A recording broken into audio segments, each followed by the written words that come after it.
Yes, it worked. Finding Gnosis. Disclaimer. This show is for discussion and entertainment purposes only. The Finding Gnosis show is a platform for open discussion, exploration, and opinion sharing. The views expressed by hosts, guests, and participants are personal opinions and do not constitute professional, medical, legal, or financial advice.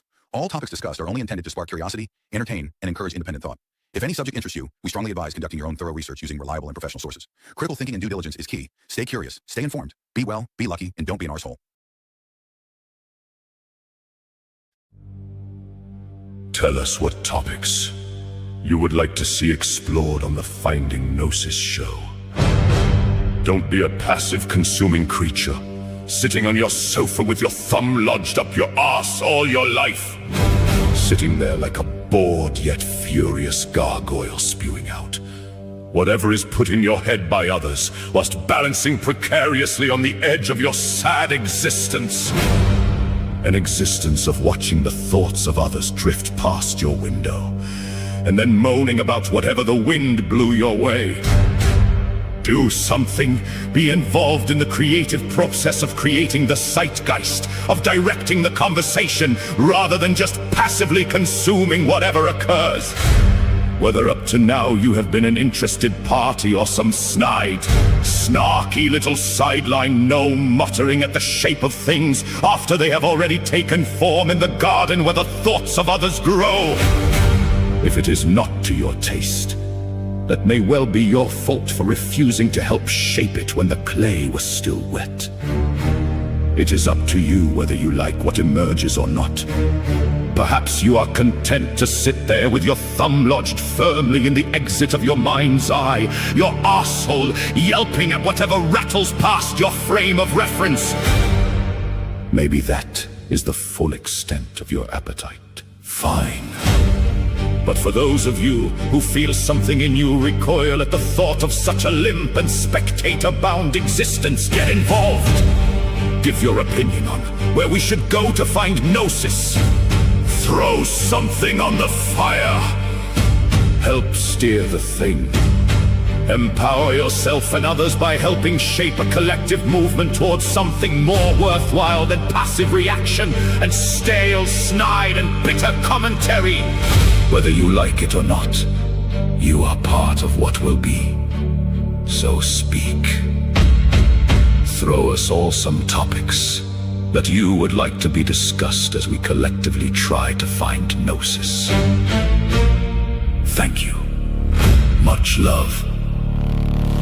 DNW.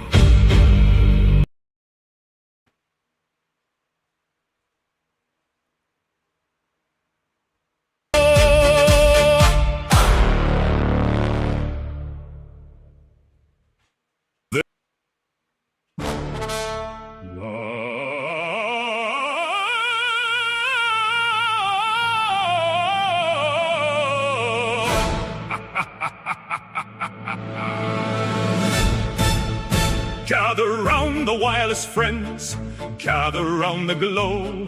Mysteries and riddles on the Finding Gnosis show, with philosophers and dreamers and callers strange and slow. Tonight we ask the question, where exactly do we go? The Ternal Toroid Tautology.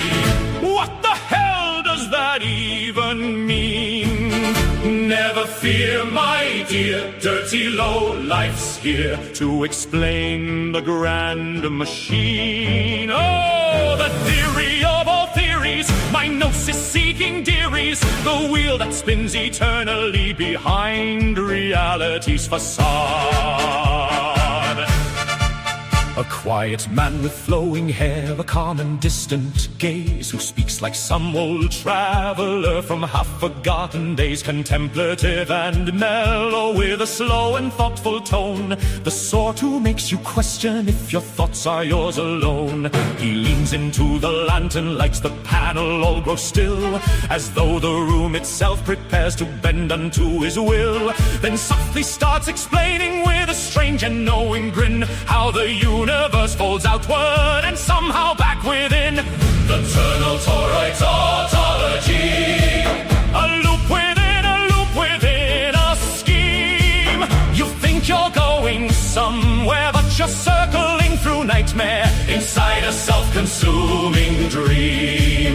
This is the Finding Gnosis show, where the hidden currents flow, and shortly dirty lowlife shall illuminate your life with truths they never tell you on the late night radio.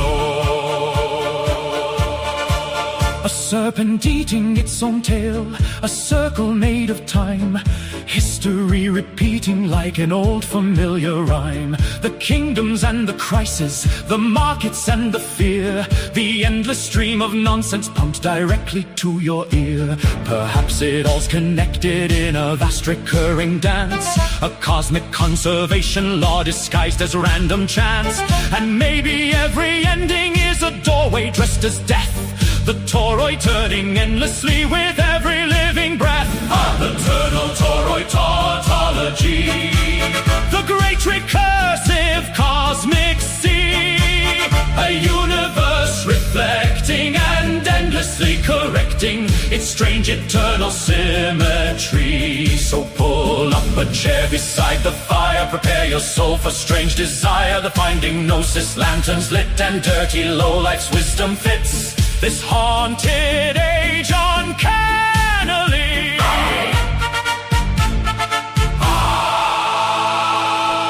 Oh, welcome to the Finding Gnosis show.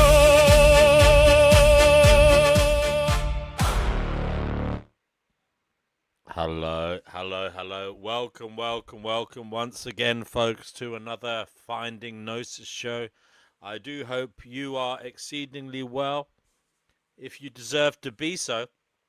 If not, hopefully you'll get what you deserve in a different way, and you will behave better from now on.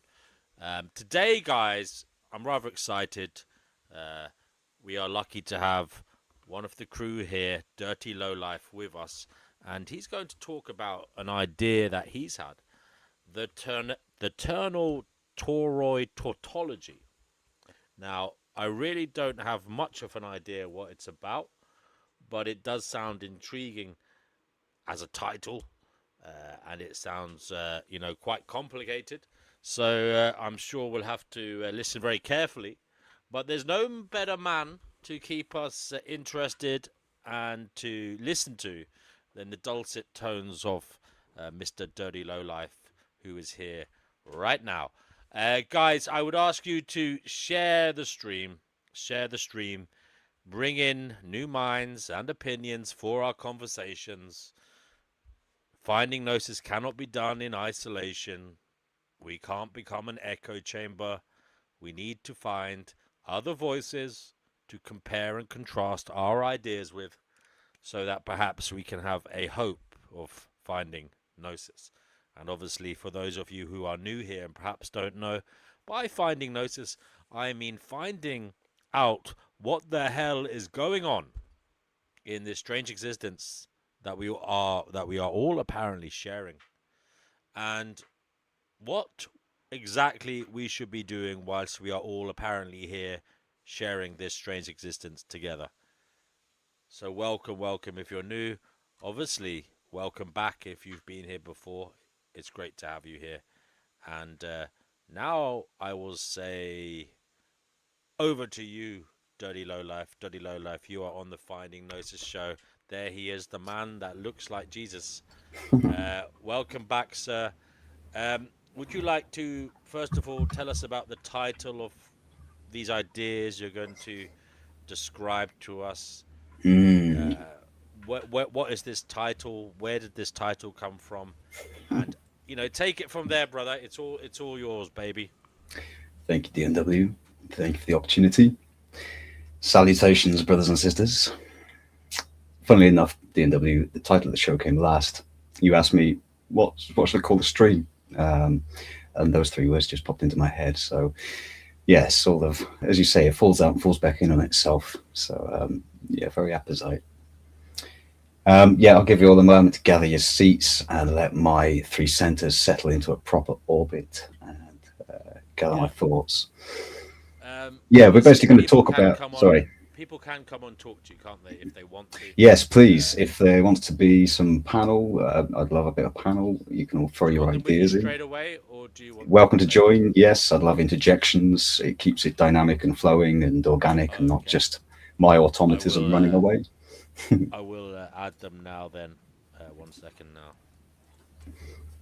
So anybody who wants to hop on and support Brother Dirty Lowlife as he tries to describe the Ternal Toroid tautology, yeah, please hop on now. Good to see some of you here. Fancy PGA Tour, Global Solidarity Now, Fatima, Retro, Robin, Chickpea, Jackie, D Prophet, Soap, Alyssa, Vidor. Wonderful, wonderful to see you all. Sorry, Dirty Lowlife. Go ahead. Tell us about the Ternal Toroid tautology and what it's all about. What is that all about? Go ahead. Why did you... First of all, some questions. What is it? What are you aiming to bring us to in terms of describing what it is? In terms of a gaps in our knowledge, or maybe a hypothesis. What are you trying to do here today? Go ahead, sir. Yep, the truth is I don't know. And I've seen something that I don't know what it is. And I want you to look through your fractal holographic fragment of the universe and see what similarities and reflections you gain from it, and then reflect them back to me so that perhaps I understand what the fuck I'm seeing. The toroid is basically a donut shape. You can think of a donut or a halo. And yeah, that's actually Taurus is the shape, and toroidal geometry is the geometry that makes that structure exist. So yeah, we're going to talk about that and lots of different things. Basically, I'll talk a little bit about the maths of it, a little bit about how it applies to different science fields. I'll show you a bunch of images, some videos. Then at the end, I'm hopefully going to draw you a bunch of diagrams of just random stuff that sits around and swims around in my brain, and yeah, see what you make of it. So is it fair to say this is your own kind of theory on existence, as in like what the shape of it is, like the fabric of it, the motion of it? Yes, it's an assimilation of ideas that I've come across. I'm not sure any of these ideas are genused within me, should I say. Yeah, I've come across a lot of different things and then sort of seen some weird overlapping, and then yeah, a lot of it you may think is very strange, a lot of it you may think is just symbolic, you may think a lot of it is mystical or scientific, and yeah, you're gonna have to sort of come at it from your point of view and just let me know what you think. Basically, it's about as good as it just doesn't get. Okay, I suppose if you have anything you'd like to share, because you said you want to present some stuff on the screen, that might be a helpful start. Yeah, sure. I will. Maybe begin. You can start with I don't know, the basics of this, because this is obviously the title is a mouthful. So we're starting on a back foot here. The rest of us, we want to know what the hell you're going on about, and yeah. So basically, try and explain what the hell this is all about. Go ahead. Okay, yeah, so yeah, just jump to my notes and give you some spiel. Bear with me, always in the wrong place. Okay, yeah, so a little intro. Basically, bear in mind, I try to use words fairly loosely. I try to paint pictures. I found that if I'm direct with my interpretation of the meanings of words, I'm often misinterpreted and even lose myself in my own descriptions of things. So yeah, a loose use of words. An analogy might be sword fencing. If anybody's practiced or looked at sword fencing, you'll find that you require quite a light grip on your hilt. Often the desire for control of situations, like in a sword fight, arise with a tight grip. And this tight grip can feel like a strength and power for the sake of control, but it's often more, or arises more as rigidity, brittleness, and it's not very conducive to free movement. If you think about a flexible tree not being uprooted by the storm, there's a degree of flexibility and strength. So yeah, I try to wield words loosely. like the sword is wielded loosely. So yeah, try to interpret what I'm describing loosely as well. Okay, I get that. It's a kind of what you're saying to me is the way you're going to talk about this is an inspiration. You're trying to alight something in us. Very much. You're trying to build an inspiration within our imagination to see something that perhaps is there, and it's a starting point rather than the final answer. Is that absolutely? Absolutely. I get you. Go ahead. You're doing very well. Okay, so yeah, I may use things like words like the realm, where some people view this realm as a globe and others a plane. Some people see it as simulation theory, others a dreamscape. That's just 4 off the top of my head. I can use the word realm to sort of make an attempt to speak with all of you and allow your worldview into what I'm seeing. So yeah, try and allow yourself to be flexible as much as I am trying to be as flexible. Yeah, some people view the universe as a single point. Other people view the universe as an infinite field. Others view the universe as a divine tautology held in toroidal geometry. So that's the thrust of what I'm trying to show you, is a divine tautology held in toroidal geometry. Would you like to explain tautology for those who aren't familiar with what it means? Yes, I have the definition here. So tautology, I've got 3 definitions. It's noun, needless repetition of the same sense in different words, redundancy. You've seen I've been quite tautological already with my redundancy in words. An instance of such repetition, a loop, you might say. In logic, go ahead.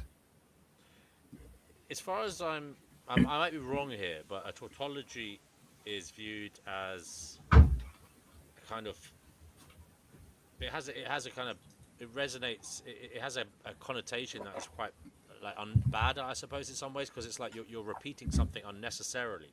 When you're speaking, for example.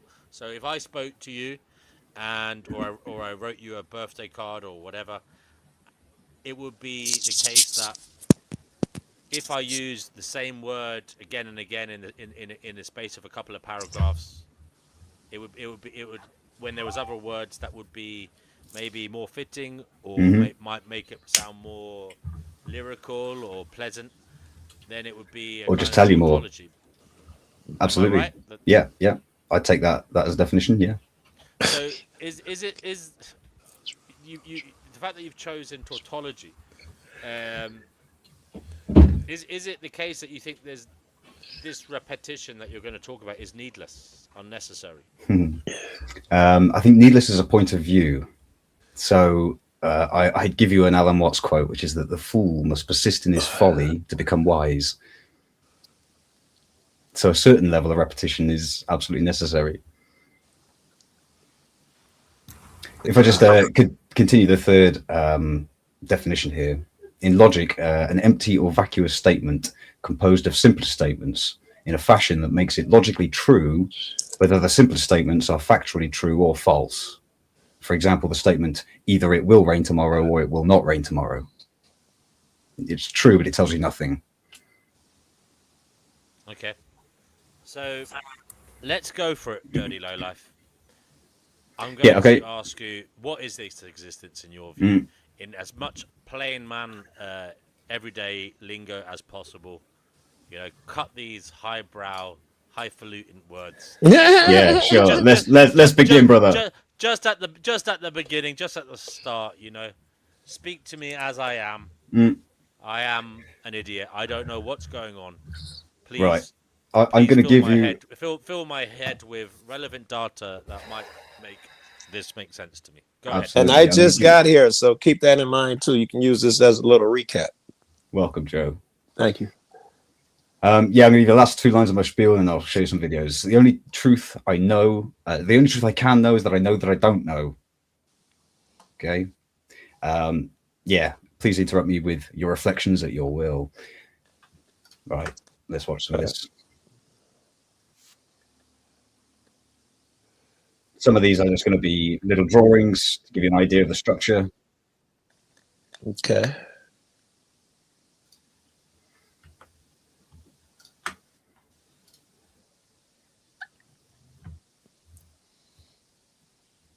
Toroidal.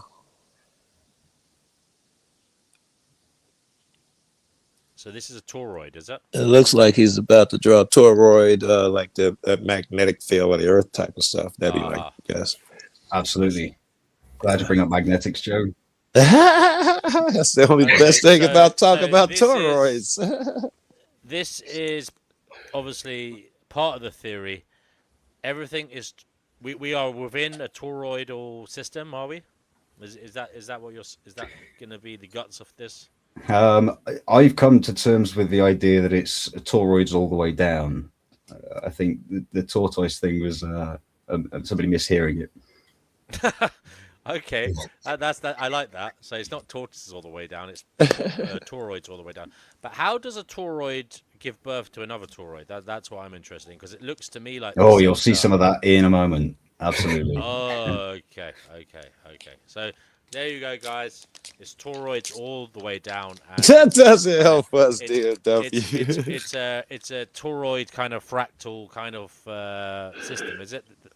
Is there mini toroids and big toroids?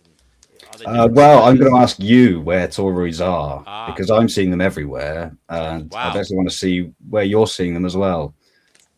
Within this toroid, you can see the yin yang. I was going to say, yeah. Yeah, I see it there. I see. Is there a relation between that symbol and toroids? I can give you a few relations in a little while. Sure. If you can come up with any yourself, please do let me know. By the way, a definitive definition of the word toroid would be good for those who are listening. Yes, I will come to that in a short moment. Just kind of give you some inspiration first, I think. Just to give you the other terminology, the negative shape, or negative space, I should say, of a toroid is a hyperboloid. So toroids and hyperboloids. Looks like he's trying to get into some sacred geometry here. Does it remind anybody of anything? Hourglass. Yes, hourglass, absolutely. Hourglass as well. And a chalice, Yes. It's the chalice and the keeper of time, the sands of time. Absolutely. And remember, guys, if you're picturing this like I am, the toroidal field is kind of alive. It certainly is. Here is what keeps you alive. It what keeps the solar rays from hitting us, and it moves a bit. What we know as magnetic north and true north will be different, because the toroidal field changes with the spinning rotation of the ball inside the Earth. Is interesting shit. But it moves like I forgot how many miles, up to a mile or a couple miles, the South Pole and North Pole. Yes. And you just showed a tree there with the tree above ground, the branches and the root system looking somewhat symmetrical in a way. Yeah. And you were doing a comparison there to a toroid system, right? Yes, I suppose you could argue the fractal nature of the tree is similar to the fractal nature of the magnetic field. Kind of hourglass shaped as well, right? The tree, in a way. Yeah, very much. Or comes Almost, through a central channel. And you'll notice the symmetry, right? What's top will be at the bottom of whatever he's presenting here. As above, so below, as within, so without. Yeah. Very good. Will that come into this as well? Right. Okay. Yeah, it probably will. Like, everything is from the gist of what I'm getting, it's kind of like saying everything is like connected in some format. Yes. Let me just show you this one properly, because you're going to enjoy this one. Oh yeah, I know this one. Wow. Those are ring waves. Those are water rings underneath the. That is really cool. Now, you wouldn't think that was a real phenomenon. You wouldn't think that was real. You wait. What? Is this AI, mate? No, this is the nature of toroidal dynamics in fluids. Yeah. They will mate, join together to make one toroid, and then separate again. You see the little one fly off the bottom there? So is that air? Are they made out of air? That's just bubbles, yeah. Yeah, someone's just underwater blowing air. Yeah. Some kind of gas. Yeah. Scuba divers do it. They just blow out their air and it forms a circle like that. If you smoke, you can blow a smoke ring, and a smoke ring is the same principle. I did that before. I've done that before. Yeah. When I was younger. Highlight of my life. Okay. So now they are pretty cool. They are damn cool. Yes. And they join together. So this is like toroidal porn we're watching right now. Yeah, that's it. It's better than anything I've seen on RedTube. Well, they don't call it that anymore. I think that. I was about to say, I ain't seen RedTube in a while. I was just thinking that was when I was a real wanker. Yeah. Yeah. Literally, right? Yeah. So that's somebody constructing a torus. Bubbles, yes. Out of a bubble. Bubbles. You see, it makes the torus there suspended. Yeah. It'll eventually invert and create a separate hole in a different dimension as it collapses. So is it the case that in these toroid shapes that sometimes the top breaks away from the bottom? And yes, you must think of them as dynamic systems. But do they then become toroids as well at some point, in your view? Sometimes in some systems.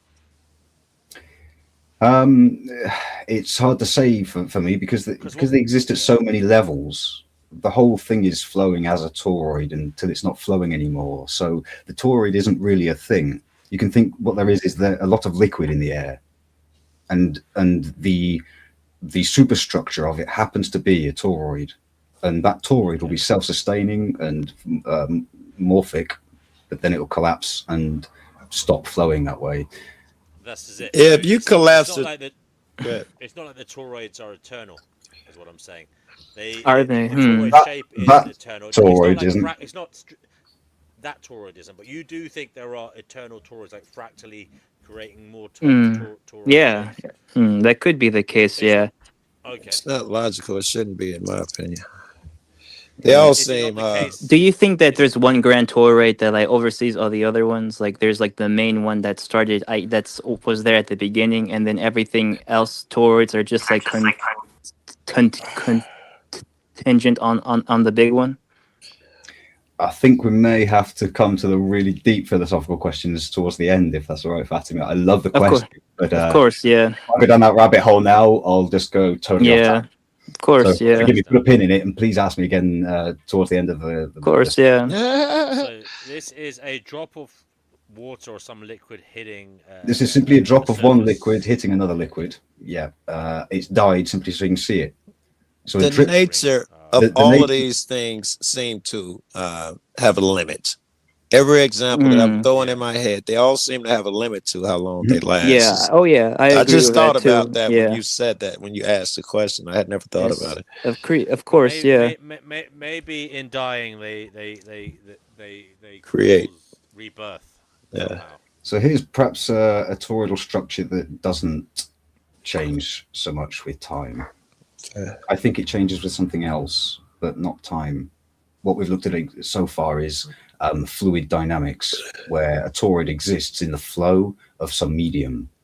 It also electrical in my head. That's a would work magnet, the same way the fluid does. It would still work, and it would be malleable, and it may be a temporary so far. Yeah. Seems to me we're seeing like a lot of like patterns within like our like empirical phenomenon. That's the vibe I'm getting from this one. Is that correct? From this like so far, is that what we're pointing at? I certainly couldn't disagree with you. So just to give you a few ideas on. Sorry. I think me and Joe are vibing on the same idea as well, that these toroids aren't eternal. They become a phenomenon and then they collapse. Yeah. And I imagine if that happens on a small scale, that's what would happen on a big scale as well. I also think that these toroids could possibly only be local, because I don't want to get too deep into it right now because I would have to bring up a cosmology. So yeah, I'll leave that towards the end. Yeah. Okay, so for the science type folky, I've got just 15 sort of fields of science that toroidal dynamics apply to. Again, the torus is the cylindrical donut shape. There's 3 of them that I'll get into. Toroidal dynamics is not necessarily perfectly spherical. It could be some complex curve. But yeah, I've got plasma physics. Plasma moves through a current called a Birkeland current, which is like two oppositely twisted pieces of string. And that creates a current that can actually push plasma across the universe. And when that twists up, it will effectively knot into a torus like this. Where do we find this in nature, bro? I'll get to a couple of those. Let me just rattle these off. Okay. Sorry, brother. Electromagnetics, as Joe mentioned, yeah, magnetics and electricity are the same field. So electromagnetics is exactly torus dynamics and the hyperboloid dynamics. Photonics, the behavior of light, metamaterials and plasmonics, spectroscopy, which is used everywhere, laser physics and optics due to the nature of light, neuroscience. There's a thing in neuroscience where they've found this thing called a grid cell. And the grid cell in your brain, well, there's many of them, but they structure a torus around you in a magnetic field. And they've been able to uniquely identify people with 80% accuracy using the mapping of your particular toroidal field that your brain generates. We're going to have to go over that one in a minute, but... Sure, look up grid cell theory and toroidal magnetics if you want to know more on that one. We can, go back to any of these things. Statistical physics, and dynamic systems. So anywhere there's a fluid, fluid dynamics, airflow, any fluids.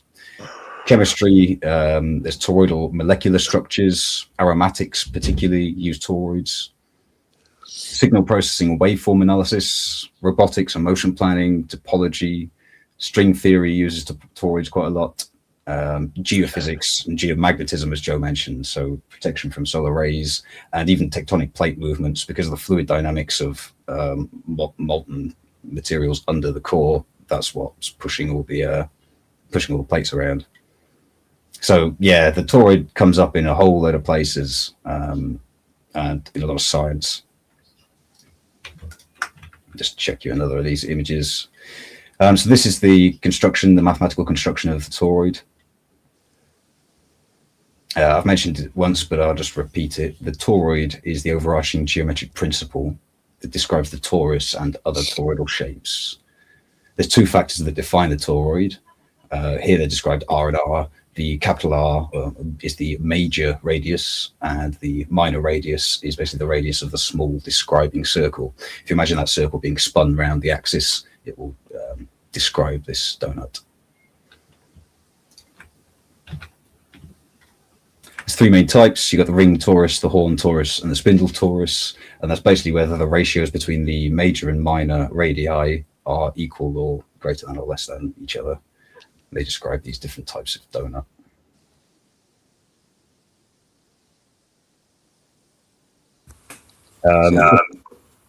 Sorry, go ahead.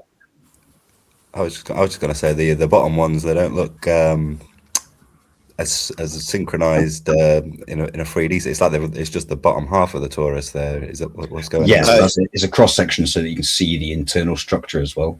Oh, sorry. You'll see that it is actually inverting itself in its geometry. I'm just having a weird idea here. Sorry for please. Same here. Please interject. A long time ago, I made a video on my channel, just kind of darkly, kind of joking about the idea that we are nothing at our core, and we're just like basically there's a no self. From our there's an empty. or our soul. Yeah. So we are kind of toroidal in a way because at our core, the digestive tract from our mouth to our anus, empty, an empty hole. kind of. Empty, yes. Yeah, I agree with that. Yeah, this could be a proof that, like, at the center of things, there's, like, a no self, and we're just, Lovely. I love that idea. That space is technically not the body, is it? It's outside the body. It's like a hole. Yes, it's outside of the hull of the geometry. But it does beg the question: would these things exist if there were no humans out there in the universe observing them? Though, that also comes to my mind. Good question. Absolutely. Yeah. I wonder what about the because you mentioned electricity as well and electromagnetic fields of the Earth. I wonder is there kind of toroidal elements to the heart's kind of The heart. electromagnetic functioning. There could be because these are things surrounding the heart. A little, yeah. Interesting. Yeah. Okay. Sorry for. But no. We may well be toroidal ourselves. Just so you know. Yeah. Yeah. Please interject. I love it. That's what I'm here for. Really, is your reflections on it. Yeah, of course. I've been through this myself already, so I know it. So you would say that? Sorry. If you go back to that though, I'm sorry to go back to the human toroidal element here, as in like that hole is literally our mouth to our anus. Now we are getting energy from what goes into that hole. Yeah. Yeah. The force, the mass, the food we put in. Something falls in. I'm asking you here, where these, I don't know anything about the kind of physics of these shapes. Do they get energy from the hole? Do they get like momentum from the hole? That will certainly come up. Absolutely, yes. And in electromagnetics. Is that not a kind of weird link to the human toroidal element as well? Absolutely. I don't know. That's a very interesting overlap. I'd not seen it. Of course, really And I think I will come back to the question if there was a original toroid, and of course, if these toroids would exist even with or with humans without perceiving them, or if it's just an arbitrary archer we created with our own imaginations and habit and pattern recognitions of things out there, you know. Totally two different things. I guess we'd have to broach them before continuing, because if it's true that our eyes create the thing and collapse the waves and create the wave functions and all of that, it could be a creation of ours or unobserved without humans. Is it a natural phenomenon somewhere, you know, that human mind is expansive but also pretty limited, so it's very contradictory, you know. There's relations of ideas like this, and there's matter of fact. You just started popping and crackling pretty bad. Yeah. You seem to be standing in the middle of a toroid of something.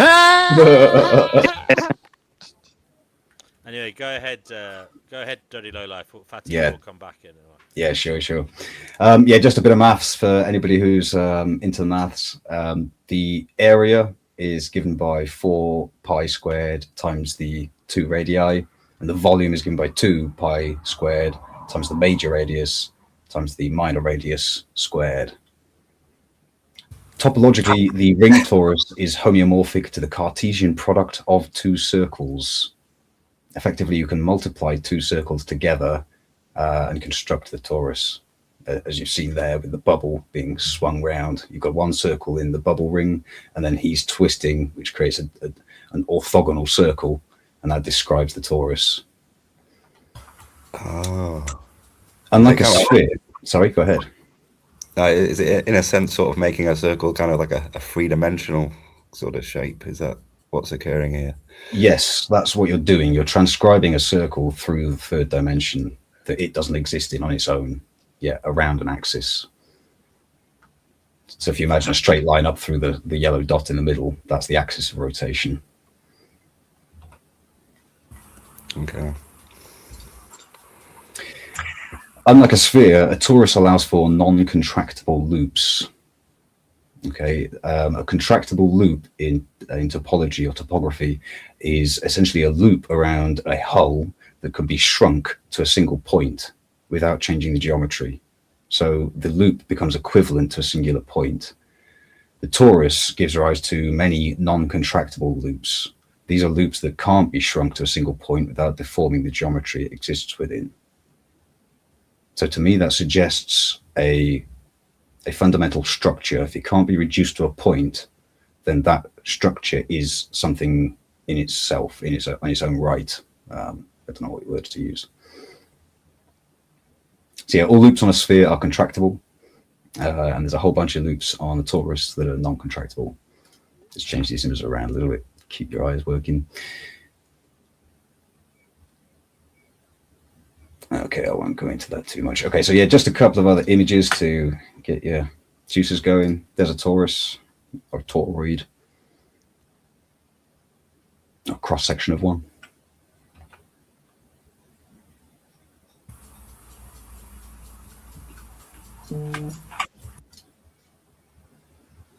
That's a description of the toroid from above. bear in mind the lines aren't really, they don't really mean anything. They're just describing a geometry here. So here it's just actually circles drawn in a circle, and that describes this sort of, what gives you your eye the illusion of the three-dimensionality. But if you're working in magnetics, you might draw the magnetic flux lines or something equivalent. You'd have to get into that, right? No, to the magnetics of it, the way it works with the Earth, because I would like for them to be applying it to these other toroids in their head. The way I think of it, as it saves us, the energy flows through it and all of that shit. Those are aspects of the Earth toroidal field. We call it, I don't know, I'm high already, but it's the shit that protects us from the sun's rays and shit. Why wouldn't these toroids have some natural protection or life-giving shit? It makes me think. My question for you, Joe, would why does your heart generate a torus every beat? Every beat, you're using a massive or relatively massive amount of electrical power to contract that muscle. And that movement of electricity, wherever you have a movement of electricity, you generate an inverting magnetic field based on whether it's accelerating or decelerating. Right. And that torus is generated every heartbeat, and it oscillates. And I've said on the show before, I have a theory that when you hug somebody and you bring your hearts close, you are sharing your field. A lot of people have that theory. Listen, let me take it one further. You know, when someone dies and they need a new heart and all of that shit, when they're putting the new heart in, the doctors who do it talk about how sometimes just merely putting it in there, and once you sew it and finish it, it starts on its own. On TV, you always see when they had the electrocutor started, but the doctors say most time it just starts like it knows. Right. The fuck is that about? If its electrical shit is dead and the heart's dead, how the fuck does the heart tell a thing to start back up? It's so weird, and it just knows. Something more fundamental, I suggest. I'm asking this question for you about the body, so Grok's going to let us know. He's going to do it now. Yeah, just where you come up with it. The other one I know about is already mentioned, the brain with the I forget what they're called now. Oh, where it went? There it is. Will I read this for you? Yeah, please. No, toroids don't literally get momentum or energy from their central hole in any fundamental physical law. The hole is a geometric topological feature, not a magic energy source or I was talking more of a momentum rather than energy, but I suppose anyway. But in real world physical examples, especially in fluid dynamics, the toroidal shape with its central hole creates unique, efficient ways to carry, propagate, or sustain momentum. And that's what you saw in the bubbles in the water, that bubble ring that's sustaining itself through the internal flow. This is it. This can be poetically compared to how stuff going through our body's topological hole, the digestive tract, energizes us. It's a loose analogy that highlights efficient throughput and circulation, though it's more metaphorical than direct physics. Here's the clearest evidence. Do you want me to read it for you? I just don't think Grok has an appreciation of poetry, to be honest with you, mate. You read away. Okay. It says vortex rings, toroidal vortices. That's what we just saw. World case. These are classic torus-shaped spinning structures in fluid, smoke rings, as you said, underwater bubbles, jellyfish propulsion, and even heart blood flow. They form when fluid is impulsively pushed through a circular opening, an orifice or hole in a device. The resulting ring has a spinning vortex core around the torus and fluid flowing through the central hole. This geometry lets the ring self-propagate forward with its own momentum, traveling long distances while carrying kinetic energy and mass with surprisingly low energy loss. Can you pause, DMW? If you're right, not you, Grundy, what the hell is your name? Dirty Lowlife. Okay, if your Dirty Lowlife is right about hugging a person and sharing fields, which I've always believed, whether they're toroidal or not. I also have the belief that these fields extend way further than we might imagine, which is how you might think about a person and they call you when you think maybe your fields are interloping in an unseen so-and-so. And I'm thinking that toroidal field, the way they put it, it sends out self-propulsion. You could possibly use that if there was, I could think of ways where there'd be enough energy for that shit to propagate throughout. And we'd all be connected if Dirty is right and the toroidal fields interact. Yeah, absolutely, Joe. I really resonate with what you're saying. And let me just distinguish two things. We're talking about the toroidal geometry is the maths of the structure where you trace a circle around a circle, and toroidal dynamics are like fields, like the fields of, you saw the iron filings around the magnet. There's lots of donuts, all within donuts within donuts. They're just descriptions of the structure. They're not actually there. Yes, I'm glad you clarified that, because I don't think at any time was I talking about the donut shape itself. I'm mostly referring to the surrounding fields and stuff. So I'm glad you make that clarification, because we're using them as if they're interchangeable. And I'm not necessarily talking about the donut. Sometimes I'm talking about the cylindrical up and down field of it. Especially, you guys got me thinking, man, with the North Pole, South Pole, the magnetic shit always points north. This girl keep texting me. I'm like a squirrel. Yeah, I gotta forgive me. It's hard. Go ahead, somebody else. Go ahead. I'll read this then, yeah? The central hole isn't giving the energy. The initial push provides the momentum, but the hole plus toroidal circulation is what makes the structure stable and self-sustaining. Without that central region, it wouldn't translate forward efficiently. Then it has a picture there, chamber of air escaping, cannon barrel. Okay.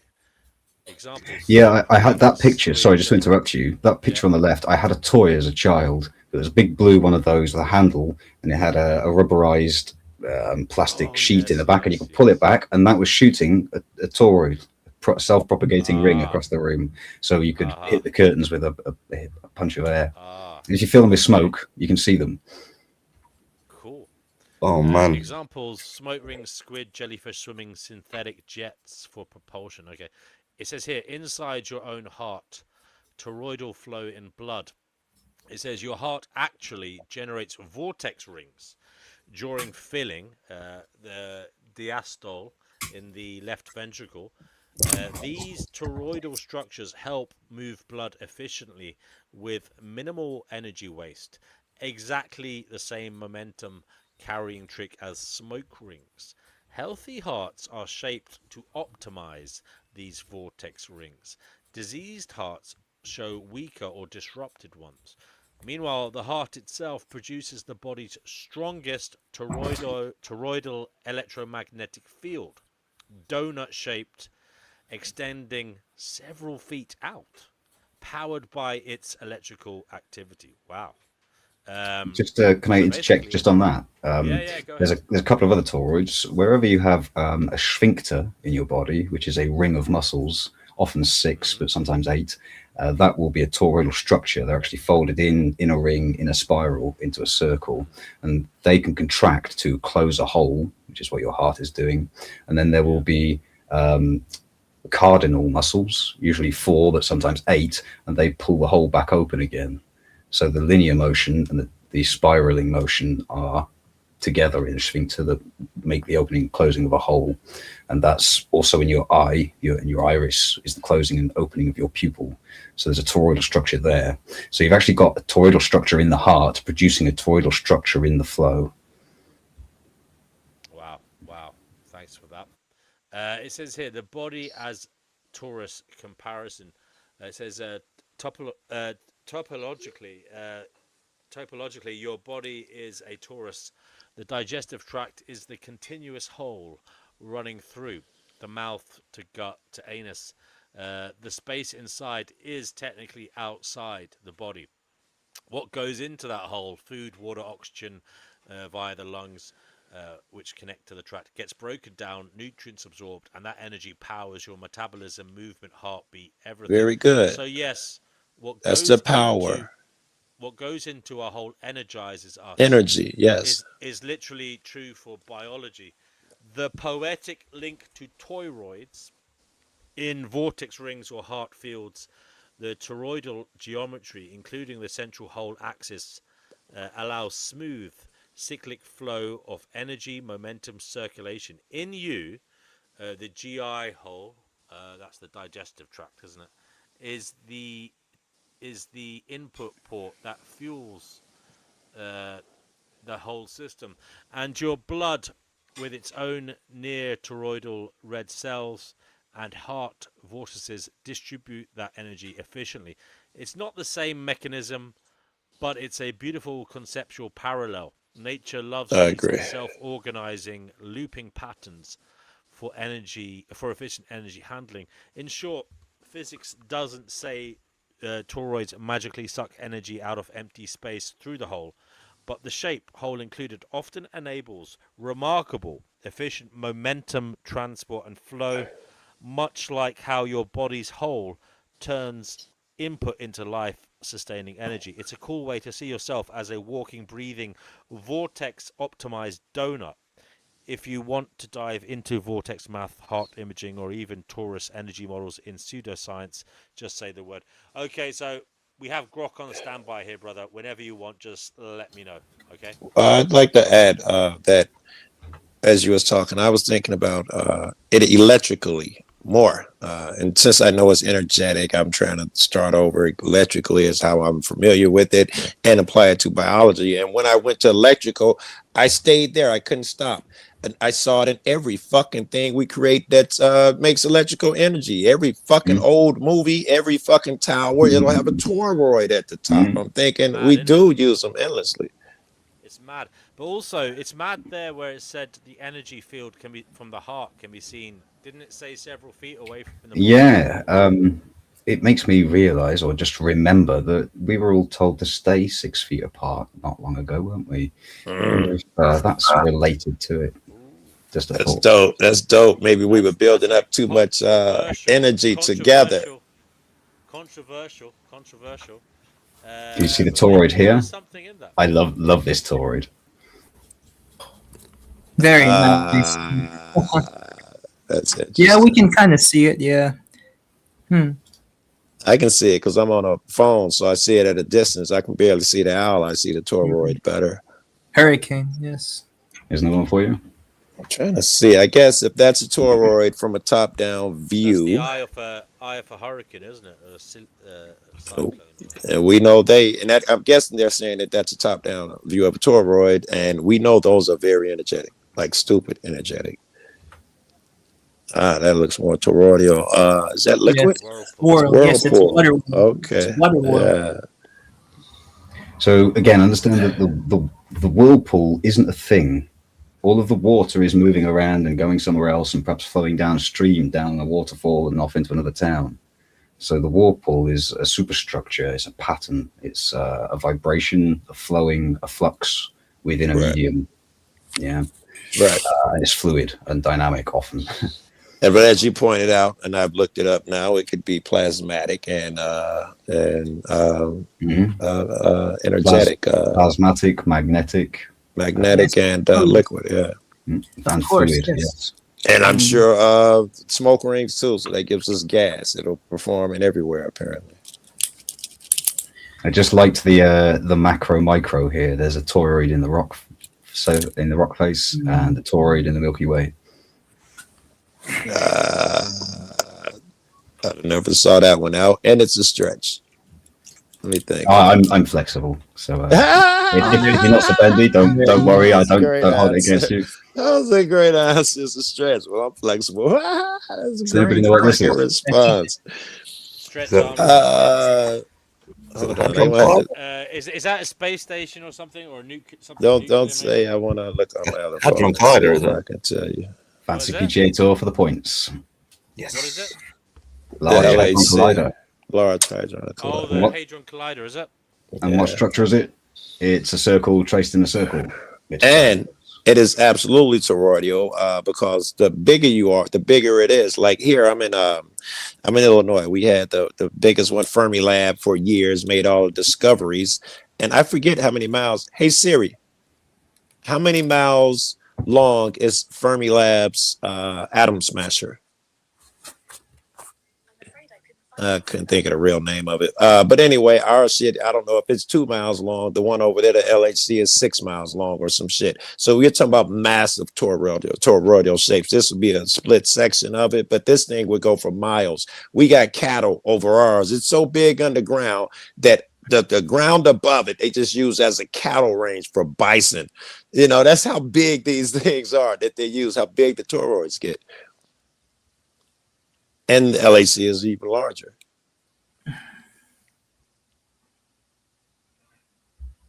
Sorry, get my windows confused. Bear with me. Yeah. I think it's great, man, which means that all of this time, DNW's had a toroid in the top right-hand corner. That owl looking at us has been a toroid the entire time. He's been trying to magnetically hypnotize us.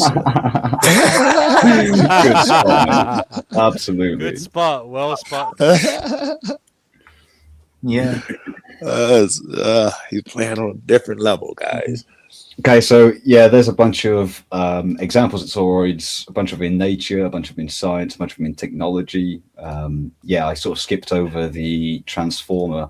There's a picture of a transformer somewhere, which the optimum transformer is generally toroidal.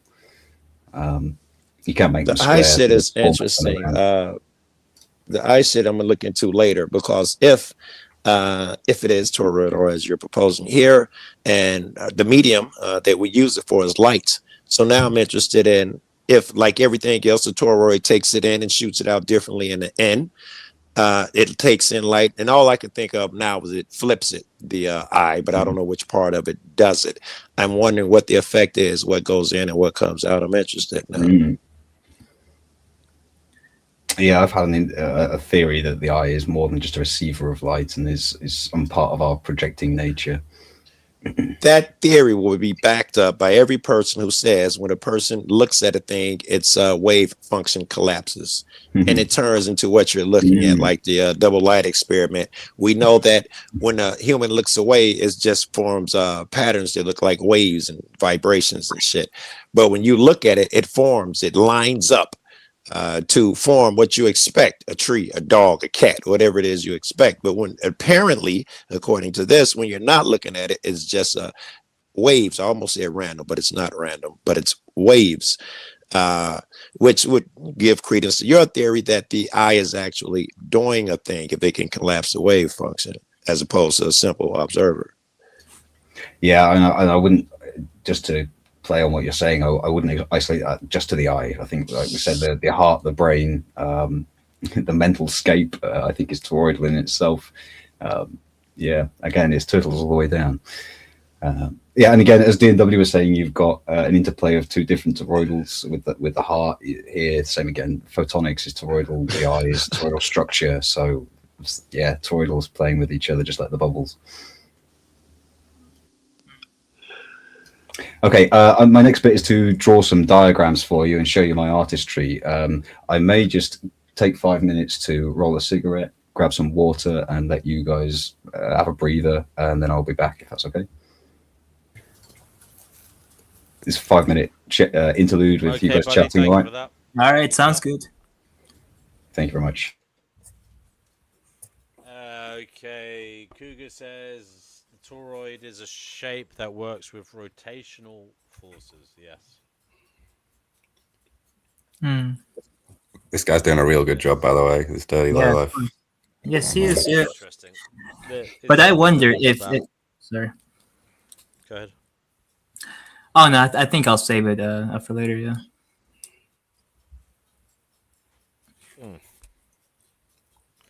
Does anybody want me to bring up Grok for entertainment while we're waiting for him? We can ask it questions related to the topic if you want. What do you think? I'll bring it up and then you guys can decide if you want to ask it. And I think it should be there, right? Oh no, I have to remove that one. There we go. Okay, it's there. Anybody want to ask it? And I think in relation to toroids? Fatima? Me? Nah, I don't really like AI too much. I'm an idiot. My mic's muted the whole time. I was texting anyway. Fun, brother. Nah. He said, "Fuck AI steals your soul. I don't want to talk to it." Fuck AI.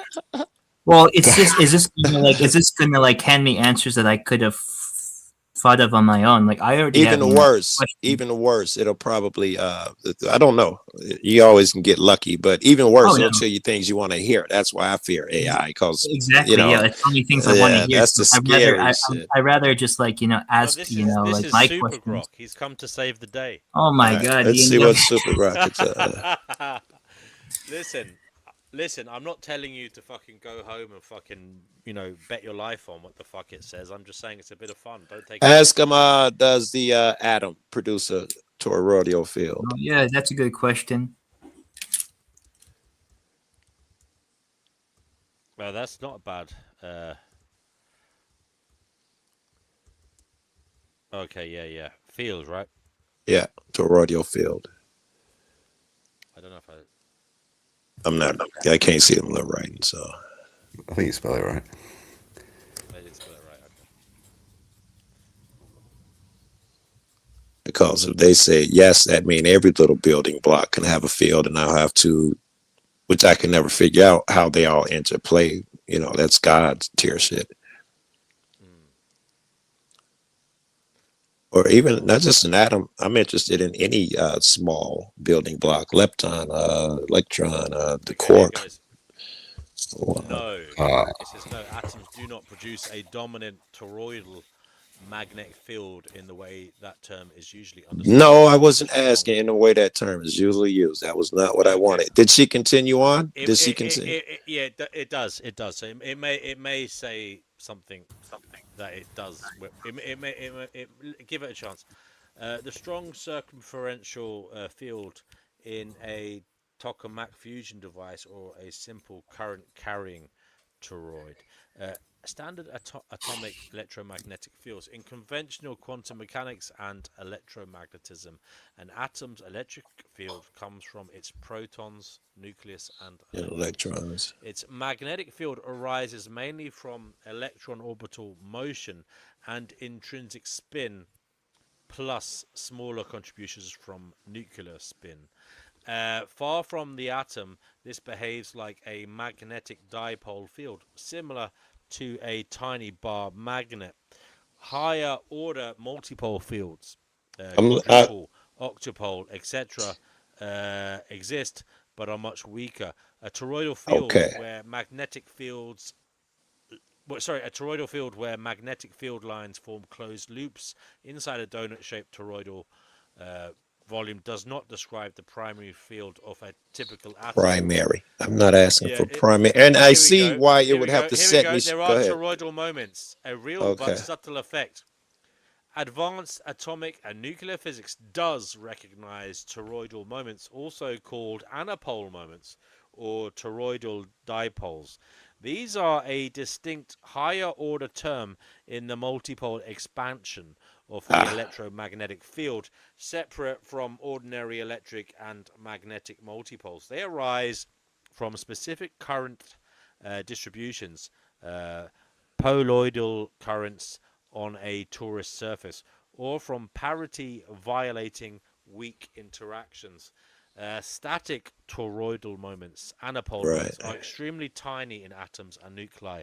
They have been experimentally detected in heavy nuclei, for example, cesium-133, due to the weak force.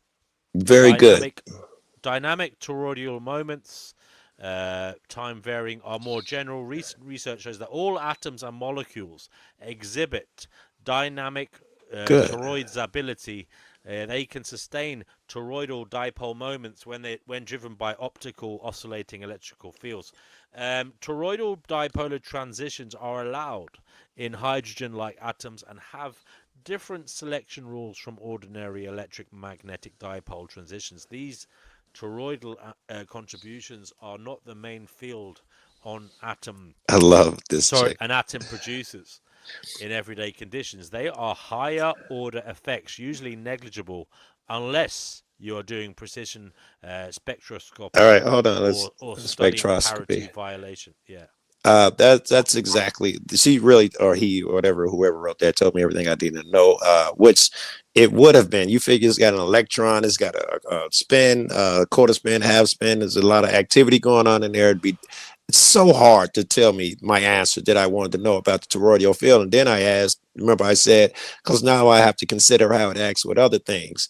It said that it's it's there, and it's not the electrical field, Joe. We're not talking about that. Good, because I'm not talking about that easy. However, it is there, and here is how it interplays: the antipole, the other pole. I forget what the other one was. And here is how it interplays. So it gave me a place to.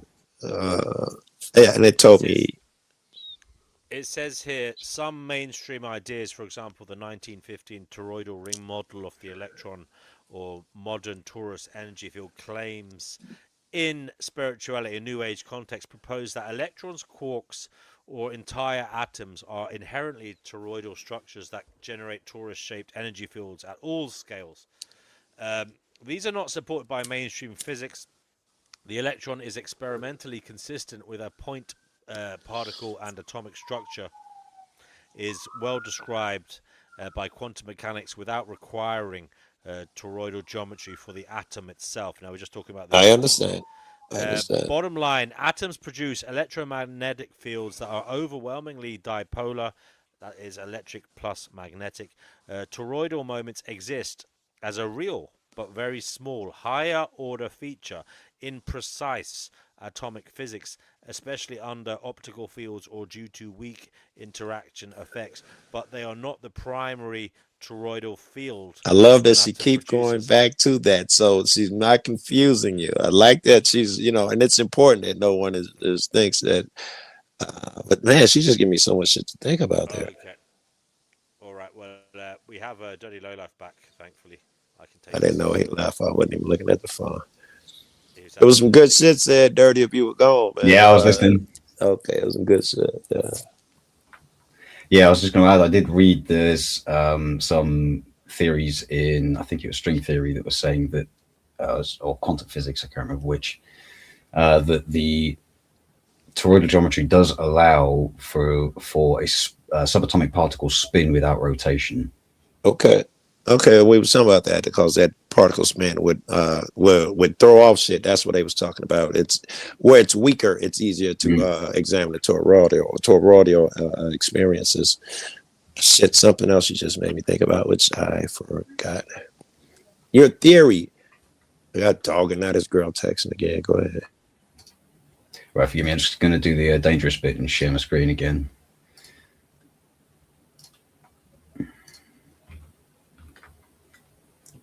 Okay, so I'm going to try and draw you some diagrams now. This is where you might have to be a little bit bendy. So, yeah, we'll go for 3 different things here. Right. So, yeah, here's a basic toroid. Again, it's a circle, roughly here, that has a central point and is rotated around another central point. So here's where the Ternal aspect comes in. You've basically got 3 elements. You need a central point, a radius, that's the major radius, and they're the minor radius. And those 3 elements will describe you a toroidal structure.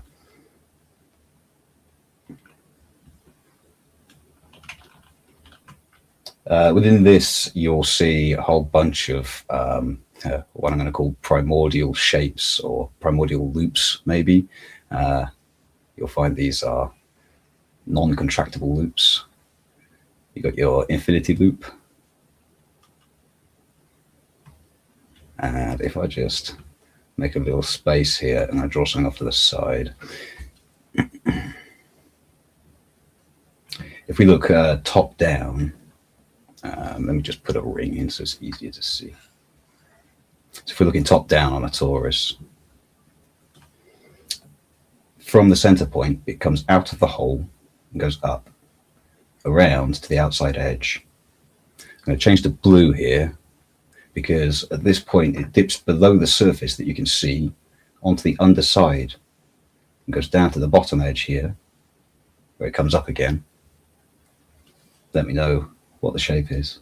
I understand what you're saying. I'm muted again, but I understand. Comes round to the edge and finally goes back onto the backside of the structure to come around and come back out the hole in the middle. Very cool. So that is the cardiogram. So it describes an infinity loop and the heart. And the heart simultaneously. See, that's why I say we're just monkeys grasping at straws here. The guy who tells me he knows all the answers and all of that bullshit. No.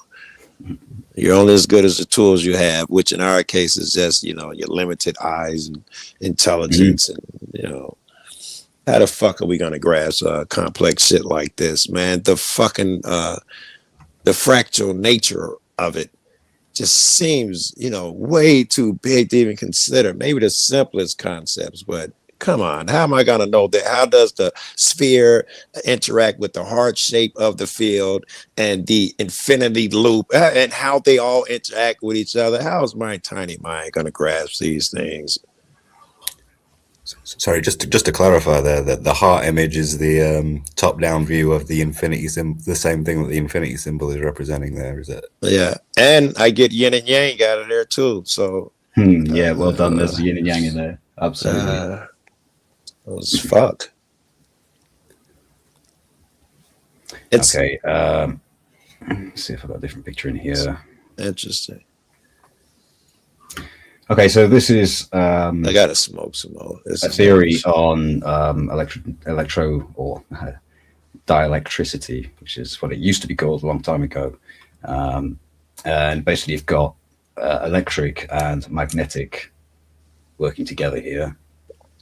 So the that which has magnitude, the magnetic, is the torus field that's generated. See how good my writing is. Just very quickly, would a tornado be a torus? Absolutely.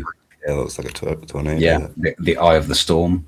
Perhaps this picture is like a tornado, a whirlpool.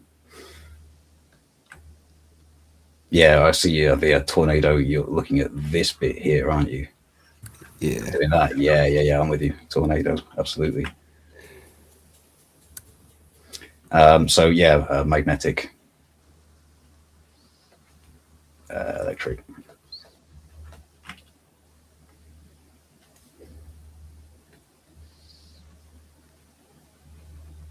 You could also describe this as which way around is this? Let me just get this right, man. Devolution. I just looked away from the monitor. I look like you got tits and crazy stuff up there. Oh, too many bars on my ears. Might be the chick I'm texting that got that shit on one of my hand. She's got some really great big boobs. Toroidal fields. Toroidal breasts. I'm a compliment on her toroidal field. So you could describe this as involution, evolution, and devolution to become involved and devolved from the process and evolve the eternal, three components, energized and spinning, turning. Just give a few other words here. So what have we got? I want you to have a think about words with T and R in them, basically. I've got talk, turn, Taurus. What else I got? What, any word with T and R in, you're asking? Well, think of them and see if they apply to this sort of pattern. We've got torque, which is a turning force, turn, which is a rotation, the torus, which is a rotated system, rotation itself. So I generally find that T and R are linked to this system. The T is the cross here, and the R is the reverberation that drives this system. And I'll get into more detail as we go along. A couple of others. You've got the center point here, if I can get it in the right place. You've got the rotation around the what's called the plane of inertia. If you imagine a disk in the middle, that's called a plane of inertia. And in magnetism, all of the things, the magnetically attracted materials, are falling along these curved lines towards this plane. So there's this plane that everything falls to, and that would occur in direction. Water and everything else too would be falling in that direction, right? It wouldn't just be the water. I mean, it wouldn't just be whatever you said. The electrical field, the water does that too. When you see it working on a I suppose it does, because you can work on when you're in a sink and you've got that whirlpool. That's just the top half of the structure. Yes, so exactly. Yeah, I agree with you. Yeah. So this bit here is moment, which is a moment is a measurement of rotation.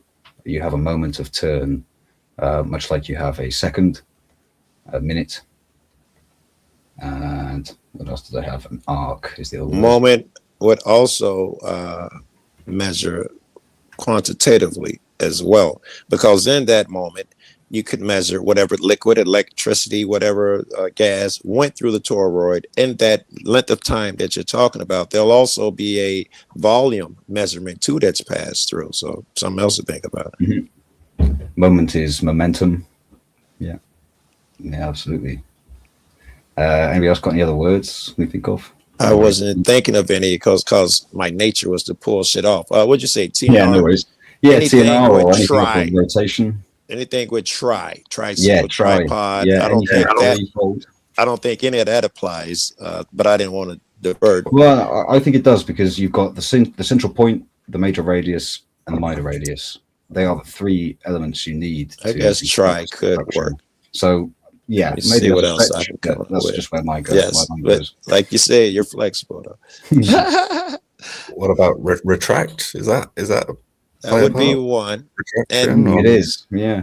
And that would be interesting though, because to my knowledge, the energy only flows one way. Like we think time only flows one way. Is it a thing for the field to reverse? Is that even a thing? Because if it is, perhaps it's possible to go back in time. I don't think it does. Energetically, I don't think it does. Like, does the earth flips, the poles flip. It can reverse. The field can reverse. And it moves 35 miles in a year up to the pole, magnetic north and south, up to 35 miles in a year. So you visit it one day and you come back a month later, it may not even be in the same spot. That's how much the field moves around.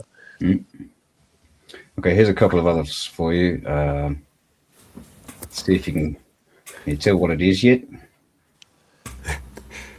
All I got is jokes. It looks like a spiral. Oh wait, I might be looking at the wrong drawing. I'm looking at the drawing in the middle. It looks like a spiral, which takes me into DNA and all sorts of shit. Believe it or not, deja vu. I won't keep you guessing. Okay, this is a millstone. It's a ball pulling around a round stone. Yeah, so round stone, the whole middle is a torus, and the ball drives it. What's the ball in astrology? Taurus. The ball is Taurus. Yeah, that's a stretch, because that could be a donkey, right? Still driving it, still pulling it, right? Yeah. Sure. No R, no T. There we are. Zoom out a touch here. Give myself some more space. Here's another one. Does anybody know Tiamat? No. Tiamat is a goddess of primordial waters, chaos, and creation. No R. There's just an idea in my mind. Take this for what you will. Time and emit is time in reverse. Maybe these are the two directions of the flowing. Maybe one is looking into time or traveling in time, the linearity of the flow, and it's coming from the emission, the source. Can I straight just a little bit? But since you're talking about time and flow and things, I just read. Okay, all of my life, the big puzzle has been, is the universe speeding up? Everyone thought when we got the materials and skills to measure it, it would be slowing down, because our belief is that there was a big bang. All of that energy pushed us out. At some point, gravity would slow it down and pull everything back on itself.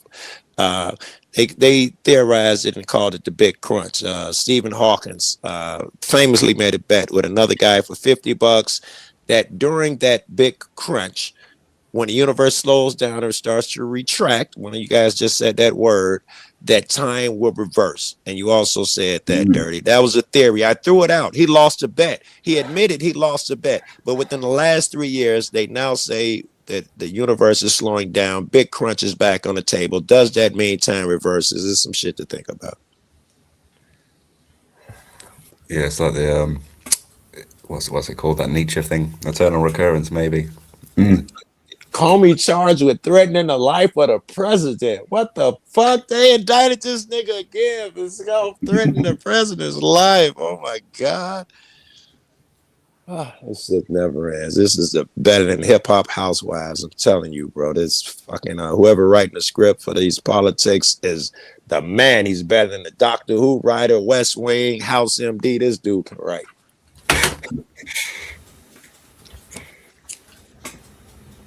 Like a soap opera. I love Trump. Jesus. Do you write Jesus? Yeah, I did write Jesus. Sorry for my terrible handwriting. I'm hoping you can get the gist of it. Yeah, that's Jesus. This is going to be the heresy bit, so forgive me. It's just symbolism that my mind, I hope, wanders through in the middle of the night. So Jesus died at 33 on the cross. Yep. Yeah. So I think that's the axis of rotation, the plane of inertia, the 33 in reflection is the structure of the toroid cut by the another stretch, but I like it. Yeah. When he resurrected, come back with a halo. He's always depicted with a halo. Why has Jesus got a torus of light on his head? Well, like all angels, yeah. Also, the forbidden apple. Toroids, sorry. Any toroids very good. at conception or in the gametes? Did you look that up? I didn't know, but I know that the first 8 cells of the human body make a ring. You go through mitosis 3 times to get to 8 cells, and they form the ring that is your mouth and Uranus. Toroid. So that's the first toroid. Well spotted.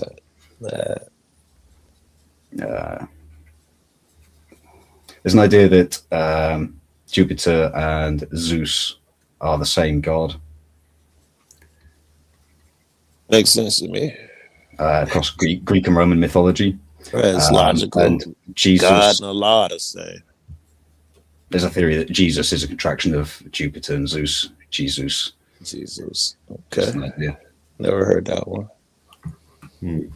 But not trying to ruffle any feathers. Just no. That won't happen over here. People are remarkable with the shit you can say here, and nobody will get emotional on you and accuse you of a thing. You could really say fucking what's his name? LA could come over here and say it'd be better to eat your baby rather than have it born, and people will engage with him conversationally. As opposed to some rooms I am, you just evil. I hope you die. People like you shouldn't be on Earth. There's 0 chance of that shit occurring over here, which is why I like it over here. It's a wonderful place, isn't it? Okay, so I found some stuff here for you. Do you want to read this out first? Yeah, sure. If you want to interject, yeah, sure, please. Do you want to read it? Sorry, I'm just getting to the screen now. Oh yeah, right. In the formation of male gametes, sperm and immature sperm cells themselves, this well-established feature of reproductive biology documented in peer-reviewed research on mammalian, including human, sperm chromatin. Don't know what that is. There are no equivalent toroids in the female gametes, and nothing toroidal appears specifically at the instant of conception, fertilization itself, beyond the sperm's toroids being delivered and then unpackaging. It could just transform to a different shape. That energy it takes a different form, and it's even logical because something would have to kick off the process. I wouldn't throw it out just because it's not detected anymore. They say it just seems to it's detected in the sperm. It seems to disappear. To me, it would probably go somewhere and just change form, like electricity turn into heat. It seems like it would just change and would be the propulsion of life or something. At least it's a feasibility. Shall I carry on? During the final stages of spermatogenesis, the sperm cells' DNA is dramatically remodeled. Histones are replaced by smaller proteins called protamines. DNA coils into many small, tightly packed protamine DNA toroidals, also called nucleoprotamine toroids or DNA toroids. Each toroid is a donut-shaped loop, roughly 50 to 100 nanometers in diameter, and contains roughly 25 to 50 kilo, don't know what that is, of DNA. A tiny amount, or kilobits. It's actually measured in bits. Forgive me, kilobits of DNA. These toroids are linked to short toroid linker regions of DNA that remain attached to the nuclear matrix. The result is an extremely compact, almost crystalline package that protects the paternal genome inside the tiny sperm head. This toroidal packaging is the standard way mammalian sperm stores DNA. It is so characteristic that scientists have developed a sperm DNA toroidal integrity test to assess male fertility and miscarriage risk. Damaged toroids or broken linker regions correlate with poor fertilization outcomes. So yeah, this is what you got me thinking. Check this out. Okay, we're gonna go with the what they just gave us. That these tiny nano meter part pieces that they're talking about, what they really form, they're so densely compact they form a crystalline structure. But if, as above, so below, if you zoom in, those things will look like they're far apart. So I'm trying to do that as above, so below. And I'm thinking of the Earth, toroidal field. And could it be just one of those nanoparticles that are densely packed? The universe is vast, so we wouldn't know it. And I do know that most of the bodies around us are considered dead. They don't have a liquid core, or anything like that. So many attractive women have nice tits. Oh my God. All right. I'm distracted again. You guys got to continue. Nice one, mate. I don't even want to know why. Shall I read on? Yeah. When a sperm enters the egg, it delivers its toroidal DNA package. Inside the egg, the toroids rapidly decondense. Protamines are replaced by histones. The donut structures unpack, and the paternal chromosomes reform the first zygotic divisions. There is no new toroidal structure created at the moment of fusion itself in normal mammalian fertilization. In lab experiments with model organisms, researchers can artificially create toroidal zygotes to study cell division mechanics, but this is not a natural feature of human conception. Toroidal flow or vortices in fluid dynamics. Some biophysical studies note toroidal or corkscrew-like fluid flows associated with gametes. Yes, the corkscrew-like fluid flows, for anybody who wants the name, is called Birkeland currents. Birkeland current is the twisted pair of strings that make rope. So that's the plasma dynamics I mentioned at the beginning. Sperm swimming creates helical stroke toroidal vortices in the surrounding fluid, same as the jellyfish we mentioned earlier. In some octites, multi-tubule-driven cytoplasmic streaming can form tongue twister, or toroidal patterns. These are hydrodynamic effects, not structural toroids like the DNA packaging. Toroidal magnetic or electromagnetic fields. There's no scientific evidence in mainstream biology or biophysics for toroidal magnetic fields, toroidal moments, or energy toroids, specifically in gametes, gametogenesis, or at conception. Claims about toroidal EM fields around the early embryo or sperm and egg merging into the Mobius torus appears only in sacred geometry or New Age contexts and are not supported by data. Summary. The clearest and only well-documented toroids in the domain are the protamine DNA toroid inside sperm, formed during gamete production. Everything else, flows, experimental embryos, fringe energy field ideas, is either secondary, artificial, or non-scientific. If you're referring to a specific video, paper, blah, blah, blah. Nice. Yeah, it didn't mention the ring of cells. I suppose it's not technically a toroid because it's actually separate cells in a ring. So I suppose you could argue as to whether that's toroidal or not.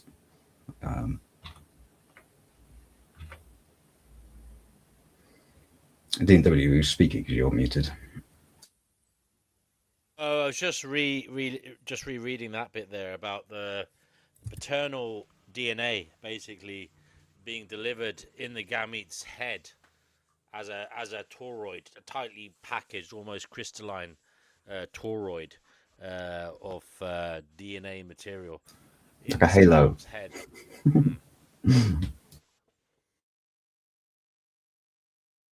There you go. Okay, shall I carry on with a couple of diagrams? You stomach a few more? Yeah. 1 sec, I'll take this off. Say when you're ready. Yeah, I'll just remove that from full screen.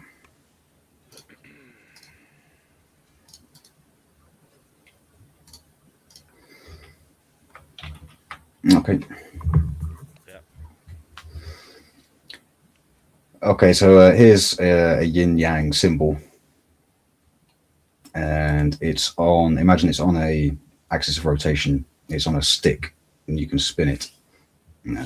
Crazy Guru was actually putting me onto this idea the other day. So when you spin this, if you spin it too fast or too slow, you'll just end up, sorry, do it in the right color. You just end up with a gray disc. You won't actually see any pattern in it.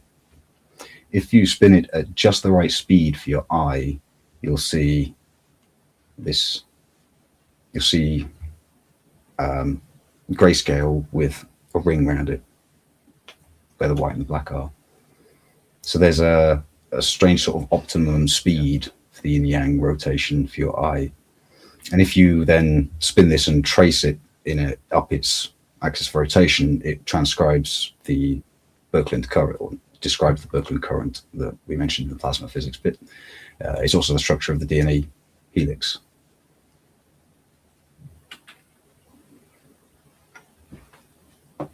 Here's one other symbol for you. See if you've seen this before. Quite an old one. Something, oops. Just get it right so you know what I'm drawing. Has anybody seen that before? Yes, but is it like an Aztec or something similar, or something like, it looks like a cave, some kind of. Yes, I think it's on cave wall paintings. A cave or something. I suspect this is a description of the same thing. You've got a donut structure here. Yeah. The axis of rotation, the plane of inertia, and the what's the opposite shape called? The hyperboloid. I haven't drawn it very well, but hyperboloid. So I think that's describing the same structure. It could also be some weird shaman with wearing cow's horns with his dick hanging. Yeah, that's true. So yeah, that's the horned god, isn't it? The horned god is often a bull, which again is Taurus. Baal is a horned bull. Did you find a link, or was it like any link between toroids and Taurus? Well, etymologically, I haven't looked, actually, to tell you the truth. Yeah, that's one worth looking up. But I do notice that Jesus has a halo, and the bull has the horns that are describing the same. If you imagine the bubble rings, where the bubble ring, where it breaks, it then looks like either horns or the rings of Saturn, where the rings go behind the planet. Well, you know what else I'm noticing? The horns are like half a circle. Jesus' halo is the complete is everything. Yeah, good It's the spot. be all and end. It's not deformed. Yeah, yeah. Love it. It's not missing anything. Mm. Now I do have another grok for you if you want to read it. Yeah, I sure. asked grok, any toroids in brainwaves. Do you want to read that one? Is that useful for you? Yeah, sure. Let me just stop sharing. Man. I'll take this off. Yeah. There you go.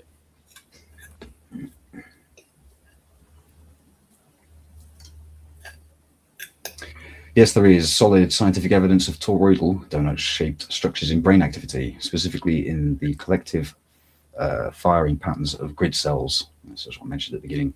They're tightly linked to brainwave oscillations. This is not about brainwaves themselves being toroidal waveforms or producing dominant toroidal magnetic fields like a tomahawk. Instead, like a tomahawk, I'm not sure what it means. I guess in this shape. Instead, it refers to the topology of neural population activity, a higher level geometric property revealed by modern neuroscience. Toroid manifold in grid cell population activity. Grid cells in the medial oh God, I've got to get my words on here, haven't I? Grid cells in the medial entorhinal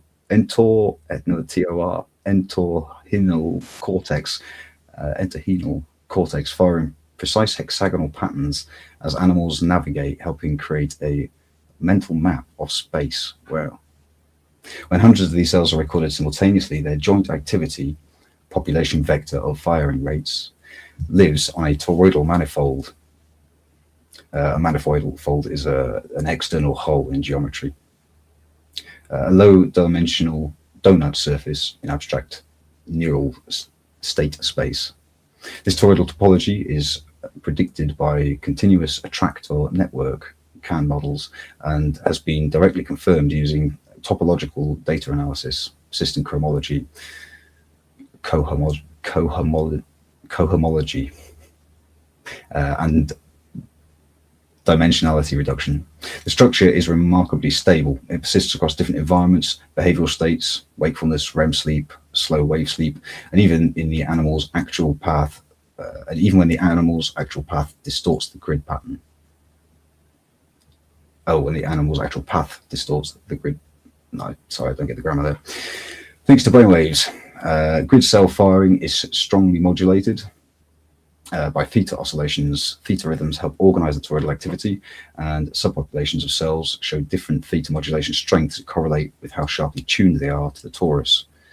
There is one. This is one of the clearest examples of toroidal geometry emerging in real brain data. It's not a physical donut inside the brain, but a mathematical description of how neural populations encode information. Brainwaves and EEG, MEG, and electromagnetic fields. Standard brainwaves, alpha, beta, gamma, delta, theta, recorded by EEG or MEG, arise from synchronized neural currents. These primarily produce dipolar magnetic fields, like tiny bar magnets, not toroidal ones. MEG data can be mathematically decomposed into polaroid and toroidal components in spherical coordinates, and some analyses use physics metaphors of turbulent eddies with toroidal flow, but this is a modeling tool, not evidence that the brain generates strong toroidal fields.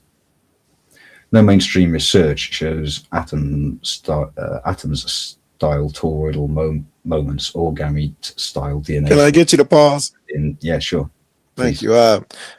When they keep talking about, they keep mentioning that there's no evidence in the stronger fields. I get that people want to make that leap, so they keep cautioning you, but that is not what I'm interested in. I'm interested in the weak fields. Some string theories, someone mentioned those earlier. If you're thinking in terms like this, they have gravity sharing 9 and 10 different dimensions. The weak field could account for that. Weak field could operate somewhere under different rules, and now gravity can share itself between 9 to 10 dimensions. And the reason it was so attractive to people is because now when you add the math, it makes sense that as big as the Earth is, gravity being weak enough where you could pick something up off of the ground, or use a magnet to pick something off the ground. Why is the Earth, as big as it is, magnetic field so weak?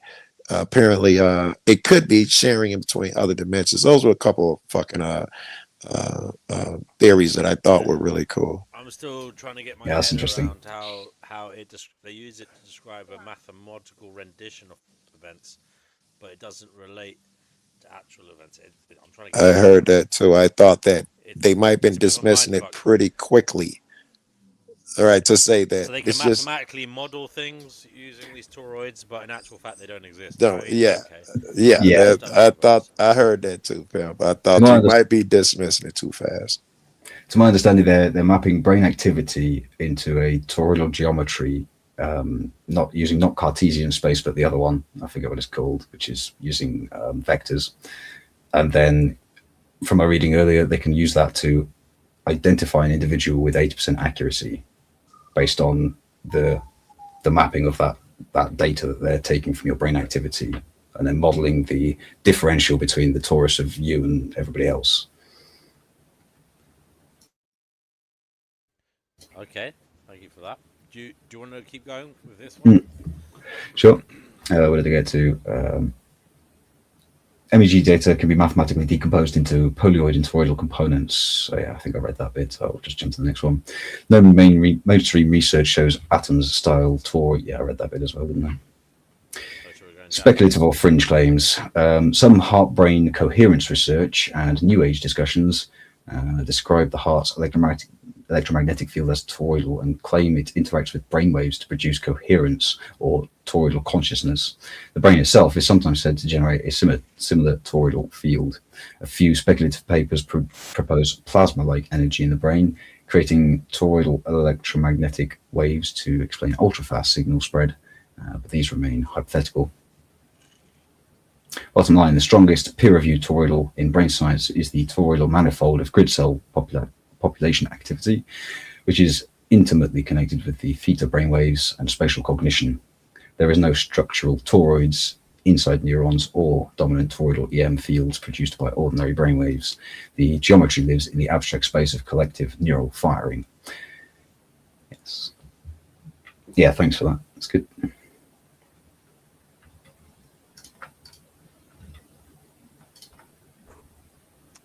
Okay, buddy. Sorry, just get on my screen share once more.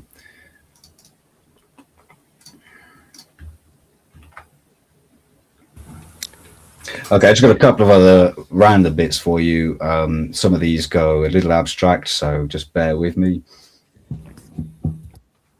H is the 8th letter in the alphabet, and H creates this ladder structure. You tessellate them or stack them, sorry. And the 8 is also a structure that allows for this sort of thing going on, where you can draw 8s on top of each other, if I can do it right. There we go. So yeah, H and 8 has a strange thing of, I don't know, there's something in my mind of the game Snakes and Ladders, where this is the snake and this is the ladder, and they're the same thing, and one's about falling and the one's about ascending. If you're into Freemasonic symbology, you'll know the symbol of the Freemasonic tracing board, which has Yakim and Boaz, the twin pillars, stood on a tracing board, and in between them is a ladder. Yeah. And the middle way up the ladder is the way off the board. So yeah, some weird things about H and 8 and the whole thing of the structure. I don't know where it fits in, but just something in my mind. Here's one more. I think the letter R is a structure like this. If I just draw it a different way. And I think this is actually a description of the mouth. So this is the roof or the hard palate. This is the soft palate or the tongue. And this is the tip of the tongue. Tip. Got teeth here. And your throat. And basically you breathe out, you engage the vocal cords, and then the tongue engages and shapes the sound, and the tip of the tongue and the teeth help you articulate all those consonants. Finally, you'd have lips here, which is where the B comes in. B and P are the plosive letters, which are produced by the lips, doing that explosive thing. So your your voice gives you reverberation. Yeah. And reverb is to go like this or to go round and round and round and round. So reverberation, the R, I think the R is the cyclic element. And the T, the R and the T, to go back to the two letters, the T is the crux, the crossing. It's the axis of the rotation or the axis of the reverberation and the plane of inertia that is described by the rotation. I've got two more for you. If you're into gematria, just interestingly, a side note, gematria, the study of what the numbers of words are and the numbers of letters, is the same etymological root as geometry. So geometry and gematria are both related to measuring Earth. I've come across a reason, which is that in the Hebrew alphabet, the same characters were used for letters as were used for numbers. So one character would mean A and 1 at the same time. So you could read it as a number or a word. And that's where the overlap of the words having a mathematical structure to them inherently comes in. So if you're interested in gematria, you'll know that number 10 is a power number. Number 10 is 10 Downing Street, the power center, supposedly. You'll also know this symbol. Has anybody seen that before? Go on. TV remote. It's the power symbol on your TV remote. On off, isn't it? Yeah. On off. Yeah. Yes. So I think here's something strange for you. The Romans didn't have a concept for zero, so say. I don't believe that. I think if they had zero, they just didn't write anything. Yeah. And then they had a tally system. That's a circuit breaker, basically. There, that symbol. Right. Interesting. Maker or breaker. Yeah. Interesting. Yeah. Okay. So I've got it the other way around. You think this is a circuit breaker. I think this is unplugged, and this is plugged in. I think zero. Right in that sense. Zero is actually the first one. Bend your mind around this one. Okay. Zero is the first one because it's one encapsulation. It's one eternal inscription, one enclosure. It separates the one thing within it from everything outside. One that we know as one is the second one. It's actually got two poles. It's the polar. There's this monopole and that's dipole. They're the two ones that make one thing, and the one thing they make is this thing here. Have you heard the phrase "the one and the one that are one"? That's Ternal. And you turn on and off your TV. Why do you turn your TV on? What are you turning? So I think this is the feminine one, and this is the masculine one. And in union or unison is the power, and the 10 is actually disconnected or separate, or I don't know. I hear you. Just random thoughts. Yeah. One is the whole, it's dipole. Yeah, I was going to say it's like a dipole. It's like it's dipolar, isn't it? It's like the north and south. Yeah, I think you've got the dipole here, like this, and then the monopole is the ring and the torus that's generated. So it's actually both systems in one. In the same way that electromagnetics is one thing. You can study electronics and you can study the behavior of magnets, but you're not separating the nature of reality. It's electromagnetics. So I think that applies here. Wherever you've got a torus, you've got a corkscrewing hyperboloid. Hey, brother. So the last bit is we've seen 4 sacred symbols in the torus. It's the cardiogram, the circumpunct. Oops, I can't draw a heart. The yin yang and the infinity loop.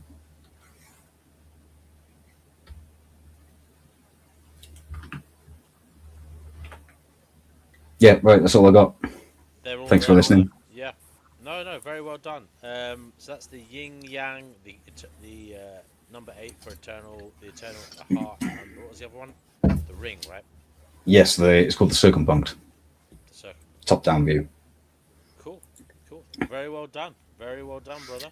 Yeah, thanks for putting up with me. Just some half hallucinatory visions of through the holographic universe. Stimulating thought.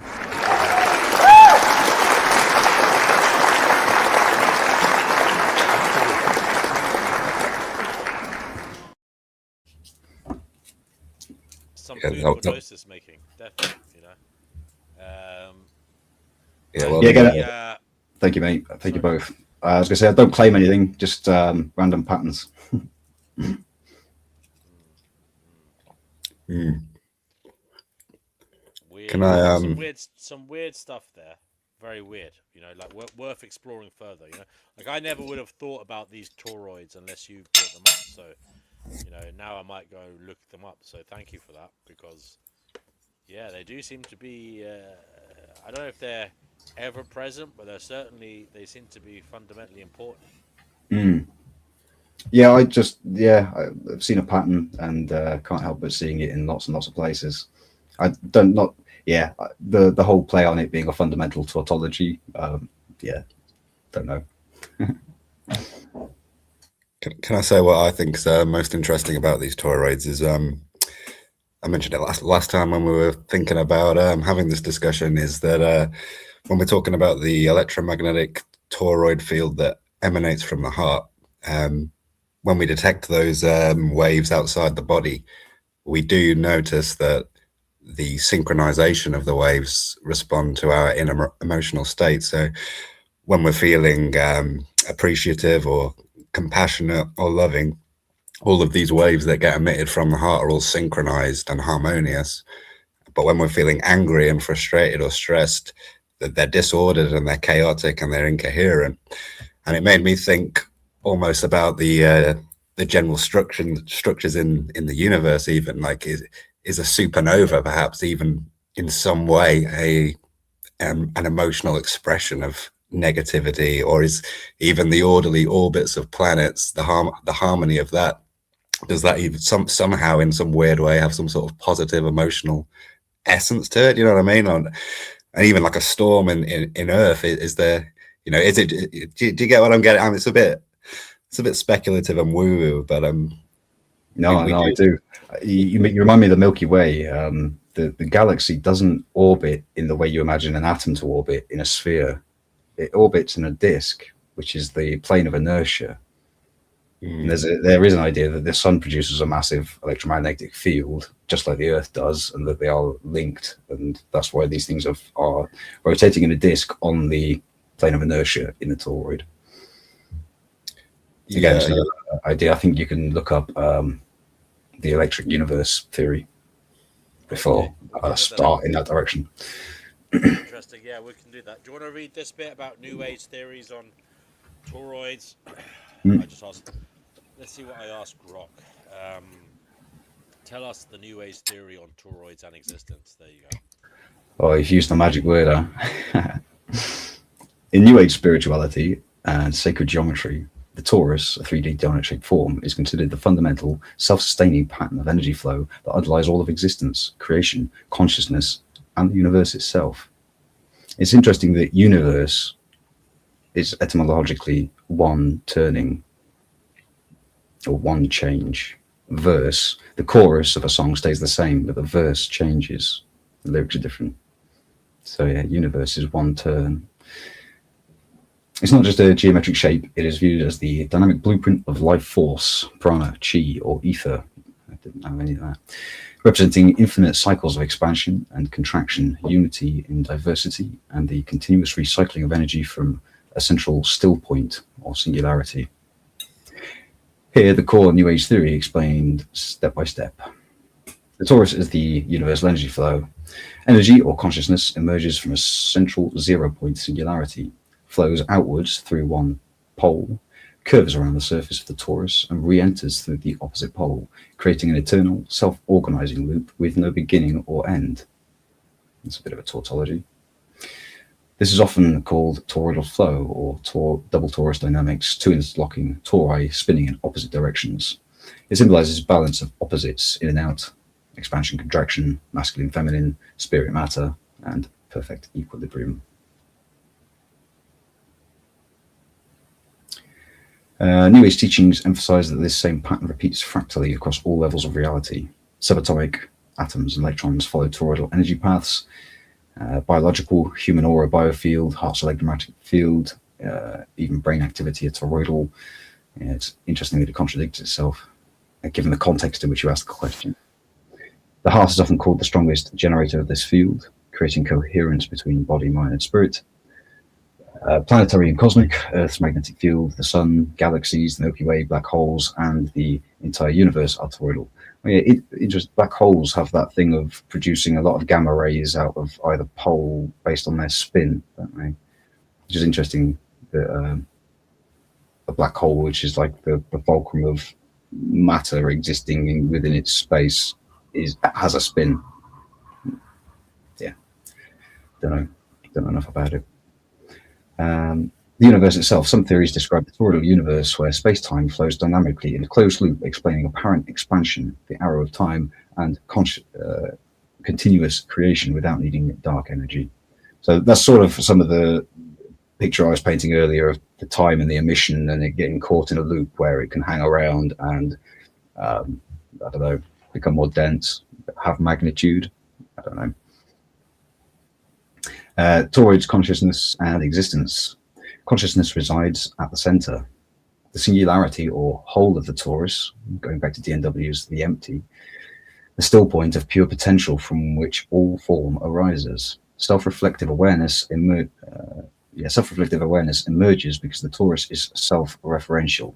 It folds back on itself. Existence is consciousness creation. The torus shows how the universe is alive, breathing, and self-sustaining. Everything is interconnected in one vast toroidal flow of divine energy. Sacred geometry link, the flower of life, a key New Age symbol. It's also fundamental in geometry. It's the 6 circles around a circle, the only number of circles that will perfectly fit around a circle that's the same size. The flower of life unfolds into a 3D into a torus, as a torus representing the blueprint of creation. Connecting to conception, gametes and brainwaves, tying it back to your questions.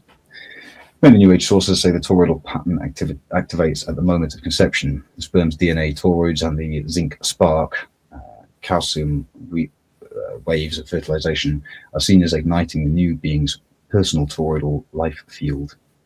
The early embryo, starting with 8 cells, is said to progress through platonic solids and then organize around the central toroidal field generated by the developing heart, the first organ to form. I didn't know that. The toroidal field is what breathes life force into new existence, linking physical DNA structure to energetic consciousness.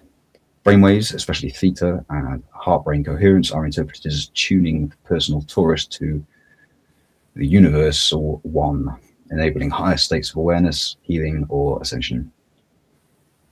Key proponents, afraid I can't pronounce the name, Nassim Haramein, featured in the Thrive documentary, popularized the double torus as the dynamic of energy at all scales. Others like Dan Winter and Drunvenal Merchezdek, and Heart Math, which was mentioned earlier, Institute Link to Consciousness, Sacred Geometry, and Biofield Science. In short, New Age theories see the torus as God, source, universe's signature shape, the geometry, existence itself. It proves we are not separate, we are living expressions of one infinite flowing energy field. This is a metaphysical, spiritual framework, not mainstream science, as we discussed earlier. It's embraced in meditation, energy healing, crystal work, and consciousness expansion practices. If you want practices to activate your torus, book recommendations, or how it connects to a specific teacher, stroke video, just say the word. Okay. I thought I'd look up that guy. Is it Nazim? Is that his name? Nazim. Yeah, Nazim. I'll look him up and see what he's about. Okay. The Connected Universe. Nazim Haramein. Okay. What's he all about then?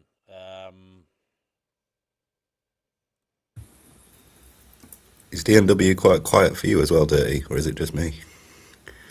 Yeah, a little. Sorry. Is that better? Yeah, that's better, mate. Is that better? Okay. I'm looking for a video on this Nazim character.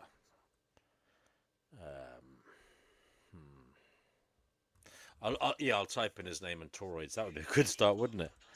There we go. There we go.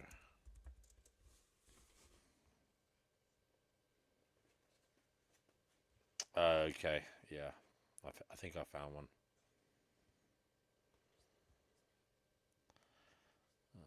This one.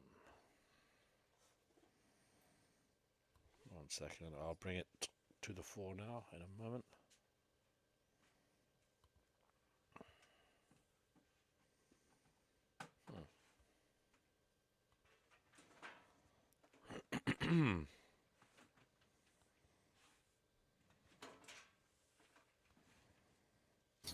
I'm so sorry to influence your downfall, Kenny.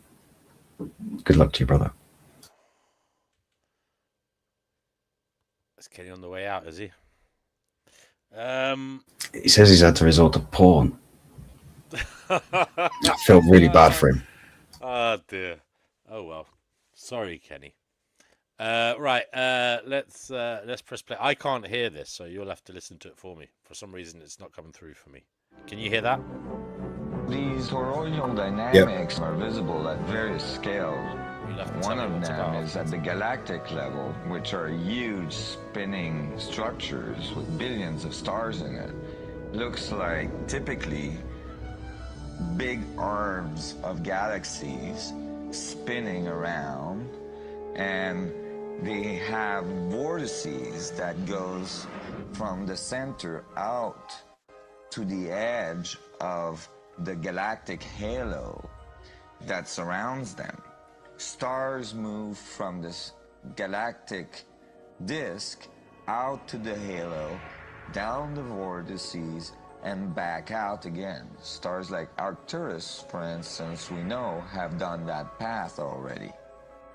That's the appropriate description even for the atmosphere of our planet. The weather goes from the North Pole down to the equator and then back up, from the South Pole up to the equator and then back down. Even the dynamics on the surface of the sun are very similar. Of course, here we're looking at it from an external perspective on a small scale model. When you look at the solar system embedded in the galaxy, embedded in the cluster, embedded in the supercluster, we're traveling in this boundless sea of infinite torus flow.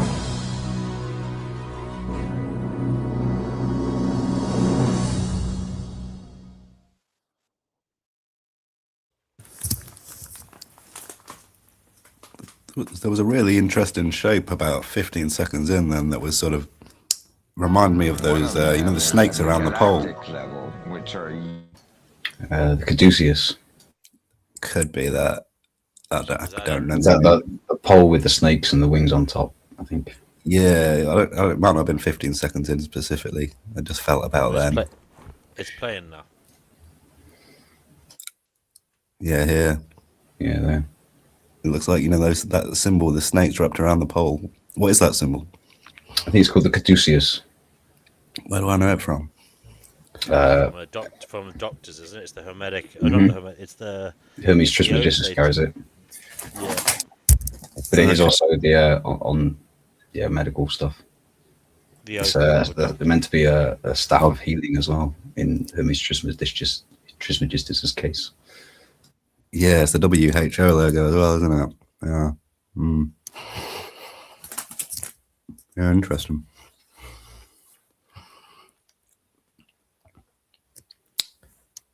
Yeah, you mentioned in the chat that Joe's gone to find his own little Taurus.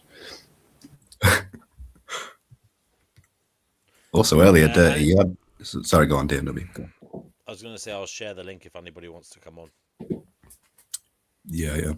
I was just going to say, sorry, Dirty. Yeah, I think earlier you had like a diagram where you were you kind of like sort of spinning the yin yang. Have you ever seen the visual of that where they slowly increase the rate of rotation of the yin yang.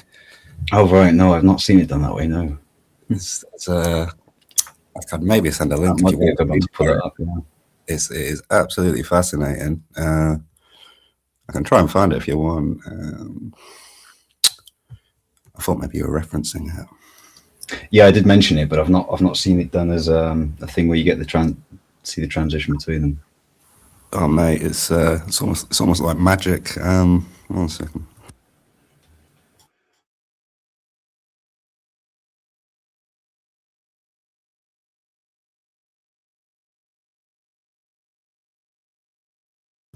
I've only got it on Twitter. Are either of you two able to share it if I put it backstage? Yeah, sure. 1 second. But yeah, it's pretty mind blowing when you watch it. Do you want to DNW or shall I? Can you go ahead, please, Daddy? Thank you.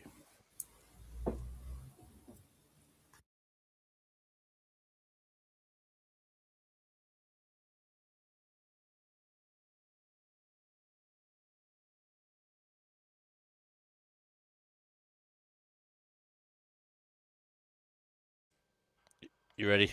Okay.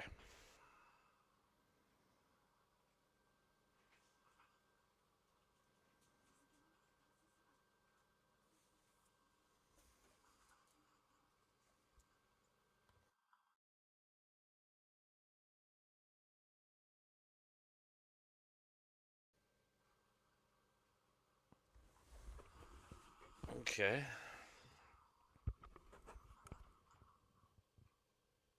Oh wow, that's cool.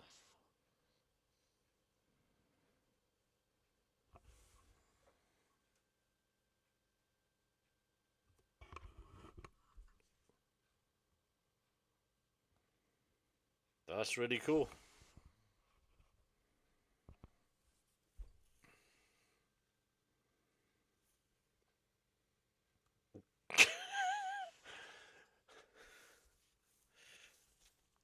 Kenny, look the other way.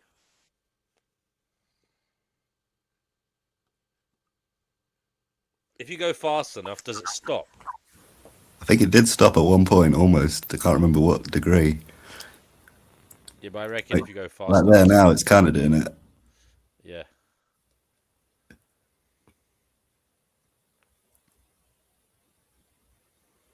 But it is mad. It's cool.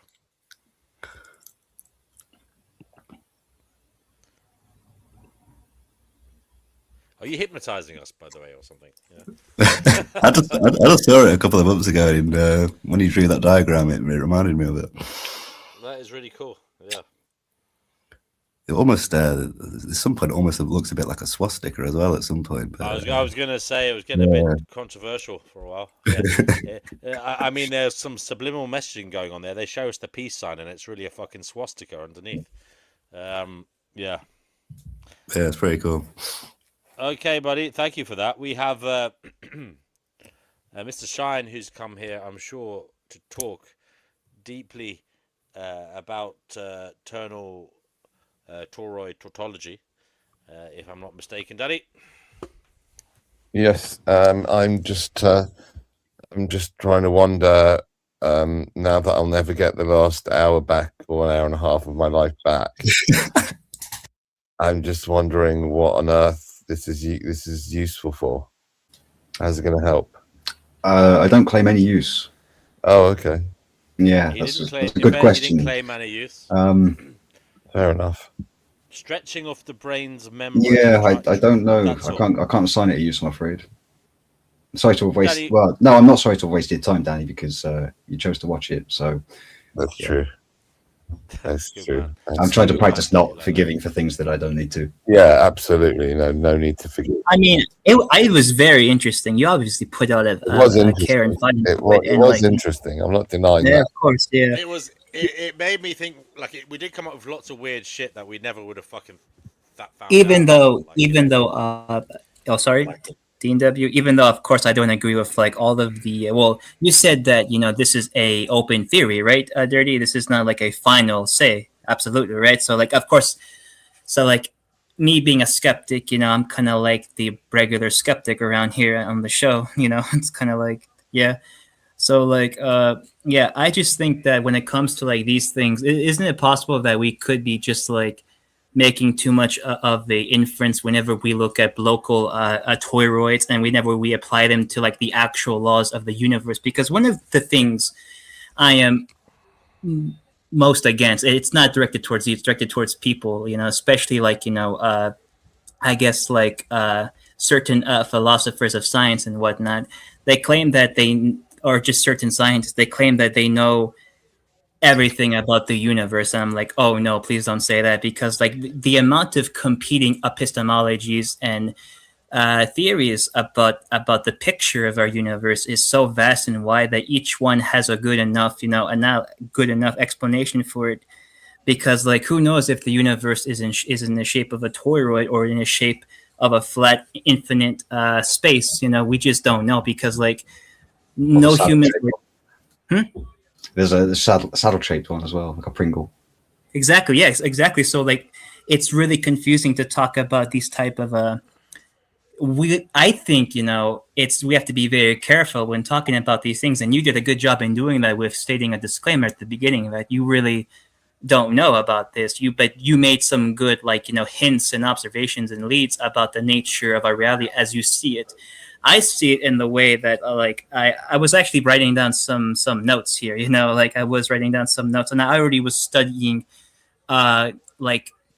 something similar to this, because I am heavily invested in like the philosophy of causation. So I'm just oh, hello.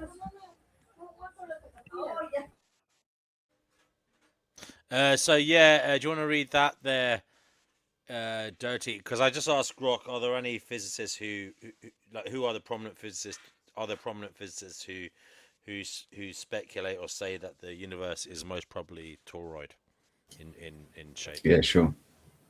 Yes, some physicists have seriously proposed and continue to study the idea that the universe could have a toroidal topology. This is not the dynamic energy flowing a double torus of New Age theory, the one we discussed earlier with Nassim Haramein. Instead, it's a precise mathematical idea from cosmic topology, the study of the global shape of space itself.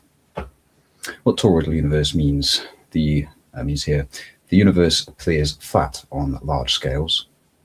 In a 3D torus, the simplest toroidal topology, space is finite but has no boundary or edge. Interesting. That's quite tautological. Imagine a 3D rectangular box. If you fly out one face, you instantly re-enter from the opposite face, like the old Asteroids video game, but in all 3 dimensions. You could, in theory, see multiple copies of the same galaxies or patterns repeating in the cosmic microwave background, circles in the sky. This is one of the 17 possible flat, multiply connected topologies. It's perfectly consistent with Einstein's equations and inflation. It just means space wraps around on itself. Which physicists have said this? Respected mainstream cosmologists Alan Guth, Alexander Vilenkin, published in 2025 paper specifically titled On Quantum Creation of a Toroidal Universe, analyzing how such a 3 torus could form nothing via quantum gravity, including Casimir energy effects. Yashar Akrami, forgive me for the names. All right, Institute for the Theoretical Physics, Madrid, and the International Compact Collaboration are actively hunting for donut-like topology using the latest CMB data. They call it high-risk, high-reward cosmology. Megan Tegmark and Andrew Jaffa and others analyzed early WMAP data in 2003, found tentative hints of toroidal shapes. Earlier theorists like Andrei Starobinsky and Yakov Zeldovich in 1980s and Jean-Pierre Luminet explored compact toroidal or related topologies. Current scientific studies. Nice. Yeah, thank you, Fatima. Kind words, and thank you for observing the disclaimer. Of course, absolutely. Yeah, if you want, I can read this part. Yeah. I can. Thank you. Yeah, go on. I'll have a smoke. That's right. Thank you. DW. Can I? Okay, he's saying I don't didn't hear know it if now. you can. We'll see. We'll see if you can. I don't know. The correct phrasing is "may I." May I? May I please read? You Spanish-speaking cunt. Thank you. Okay, here we go. Current scientific status: small tori, smaller than the observable universe, have been strongly ruled out by Planck and WMAP data. No repeating patterns seen. Okay. Very large tori, bigger than the observable horizon, are still allowed. We simply can't see far enough to detect the warp around yet. The leading model remains an infinite, simply conductive flat universe. That's kind of where I was leading beforehand. But Toroidal or other compact topologies have not been completely excluded. Yes, it's still a competing field. In short, some physicists definitely say the universe could be toroidal. Could be is a very, very powerful word. It's a legitimate ongoing research topic in cosmology, not fringe speculation. It's about the global geometry of space, not energy, field, or consciousness. Okay, so guys, what I'll do if you want, I will say I'll ask it to create like a list for you, reading list, so you can go in and research it yourself afterwards. Hell yeah! Based on contemporary scientists, rather than the New Ages. The New Ages are interesting. I'm not saying I don't mind New Ages. I'm not saying you should avoid New Ages, because I think they're good for stretching your thought. But if you want to look at the science behind it, because obviously we don't know if this is right, but at least if we say this is what Grok says, you should go and research. You can go and research and make your own mind up. So I'll do that for you. Absolutely. If the universe was toroidal, if you did keep going in a straight line, would you end up where you were? Is that how that would work? Oh yeah, exactly. I think it's going with that, right? Like if it's really toroidal, you'll end up in the same place you started, which like that kind of goes with like the loop theory. But like a lot of physicists, a large respected amount of them, say that it's just a flat zone, flat infinite zone. I kind of like what like. I don't want to say anything more, because I don't want to be certain who came up with that theory, but like, I'm not sure if it was Einstein that came up with like the expanding space of his theory. But like I think that like what physicists lean towards is like open space, just infinite flat space, and like a loop.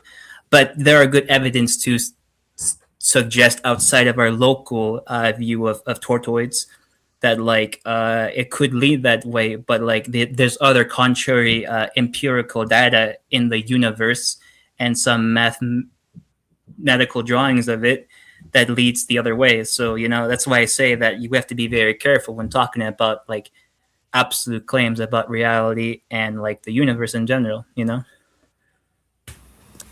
Absolutely. Also, just because something exists doesn't mean we don't have to consider there are other things also existing. That was kind of one of my basic views on this. Like, just because toroids exist doesn't mean they are the be all and everything. Yes. Other things also exist. Why didn't you choose, for example, a sphere spirals or spheres? Why didn't you choose a sphere? Do you know what I mean? The spiral is the opposite shape. There you go. And there's more than one shape. But you get what I'm saying. And just on the other point, just on the other point, if you make the radii the same, you'll transcribe a sphere. So if the minor radius is double the major radius, you'll transcribe a sphere. So it is a sphere and a spiral and everything else. But again, it's just geometry. To my mind, it's just geometry. But I have this weird idea that geometry is fundamental to existence. Reality? Yeah. So you're more Platonic than and maths. Yeah, maths kind of is given rise to in the universe by geometric principles. Pi is pi, and it can't not be. 6 circles fit around a circle of the same size. Only 6. There are these principles that you can't escape, or we have no way of escaping them, and they fit in higher dimensions. So it's from 2D to 3D to 4D. It doesn't matter how you scale the cardinality of the system. So whatever cardinality the universe has, dimensionality, geometry still is geometry. Though it is. Oh yes, yes. Even David Hume said that there is two types of knowledge: relation of ideas, that's like math and logic, 2 + 2 = 4, and red is red. And then there is a matters of facts, that is like our experiential experience of those facts, you know. So yeah, there's definitely something, but like the thing about like mathematical Platonism is that like they also believe that there is a separate realm of shapes and like abstract numbers existing. And one of the critiques of that is like, well, how can abstract non-physical things touch our like meager temporal bodies and minds? It's very a head scratcher. Like the gap is there, but like I don't think there's ever going to be a clear-cut answer for that, because I think that's always going to be a type of a god of the gaps, you know, and in a figurative sense, because I've seen some good arguments saying that, you know, it could just be arisen out of us, you know. That's the kind of like the indirect realist route of like a philosophy. Indirect realism is like there are things out there, but like they don't matter unless we exist. It's like the realist point of view, you know, the indirect realism. So would that suggest that the geometry arises from our existing, in a sense? Yeah. Yeah, cool. I've not thought about that. Yes. Indirect realism. Yeah, thank you. It's very interesting stuff. Yes, I love talking about these things. It's definitely getting into like the more cerebral ahead of it, you know. And yeah, so like I do enjoy like the drama here and there, but this is also where it's at for me, you know. So thank you so much, Dirty, because like I've always had interest in this topic, even though I am skeptical about like the certain conclusions, you know. But that's just part of a conversation of like a philosophy and science, you know. Philosophy and science are just one big conversation. That's all it is. Yes. Yeah, like a yin yang. Absolutely, yes. Yeah, thank you. No worries, man. Just quickly, Dirty, as well. Is there any like a positive feedback loop aspect to toroids ever, or a negative feedback loop where it exponentially increases? It's only speculative in my mind, but 90% of the universe is plasma, or some 99, some stupid ratio of the universe is plasma, and it's the fourth state of matter that nobody's ever taught about. We're all hit with the 3 states of matter that we bump into, but fire is a form of plasma, sunlight is a form of plasma, plasma makes up most of the universe. So it seems to be this sort of elephant in the room in my mind. And I think the Birkeland current thing, what sticks in my mind is Birkeland currents in plasma behave in exactly the same way as twisting pieces of string. I've made bowstrings and crossbow strings, and the way to make a Flemish bow twist is to very tightly have 2 strands that you twist clockwise and then untwist them once counterclockwise, and that those 2 twistings basically try to untwist in opposition to each other so that it can't untwist. That's how you make rope or you really increase the tensile strength for that. And as you twist it up, you then twist and twist and twist and twist. Eventually, if you don't keep the tension on, the twist will kink, and you'll get a kink that's orthogonal to the tension.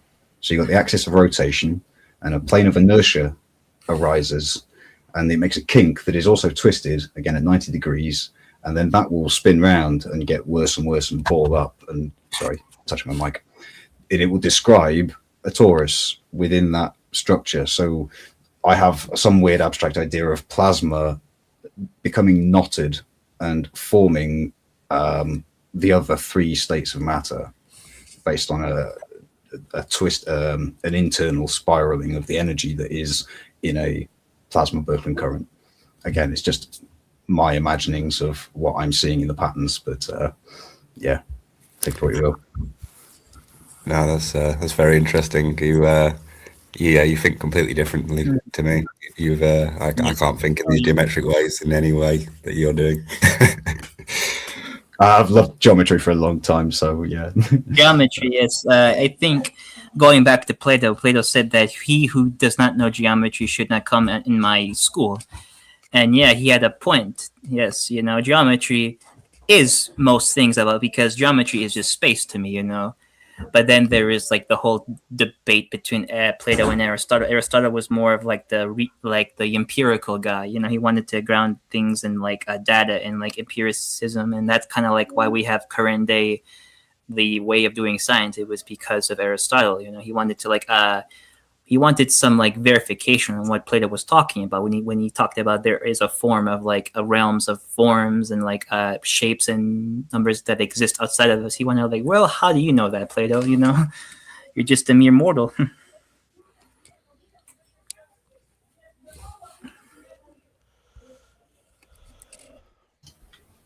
Yeah, forgive me, I've run dry. Oh, it's okay. Yeah. What about wormholes? Are they toroids? That's a good question. I've not looked.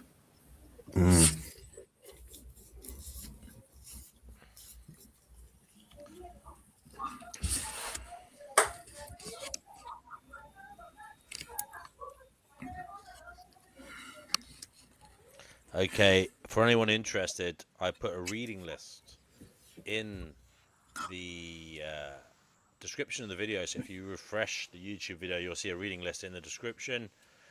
Also, I shared it in private chat for anybody who is in the studio now.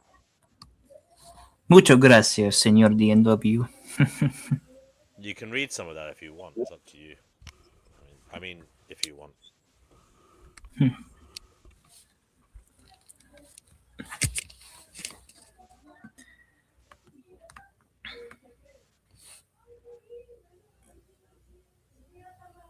I'm gonna copy and paste this.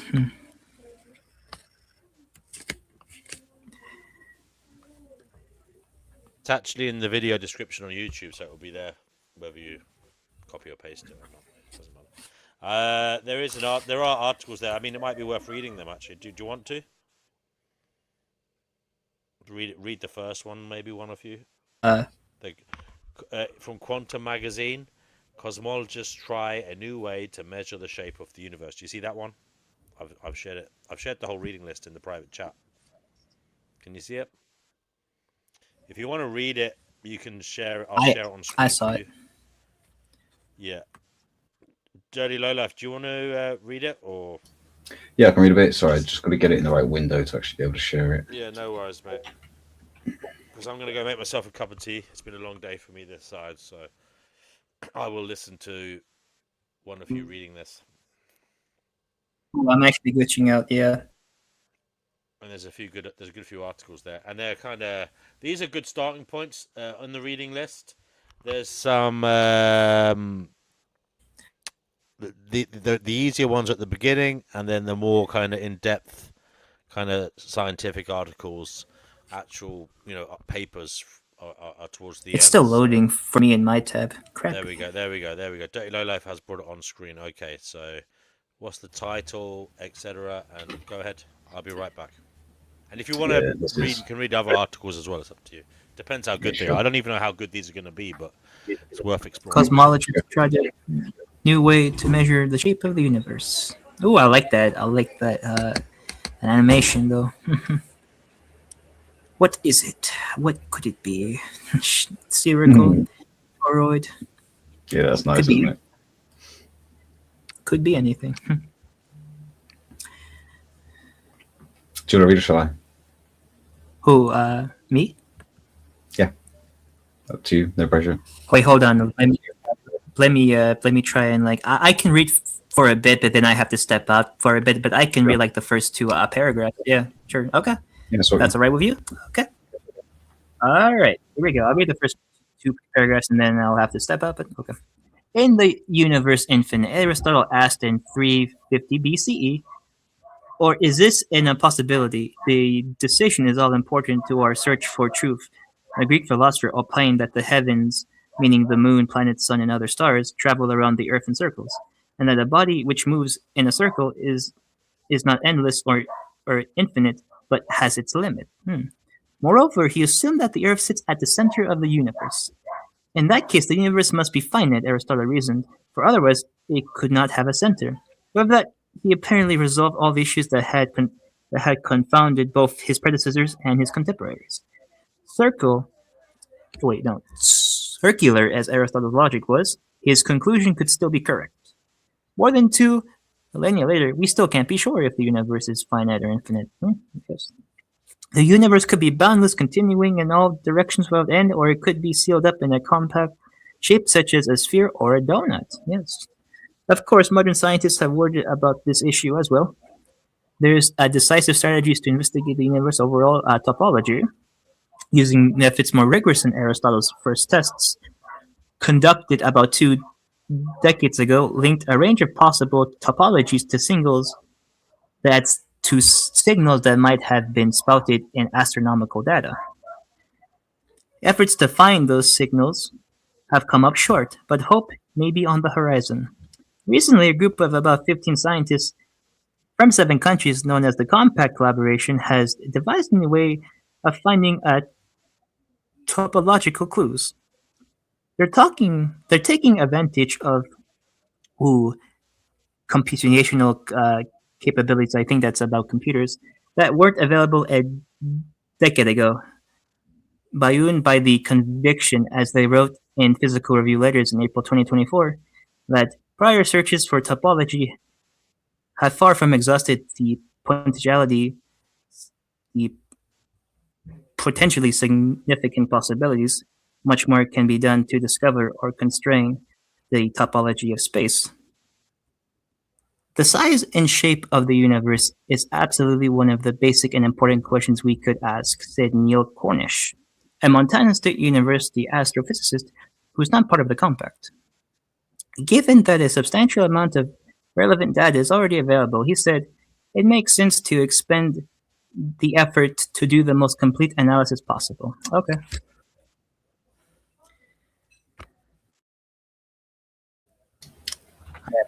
Yeah. Take over for a minute. Yeah. Circles in the Sky. Yeah. Contact Collaboration builds on work from more than 25 years ago.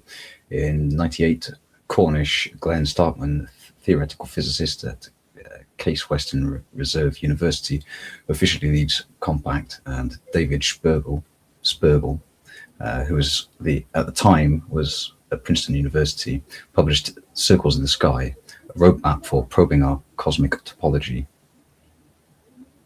The technique that these researchers introduced would work if a few assumptions fell into place. Most important, the universe's topology would have to allow light traveling for almost the entire age of the universe to take 2 totally different routes to get to us, in much the same way that an aeroplane traveling from Spain to New Zealand can fly either east across Asia or west across the Americas. The surface of the Earth is like a sphere, but other shapes are possible for the universe as a whole. Consider, for instance, the donut-like torus. In this case, there are multiple ways for light ray to travel around the surface of the torus and return to the same point. The light could loop around the outside of the donut or loop through the central hole. Either way, it makes it back to where it started from. It's much harder to picture a torus with a 3-dimensional surface rather than our 2-dimensional example, but it can be modeled by a cube, albeit one with some unusual properties. Imagine living inside a special cube where each face is somehow connected to or identified with its opposite side. If you were to walk out the left-hand face of the cube, you'd emerge on the right. Similarly, you'd pass from top to bottom and front to back. Again, mentioned earlier. The Circles in the Sky, Cornish, Spergel, and Starkman explained how cosmological data might reveal that our universe has topology like that of a 3D torus, one of many shapes they considered. They proposed looking for this evidence in the cosmic microwave background, a steady stream of photons from early universe that reaches us from all directions. The CMB tells us how the universe looks about 380,000 years after the Big Bang, when light was first able to travel through the cosmos unimpeded.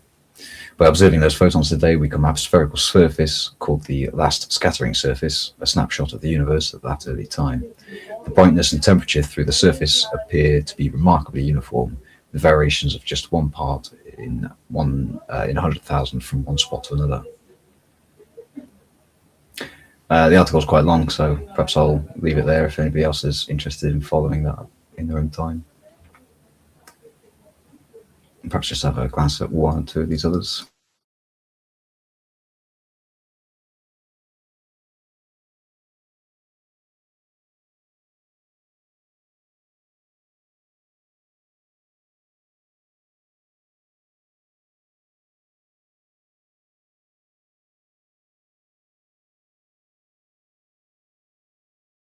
Very awesome background noise at the moment, so I might need somebody to fill the dead air.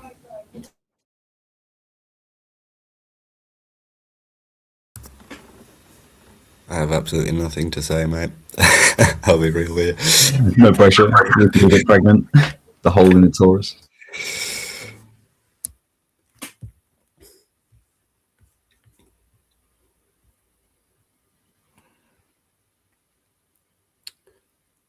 Yeah, but I will say I did get a lot out of your presentation, mate. Like I say, I don't think geometrically in the way you do, literally at all. So to get those sort of from someone who does think that way, it's good to hear the ideas and thoughts that emerge from doing so.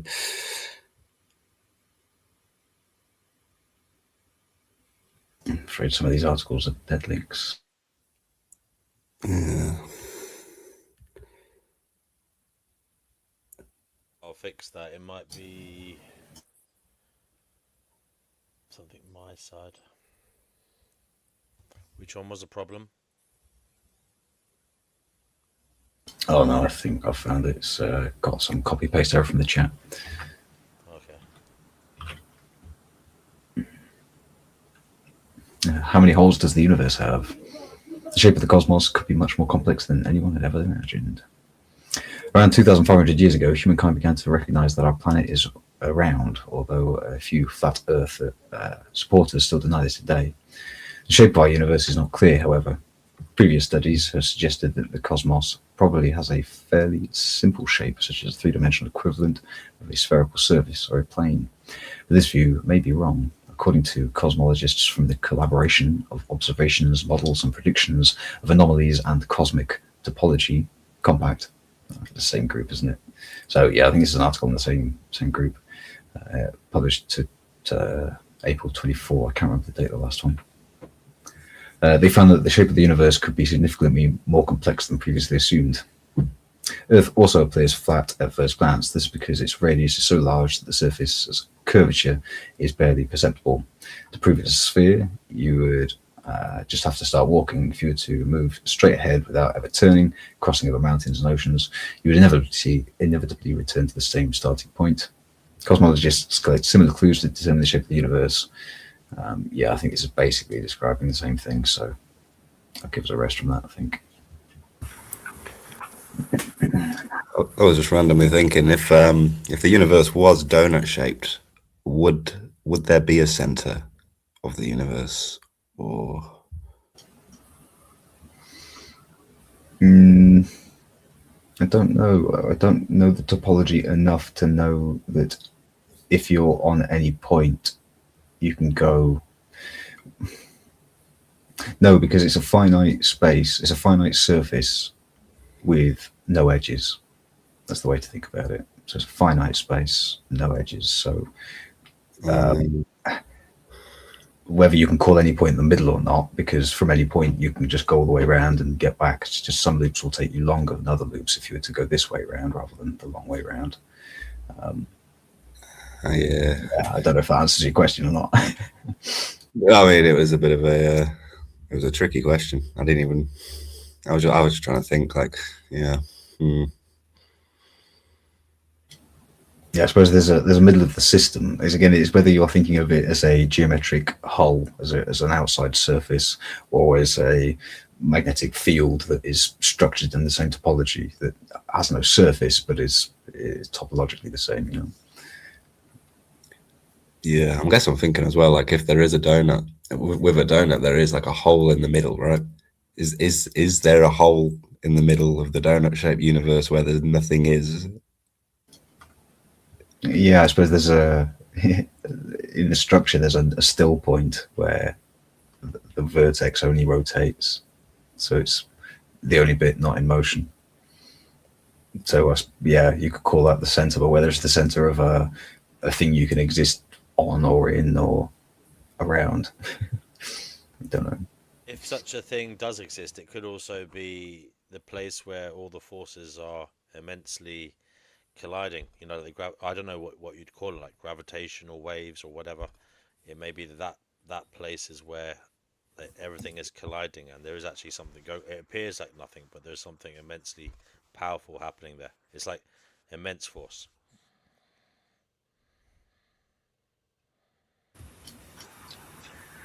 Just wondering, has Pristine got any comments?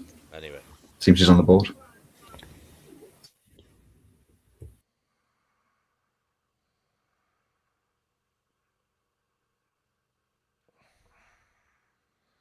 Happy to talk about other things if you wish.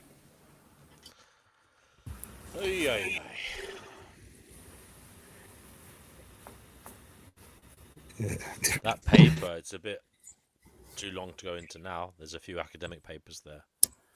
But it's basically saying that they haven't actually ruled out a donut-shaped toroidal universe yet. And they're saying past searches missed a lot and future data could still detect it or finally rule it out.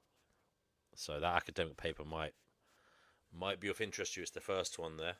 Yeah, thank you. It says in the paper, here's a quote from it. It says, the shortest distance around the universe through us is unlikely to be much larger than the horizon diameter if microwave background anomalies are due to cosmic topology. They show the observational constraints from the lack of matched temperature circles in the microwave background leave many possibilities for such topologies. And they evaluate the detectability of microwave background multipole correlations for sample cases. It has searches for topology signatures in observational data over the large space of possible topologies, and they also say it poses a formidable computational challenge. So yeah, cosmic topology. Yeah. Basically, guys, is space infinite and flat forever, or does it warp around on itself like Dirty Lowlife here is contemplating? He doesn't know for sure. He's putting out there it's possible it may wrap around on itself like a big massive 3D donut. It's the Ouroboros, the snake eating his own tail. Oh, nice.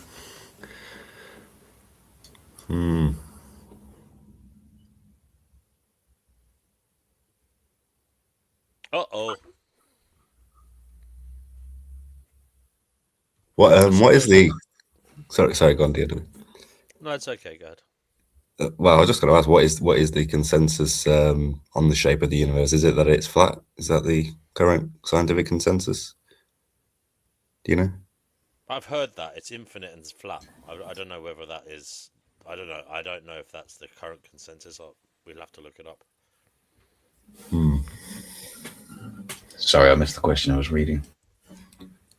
I was just asking what is the scientific consensus on the shape of the universe currently? Is it that it's flat?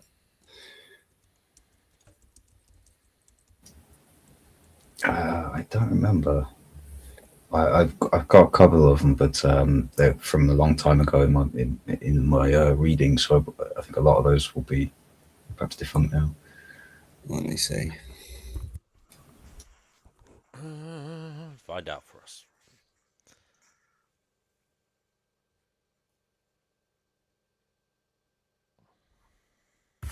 Yeah, I'm reading that the current consensus is it's spatially flat, zero curvature.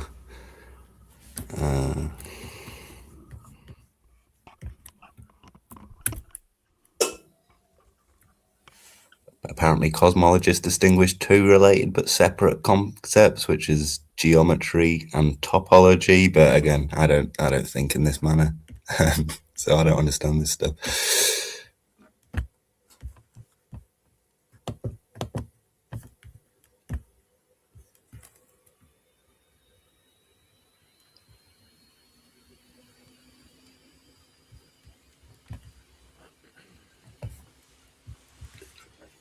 I don't even understand how the universe could be. Sounds like someone's at the airport, taking off, or starting up a vacuum cleaner. That could have been me pushing my desk chair back, but I didn't believe it. I didn't know it made that sound.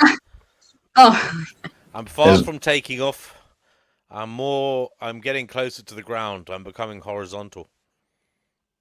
Oh, that's funny.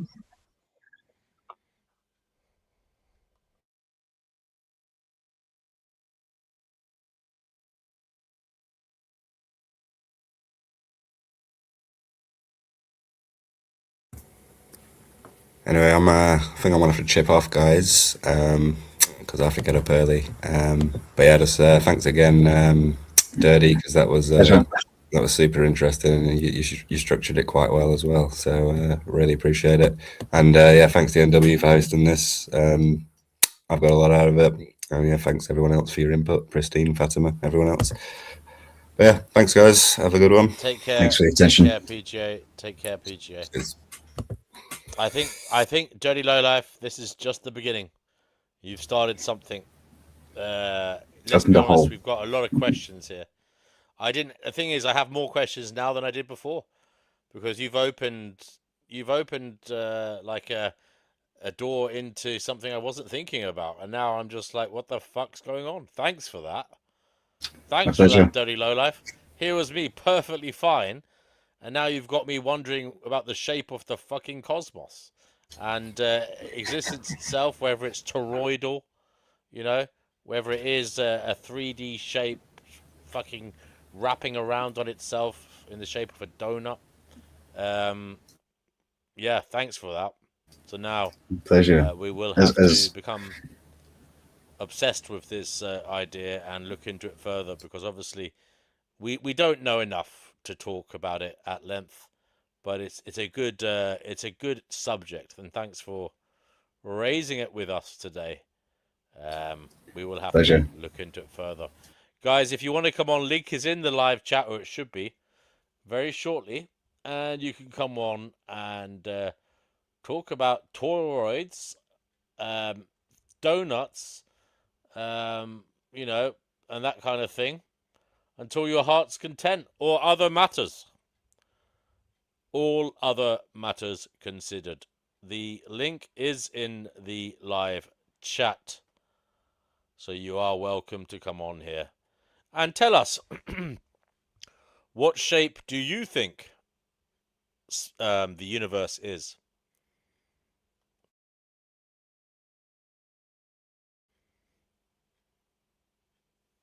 Okay, Objective Ethics would say, good to see you, my friend. He says D&W, he thinks he thinks the universe is either shaped like a big heart or a giant arsehole. He's not sure which. Yes, it could be an arsehole, and that is what is driving the expansion. Maybe it was a cosmic flatulence that caused all of this, and we are but fragments of shit. You know, grand flatulation. Maybe it is. It's a possibility. We are God's fart. Maybe that's what this all is. You know, God had a bad night, maybe a dodgy curry or a few dodgy real ales, and he let rip, and here we are. So Black Hole says he might come on tonight. Well, go on then. Good to see you. Ricardo, yes, you should come on. Kenny, well, Kenny's been warned not to, you know, wish death upon people. So we'll have to hold on to that. Sorry, I can't die. I'm eternal. Are you puking? Retro. All you all. Alyssa says Guru is on the mend. He's coming back soon. She keeps messaging me, badgering me to read out his latest work on various matters, but I couldn't do it justice myself, Alyssa. The man will have to read it himself. It's his work. It's better coming from his mouth than mine. I don't want to mischaracterize anything that he's trying to say. Okay. Don't be cantankerous, my fellow twits. Yeah, not a good idea. I believe Kenny has been labeled cantankerous by Objective Ethics there. I don't know what he was doing in the comments, but apparently he's been cantankerous. Okay, so we are waiting, anticipating who is going to pop on and enliven the show with a much needed burst of inspiration and insights that may well help us to find Gnosis. Okay. I've got a Untrackable has just commented. But he's commented on one of my posts. Well, Untrackable, if you're here, do come on and say hello, brother. Righto. I suppose we should have a musical interlude. Objective Ethics says, "Oh no, Kenny told me I can't call him cantankerous, so I am only talking about me and my fellow cantankerous twits." There you go, Kenny. Kenny, you've been firmly put back in your box. The lid has been nailed on. You're scrambling about there in an airtight container, failing in the dark. But hey, all you have to do is make amends, and OE will come back, maybe with a nail bar, and let you out. So anyway, I'm going to have a musical... Oh, I was going to say I was going to have a musical interlude, but someone is here. I'm not sure who it is. Do apologize. I'm going to have to put a newcomer shield up because I have no idea. They have been on it before, but I can't remember how they behave. All right, I'm back. Discog, you're on the Finding Gnosis show. What would you like to say? Discog, you're on the Finding Gnosis show. I said at Discog, you're on the Finding Gnosis show. Okay, I found it. The unmute button. Thank you. What a wonderful show and awesome dot connectings and Thank you. It's good. It's good, but it hurts the mind, the brain in a good way. I'm like, I can't stop connecting dots, and there are so many more. Yes, Discog. I was thinking exactly the same thing. Discog. Oops, sorry. Discog, you've been on here before. Welcome back. A long time ago. I remember your voice now. You were on here a long time ago. How are you doing? Have you found any sparks of Gnosis for us? Thank you. Yes. Interest? Have you found out anything? Are you bringing anything to the table tonight, except other than your good self? I hope so. Thank you. As long as biological alarm system will calm her little fuzzy ass down. I do have a query as to what one might use on a cantankerous sore, because those are painful. And I also wanted to pop in about I reckon a bit of pseudocreme. Have you ever heard of pseudocreme? I don't know if you have that over there. No. What is it? Pseudocreme was the go-to ointment in my house as a child. Anything at all that was viewed as a little bit septic or possibly moving towards that, way of being, you just rubbed a bit of pseudocreme on it. Pseudocreme sorted all your ailments on your skin. It wasn't something you put on a teaspoon and ingested. It was for external use only. Does anybody else here know what the fuck I'm talking about? Dirty Lowlife, if you're there, did you ever rub a bit of pseudocreme on yourself? Yeah, I know pseudocreme, mate. Yeah, it's got a horrible smell. Comes in a little grey jar. Yeah, A red label with white writing, if I'm not mistaken. Every house should have a tub. It's good stuff. Thank you. It's like a gentler TCP, but you have no idea what TCP is either, do you? It's another antiseptic that's a hardcore version of pseudocreme, but in a more liquid form. Antiseptic. Do you have TCP in the States? They don't really use it much here nowadays, but when I was a kid, it was around. I'm not familiar. It was a horrible bottle of antiseptic liquid that you could just pour on your cuts. It was like surgical fluid. You poured it on your cuts, and it burnt like it stung like fuck. It burnt like fuck, but apparently it killed all the germs. You could get a bit of cotton wool, dab it on a pimple, or a boil. You could even gargle it if you had a sore throat. Wow. But don't drink it. Never drink TCP. So anyway, that's my advice. Thank you. Yes, I wondered. I'm not a professional. There is a disclaimer on this show. Don't follow anything that I say. Here's the perfect segue, or that was the perfect segue, because I was thinking about the caduceus symbol, the staff in the middle and the two snakes, and how it is a symbol of healing, perhaps. And then I started thinking about Moses and his staff, and it eventually turned into a snake. Like, how is that intertwined and interconnected? And I'm not sure if it was Moses or somewhere else, because thankfully some of my biblical training is shifting perspectives. But it seems like there was another person of import who held up their staff for the onlookers to be healed if they only looked at it, and not all of them. Not all of them did. Which behold the mighty stuff. Right. And not all of them did. And so some were healed, some weren't.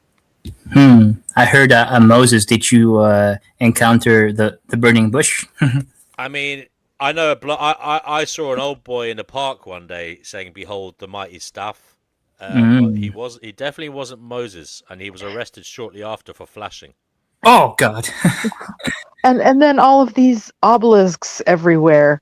What's up with those? That's not symbolic at all.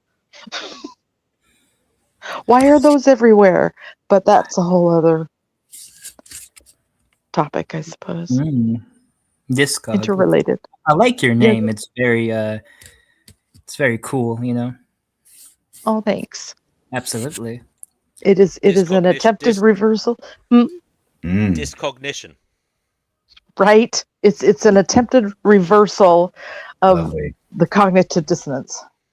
Lovely. And also discog, whatever. Just here I am, another.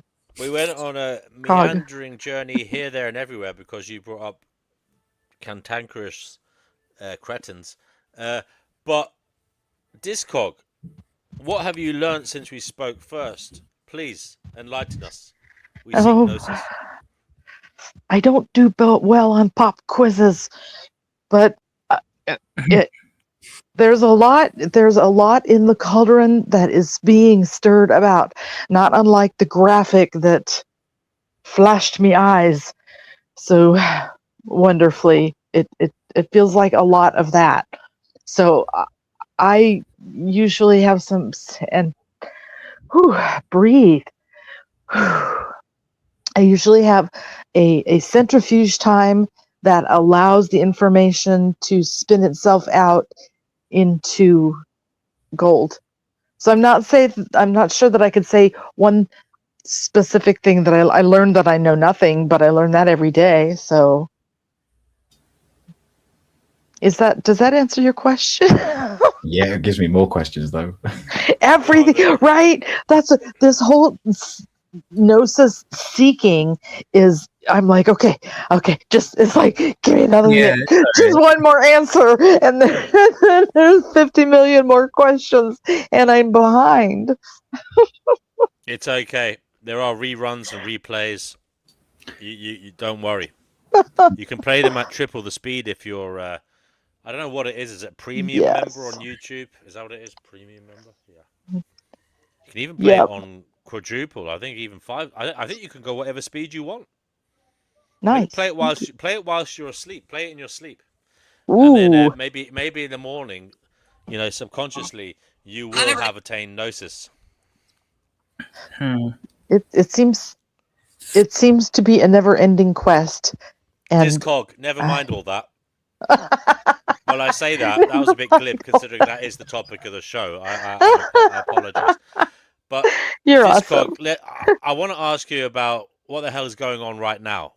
never mind how we came here, where we're going.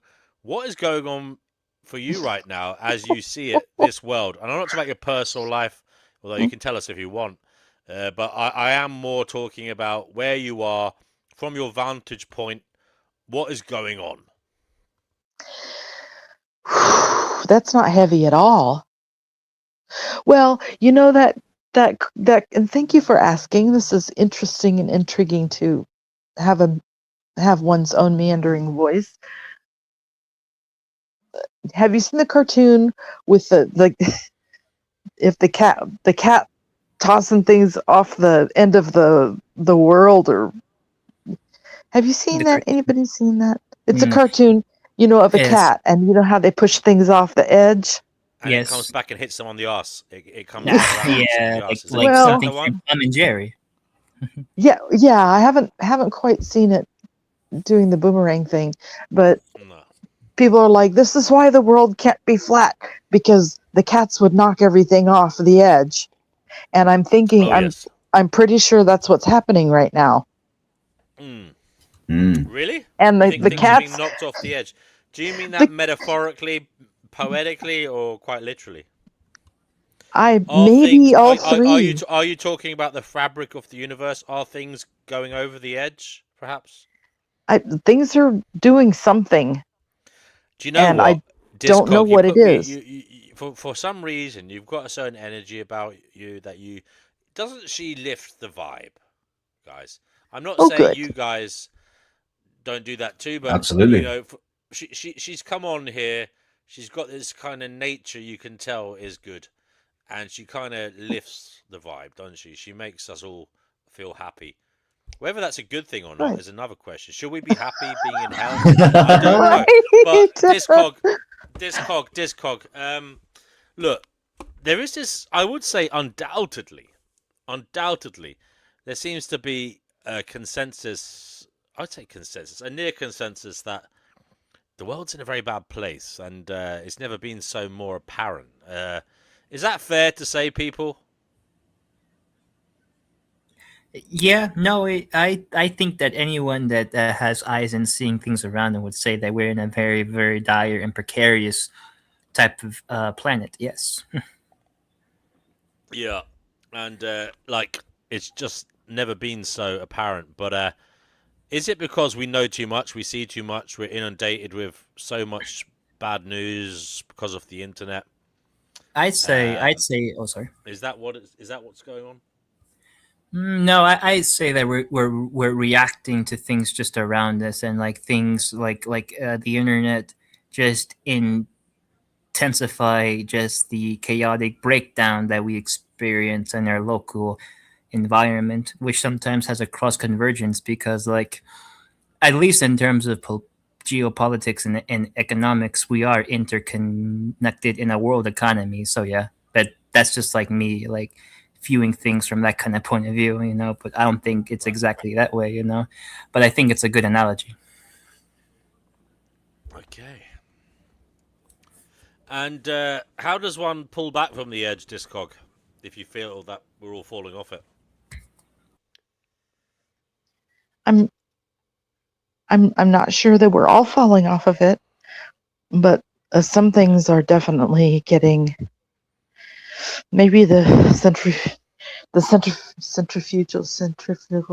How do you say that word? The force of the centrifuge. Sorry. Yes, that force is flinging things hither and yon that need not remain attached. The centrifugal force, yes. Yes. Newtonian mechanics. A kind of fictitious force or inertial force that appears to act on all objects when viewed in a rotating frame of reference. There you go. You certainly pulled that one out of the dark recess of your mind. My God, you must have been 12 years old when you last used that word in a science class. Congratulations. Nope. Oh, well, thank you. Thank you for... But what was I going to say to you? Can you repeat that, please? Which part? Basically, the main point that you just made. Oh, the spinning off of things that are perhaps not essential. You make it sound like we're kind of like forging iron here, and like existence is banging out the impurities. Is that what That's you what it think's feels happening? like. That's what it feels like sometimes. Really? Really? Does it really feel like that? I don't know. Or just being beat. Just being beat. Yeah. I mean, I don't know, like, if you could say we have strong evidence that impurities are being beaten off. Well, then maybe it depends what is being forged, because is it not the case that the powerful here seem a lot of the time quite decrepit, quite downright nasty? To describe them as pure, I mean, you could describe them as pure in some way, maybe pure evil. Although I don't know if I want to go that far, because Crazy Guru might get pissed off with me. But you know, what do you mean the impurities are getting are getting removed? What it sounds it sounds intriguing, but it also sounds problematic. How does it sound problematic? Because you're basically saying the chaff is getting taken away right now. Is it not the case that the downtrodden, the oppressed, those without power are the ones getting burnt up or getting removed? Oh, I wasn't referring You weren't to talking about beings. society. No, not Oh. society. No, I was referring to our increasing awarenesses as to what really matters. And Beautiful. maybe that's more localized than, but we can hope for an exponential effect. So you feel like we're going through some kind of massive shake-up where we're getting all this information, and it's basically like a massive sorting out moment where we're just being, it's like because of like globalization, because of the internet, we're being thrown all these different stories, narratives, facts, and figures, data from here, there, and everywhere, and this is the sieve moment. Only some of it's going to make it through as important. Are we sieving? Because I'm still centrifuging over here. Are we panning for gold? Yes, furiously at times. Interesting. Because there's that whole feeling of, all of this must be for something. It must be for something. But that could be a program. I'm aware. It must be for something. That might be the candle that kept us going through the ages. The thought that there must be something. There must be something at the end of the tunnel. It must be for a reason. And that reason must be good. Yes. One would hope. Have you speculated on what the reason might be, Discog? Many times, many things, and I have only unsurety and an open mind with the quest for further light and knowledge. Okay. Well, would you like to do a stream of consciousness right now and just speculate on what might actually be occurring, as in what is the reason for all of this, if there is one? I mean, imagine one. You don't. By the way, we're not going to hold you to this. This is like a freestyling, imaginative trip. Whatever comes out of you, I'm not going to hold it to you. I'm not going to say it's your personal belief. It's just a way exploration. of exploring. Yeah, exactly. I like that. Thank you. Well, I cannot say for another. I cannot say for any other. Only this one whose consciousness inhabits the body, perhaps. And that has been the big question, I think, throughout this one's journey is why? Why? So, yes, we're exploring I suppose, the dualities of of it must be all for good against, or maybe not against, but compared with perhaps the other end of the spectrum is, boy, they got a lot of good Lucian out of this one. Because Oh my days. Did you say loosh? I did. Was that the wrong word? No, it's fine. It's fine. It just kind of came out of nowhere. But okay, keep going, darling. You're doing fine.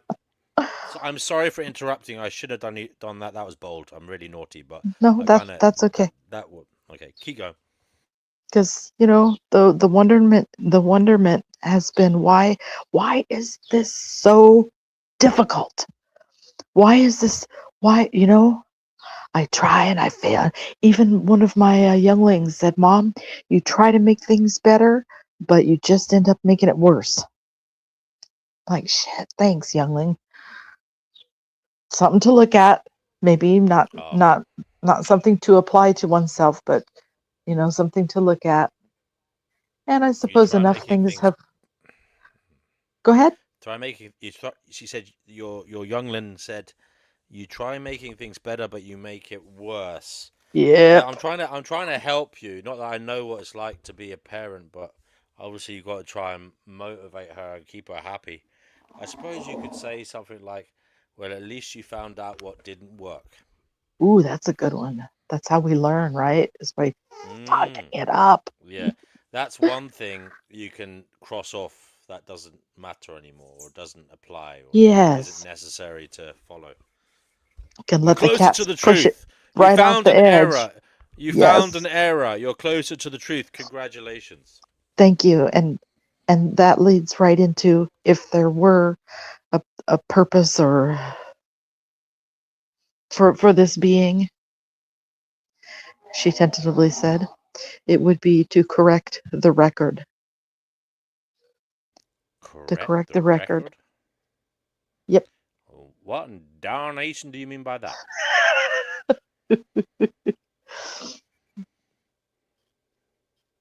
Right side upping the cognitive dissonance. Ah, okay. So correct your own mind. So, with respect, it sounds like what and I'm the getting external here is and the external influences which have pressed in upon the sacred being inside and layered and layered and layered all of the trauma crap. Like, so shit life that's is a not mine. journey of trying to become sane and knowledgeable. Or wise? Is it better to say the word wise? Because can you truly be knowledgeable? Maybe you're just wise to your limitations, wise to the unknowable nature of things, but you find your own path. I mean, but then maybe that is a kind of knowing. Perhaps. But then we go back to point zero of knowing nothing. Because even but all then the... you do know, but paradoxically, that means you know something, right? Yeah, yes. Paradoxically, that's the word of the day, huh? Everything seems to be I'm going to paradoxical. go and make a cup of tea, darling. I'll be honest with you. Yes. I want to hear nothing but you talking about Lucian. What was it you said? You said the word Lucian. Lucian energy. What else you said? Oh, yeah. I know She said I know loose energy, but she said something about Lucian framework. I can't remember what you said the term was. It was referring to Lucian, and I have heard it called the Luciferian, which I think is hilarious, but I cannot take credit. Luciferian. Oh, good one, huh? Like Rastafarian? Rastafari. So. Like Lush. All about the Lush. Okay. Lucifer. Yep. Interesting. Sorry to any of the Rastas out there. Sorry. Although I don't really like the Rastafarian religion. I think it's a load of baloney. Sorry. So, am I allowed to say that? Aren't they all? Yeah, but that one in particular is Codswallop. All religions are kind of phony, D&W. I'm not offended. Although I suppose they do nice things, don't they? The Rastas. Yeah, they're very passive. Their a philosophy is very pacific atheistic, just listen to music, pray, and smoke cannabis all day. Who was this Aliza Habibi, or what was his name? That Ethiopian chap who thought he was Jesus. What was his name again? Oh, Halassi. Halassi. That's the one. That's the one they worship, isn't it? King. No, he's the emperor, but that's ironic because he actually claimed. No. But isn't that what? Don't the Rastas follow him? Yes, they see him as like the reincarnation of like King Solomon. Yes. Like fuck he was. Anyway, I'm going to make a cup of tea, and you guys can talk about Loosh. I'll be right back. Yes.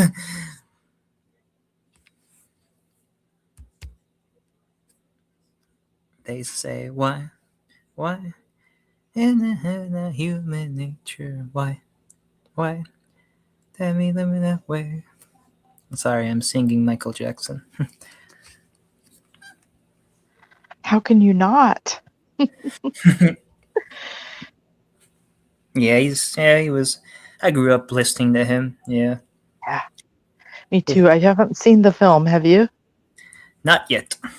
And I'm not sure if I will, to be honest, because like I don't like going to the theaters. Or probably watching on streaming when it comes out on streaming. Yeah. Probably would just watch it there. I prefer streaming over like theaters. Yeah, I can finally say that now because now it's a possibility to say that. Thank you, technology.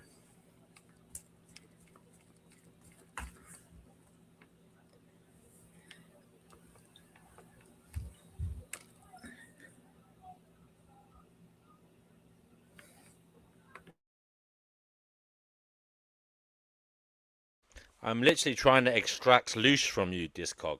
Don't you see the comedic irony of this? I want you to tell me about Loosh. Loosh me harder.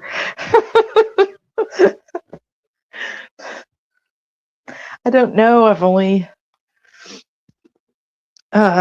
encountered that topic a couple of years ago, maybe.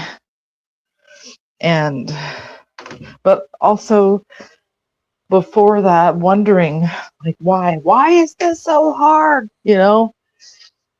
Oh, maybe that's why it's so hard. It's supposed to be. But really, shouldn't there be a balance of being successful? Maybe there is, and I just haven't seen it yet. But then the programming, again, so much programming, tells us that when things go shitty, it's our fault or God's mad at us or whatever. So it must be my fault. That must have been, But then there's that whole martyr thing, and again with the Messiah concept. It doesn't seem right to me to expect someone to clean up my mess. Thank you for that. Just gonna pay. Sorry, there'll be a quick commercial break. Sorry, one moment. One moment, please. Quick announcement. Help support the show and keep it running by using the link pinned in the live chat. Thank you to those of you who have supported the show so far. I appreciate you.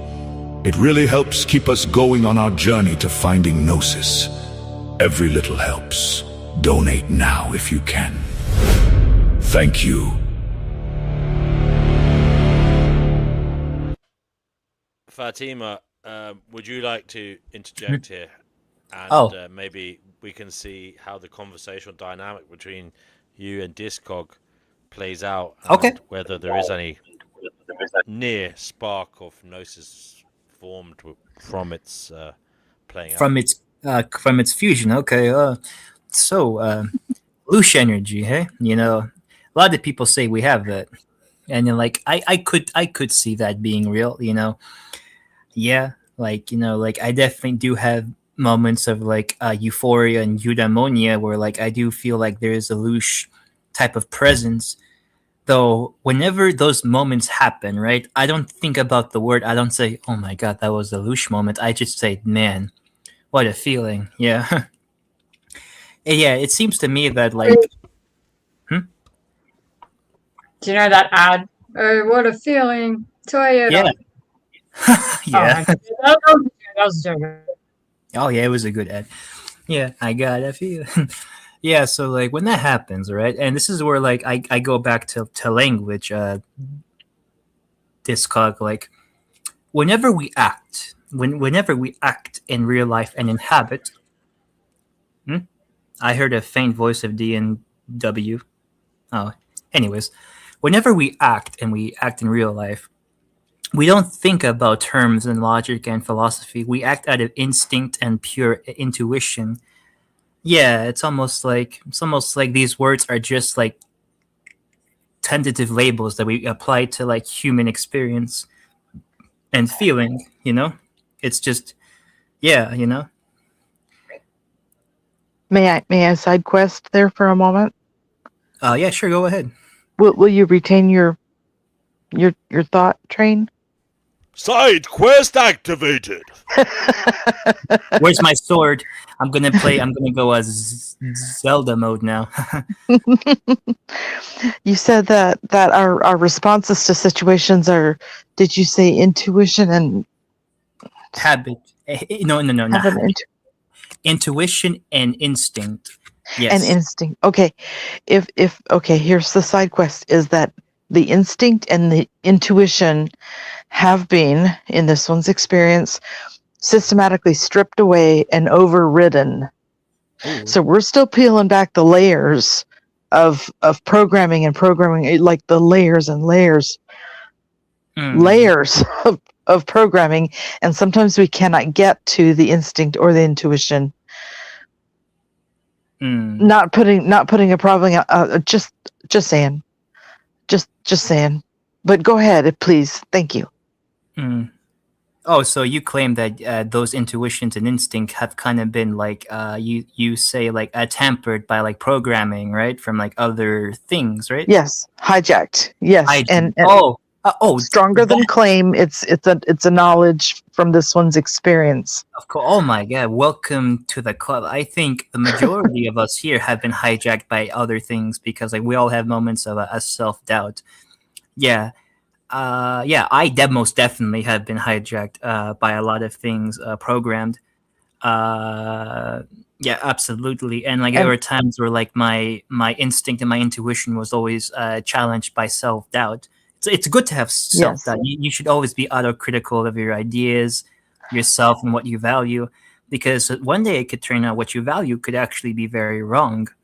And this happens to anyone. It will happen to me again, possibly within 5 years. It happened to me 5 years ago, and I think it'll happen to anyone hearing this panel. Yeah, but I think there's a way to like get back the intuition and instinct, and that is you must always be self-aware that yes, I am currently in a world that does not really favor me. This world does not revolve around me, so thus I must act in a way that doesn't conform to a type of suffocating crowd of like, you know, of like egoism, narcissism, and just be humble, you know, be mitigated in your skepticism towards things, but always keep a type of belief in hand about yourself, because you have no choice but to believe in things, you know? And so you must feel as though as that like you don't want to be another this is going to be funny cog in the machine, right? You know, so you want to, or at least you still will be, but you must be a self-aware and shiny one amongst the gray and rusty ones that you see on a daily basis. Right. You know, they're all trivial, you know. This is coming from a person who thinks that, you know, that general human life is somewhat of a trivial thing, you know, because like I don't think in my personal estimation study of the universe, you know, I don't follow a religious or a teleological point of view, which means that there's an end goal for the universe. I don't think there is one other than, you know, entropy, you know, the second law of thermodynamics. But beyond that point, beyond the point of entropy and like a decay and like a our universe gonna be reduced to like simpler particles and probably impossibly restart again? Who knows? I don't know for sure. But on that point, you have to recognize that like this universe isn't made for us. Like we're still here in it, and we don't know why we're here. But like it's better to do something than like just being like a raft in an ocean. I would say, yeah, I would even say that, But I think now, currently, to be active, you have to be inactive in our world, because to be active in our world, you have to succumb to meta narratives and other types of the capturing of yourself that you will get hijacked by those people, as you said. Discog, yeah. And I think I'm done. Of course, yeah. Anytime. Name is Fatima. Nice to meet you. Thank you. There's centrifuging to happen tonight. Of course. Is Senor D&W still there? Senor? Don't worry, I'm here. I'm listening. I'm making notes. I'm analyzing. Okay, thank you, Senor. I'm sending the information to who? My home planet. My home planet. Oh my God, what is that? Rayleigh? Yogif, like in the we don't use names where I'm from. Oh no. We just we don't actually use any. We don't actually talk. We just know instantly. We don't have to talk. Oh my God! There it goes. Instinct. You don't know why you talk, but yet you still do. Or you don't know where your language came from, but yet you still use it. I like that. That's how things work. Actually, you don't know where it came from, how it works, but yet we still use it. That's kind of like the basis of things, in my opinion.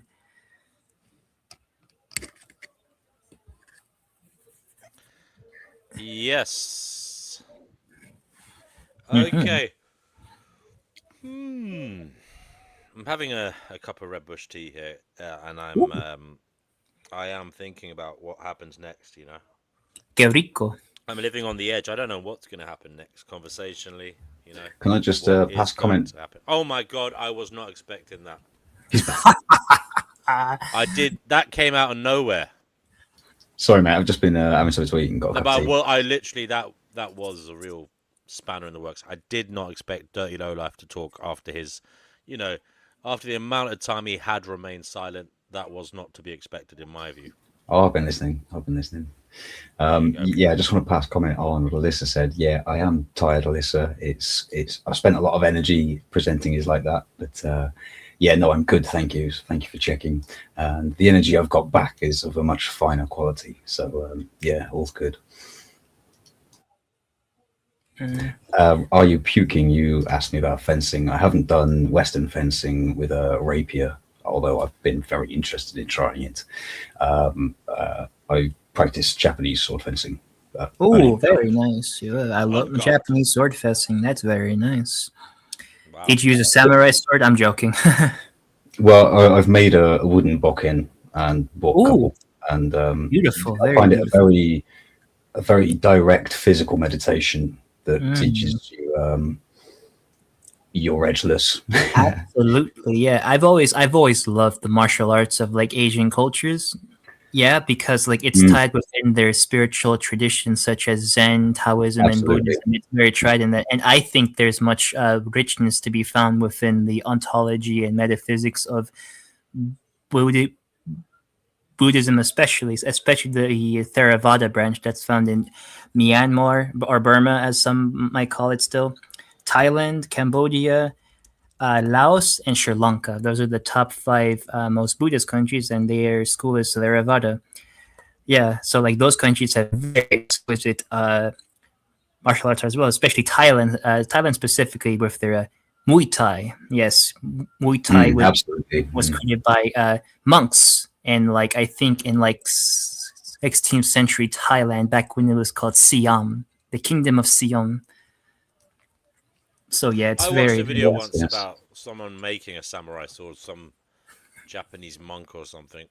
It was a sight to behold. It was pretty amazing. Oh, the process. crafting is unreal. Yeah, all sorts of things. Stages in the dark, so that you can see the color of the glow, so that you know the temperature of the steel.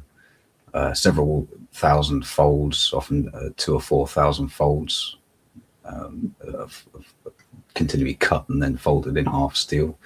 And the master taps a tiny little hammer on the anvil as a drum pattern, and then that's telling these two apprentices how to beat the shit out of this piece of iron.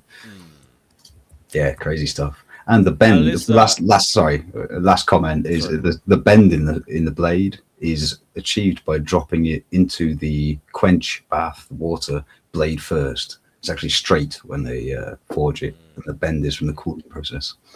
Yeah, crazy stuff. Yes, Alyssa. That was to Alyssa in the comments. Okay.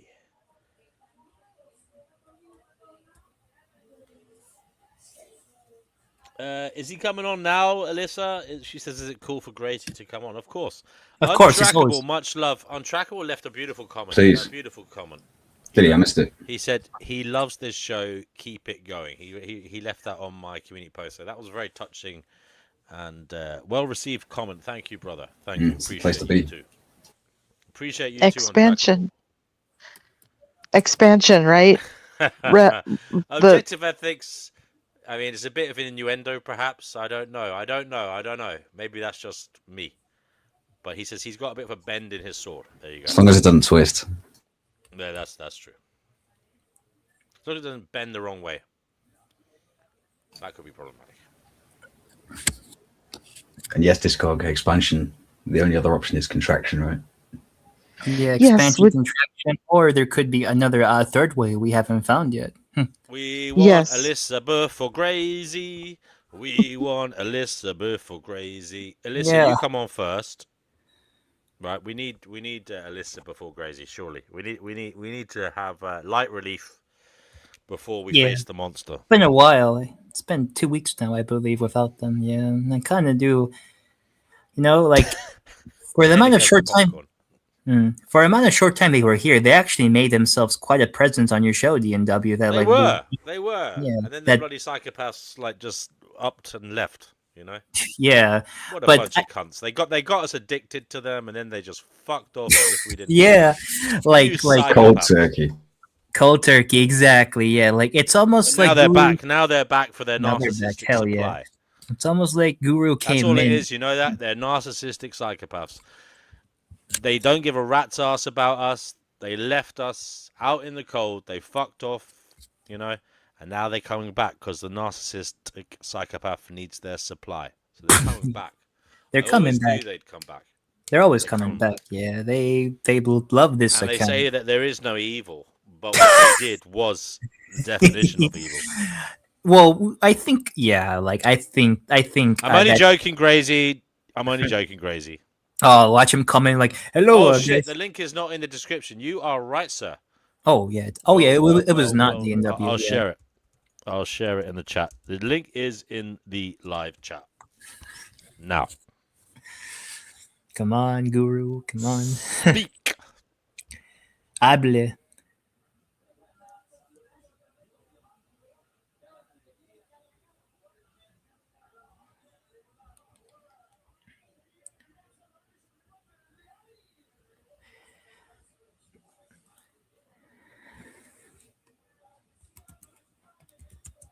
Where's my little flower, Discog? Discog, please shine at your light on us all. Cheer us up. Say something. Yeah, I want to ask you, Discog. What were you? Can you expand a bit more on the idea of the centrifuge? And I think you were alluding to what you might call the ego, or as your name alludes, cognitive dissonance.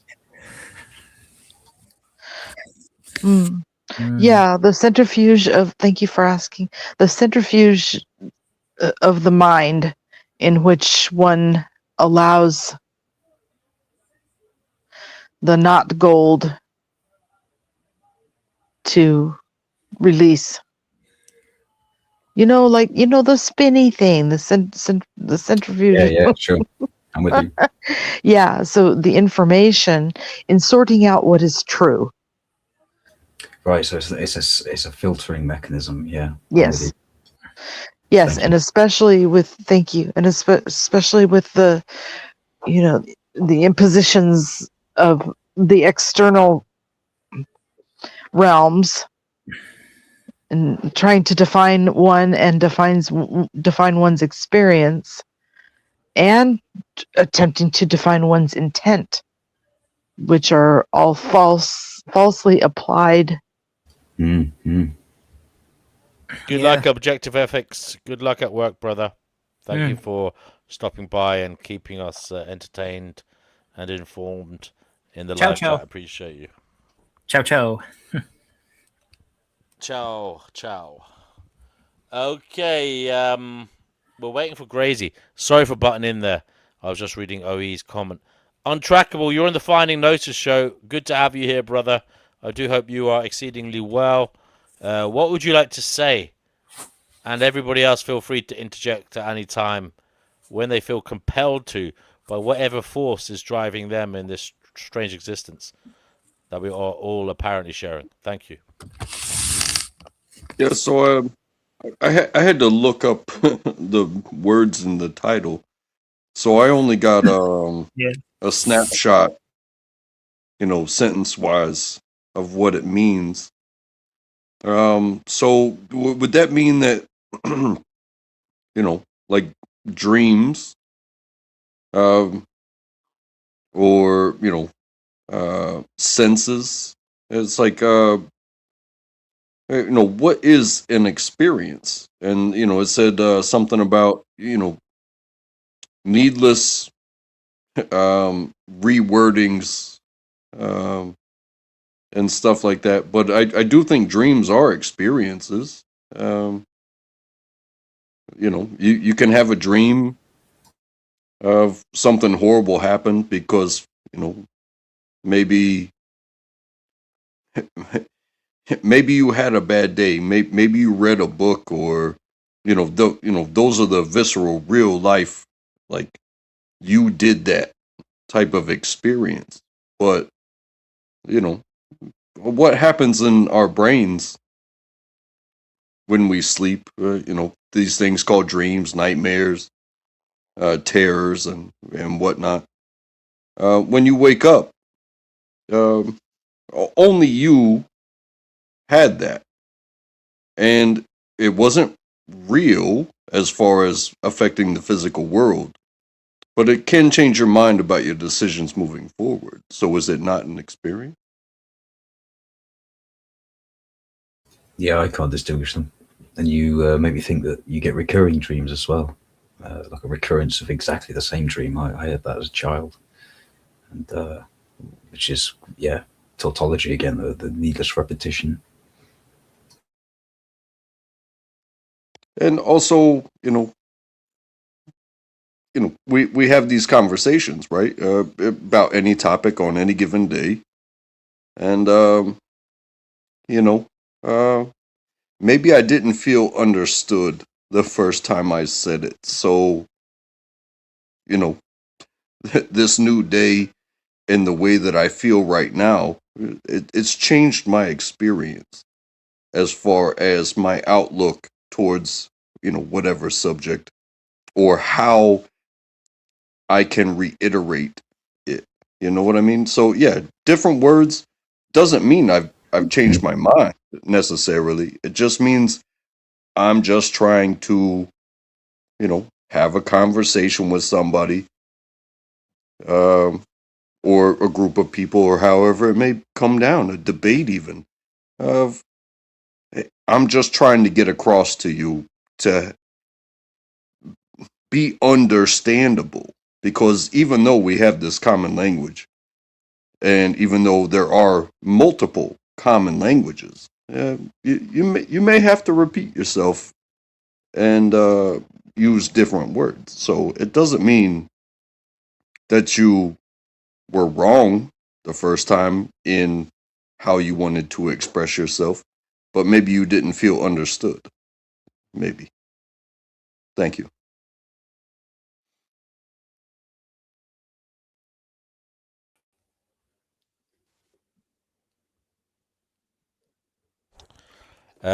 Carl, you're on the Finding Gnosis show.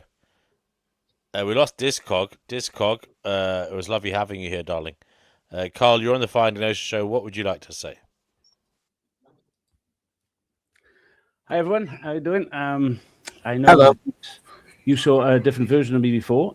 This is the version people like Dirty, DNW, and even Fatima speaks to. Yeah. Hello. It's the most structured and coherent version.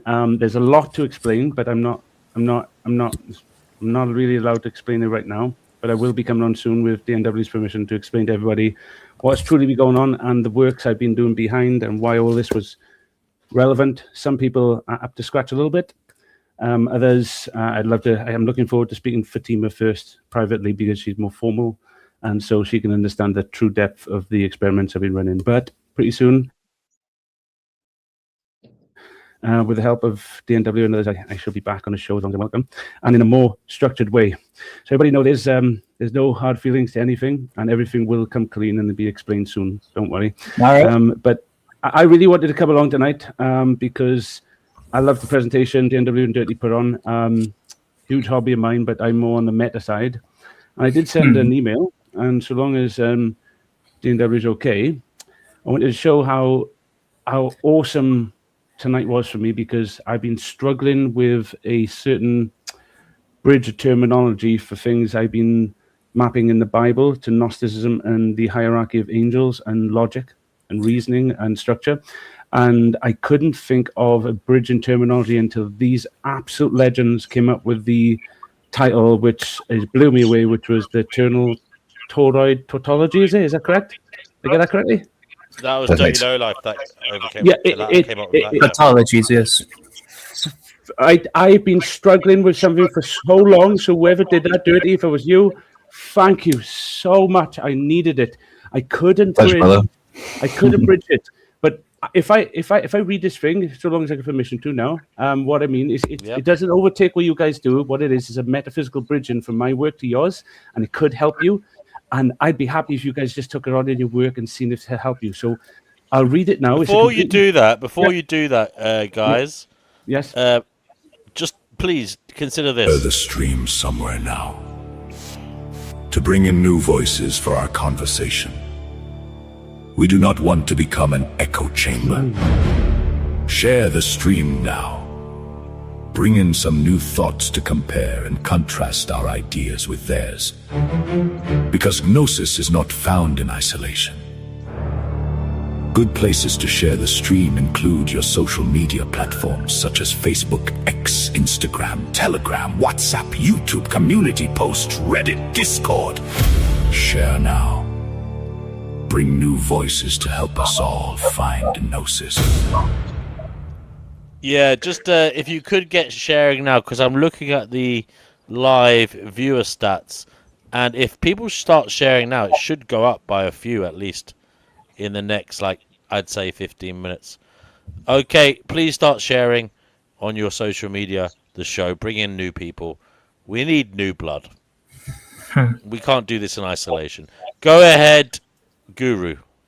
All right, and well, this is only my little take. I've got loads on, but I just picked this little section, so it won't be too long, guys. And Dirty and DW, you can tell me if this fits in from a Gnostic sort of metaphysical side, and I think it can help a little bit, and I can explain to it another time, not take up too much air on the show. So it's a remapping of my angelic hierarchy, and it's told through this new I'm so happy with, and I'm going to go into through Ternal,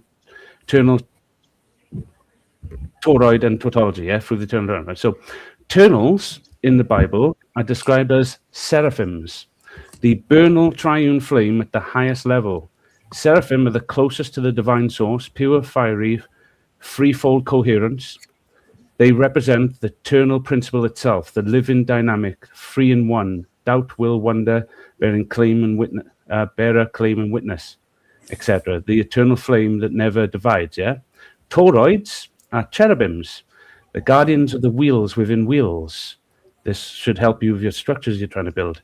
Cherubim are traditionally the keepers of sacred knowledge and the spinning balanced forms. The toroid, the donut spiral shape, is the living geometry of flow energy spiraling out, curving around and returning to source. Cherubim guard and maintain this eternal self-recycling movement.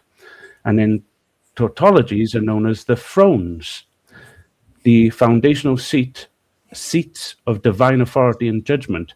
Thrones are the stable, self-proving platforms upon which higher orders rest. A tautology is that which is true by its own nature, self-validating, unshakable, self-authorizing. Thrones are the structural seats where the system proves itself eternally true. So this is just a wrap up then. So Ternals are seraphim, the living triune flame. Toroids are cherubims, the spinning, self-sustaining wheels of flow. Tautologies are thrones. This is all in structure, by the way, not what is in being. Yeah, these are structures. The self-proving foundations of coherence, and then together they form the Ternal Toroid tautology. Love it. It's brilliant. The native architecture of the all, the eternal structure expressing itself through triune fire, seraphim, toroidal flow, cherubim, and self-validating stabilities, thrones. All this is not to take away what you're saying, was to say that this map's almost identical to your physics presentation you put on as a metaphysical representation, and it's repeated throughout it all. Even the story of like Moses is exactly what you guys doing. Yeah, it's a story that tells the same story you guys told earlier on. If you think of the structure of what Moses was showing, yeah, I've said before, all follows logic. Formal logic is saying that what was this? Sorry, just to get it. So what he was explaining is the Ternal of Moses's whole thing was the Ternals was the species, a single species, yeah. But it was species that had ternal components. So in other words, they had to be land-breathing mammals, yeah, that needed this whole thing. That's what made the story work, to explain your guys' structure. So what you guys showed is what Moses was trying to explain in his story. He was saying that the Eternals were the species, yeah? He was showing that the Toroids were the cherubims. See, man and woman, or male and female, aren't masculine and feminine poles. They're the embodiments of multiple poles, but in different balances to each other. So they're needed for creation outside. So they're the Toroids. So everything had to come in 2 by 2, yeah? And then tautologies, the thrones, where the structure of the boat had to hold all this in one place correctly, otherwise it wouldn't have worked. So he's explaining what your presentation was basically Moses' presentation in story form, really. And that story has been told multiple times through multiple books of Gnosis. So it's awesome, you guys actually, for once on this one, for once, I'm being a bit of a dick there, but talk about something in physics that's often represented in Gnosis through these stories. So I loved it. What did you think of me aligning your Ternal Toroid? But by the way, I love it because it fit my structure perfectly. I was missing this for so long. So thank you for whoever designed this. It helped me up so much. Lovely. Yeah, just feedback. Liked the overlap. Yeah. I think you're gonna have to run that by 2 more times before it sinks in. I emailed it to you already. Oh, thank you, mate. Cheers. Thank you for that, Guru. Welcome back. Good to see you in good health. And well, I know you said it was an experiment, an act. We'll see. You can explain it another time. But Kenny, you've been waiting patiently there. What the hell's going on? Yeah, I'd just like to give a summary of the psychology behind people who believe in 9/11 conspiracy theories and how they react when presented with facts that blow their worldview into smithereens. The psychology of individuals who subscribe to 9/11 conspiracy theories often intertwines with broader cognitive and social dynamics. Many adherents of such theories tend to exhibit a strong distrust of authorities and mainstream narratives. This skepticism can stem from a variety of factors, including past experiences of betrayal, feelings of powerlessness, or a desire for certainty in an uncertain world. In the face of complex and traumatic events like 9/11, conspiracy theories provide a simplified framework that offers explanations, often attributing blame to identifiable groups or entities.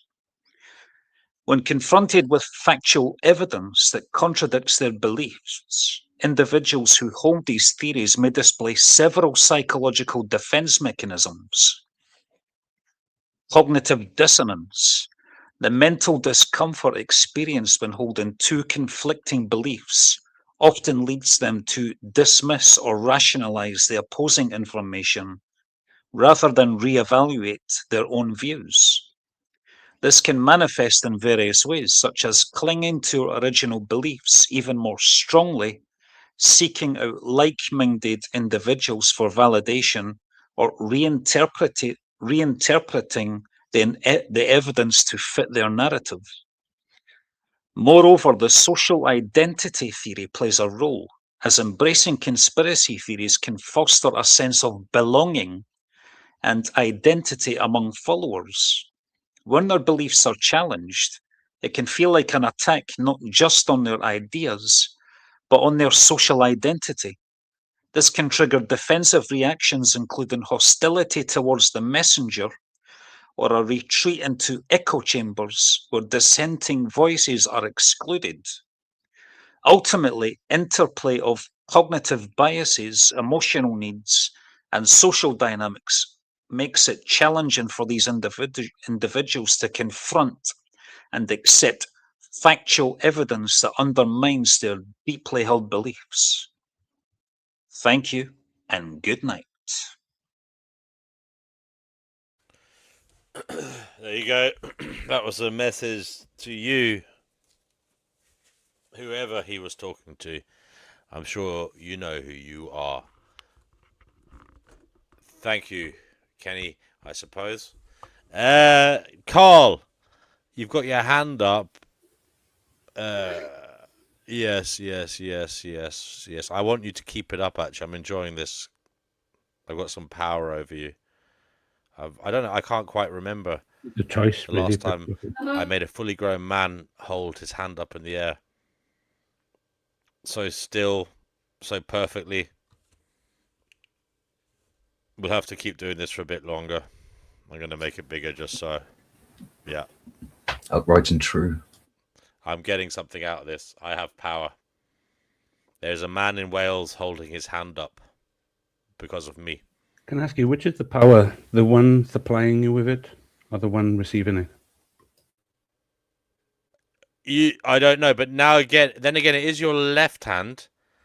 And yesterday we had some kind of strange new age religious guy called Peter Ragnarok saying he holds his left hand up and says in his head, "I take my power back." So maybe you're saying that mantra in your head as you're holding your left hand up. And maybe you're actually an energy vampire siphoning power from me. So this has all been a play. It's been against me. This whole time I thought I was the powerful one. But in actual fact, you've duped me. You are taking my power. So you can put your hand down now, please. Because I'm getting a bit... Put your hand down immediately, sir. May I speak? Put your hand down immediately. I'm only joking, Crazy. Go ahead, Crazy. Go ahead. You are center stage, the place that you like to be. We all know you're a raging narcissistic psychopath. You play with us. You act parts because you don't realize we are sensitive beings. Yes. Looking for Gnosis, and don't please stop doing that. No. I'm reminded of a song. Don't break my heart, my achy breaky heart. I just don't think you understand. So please treat us carefully. We're human beings. We're fellow souls on this journey through life. Don't play with us. If you're going to come on here, be the real Carl. Be authentic. Tell us what you really think. How would we truly Don't treat find us Gnosis as a social then? experiment. Sorry? How would we truly find Gnosis then?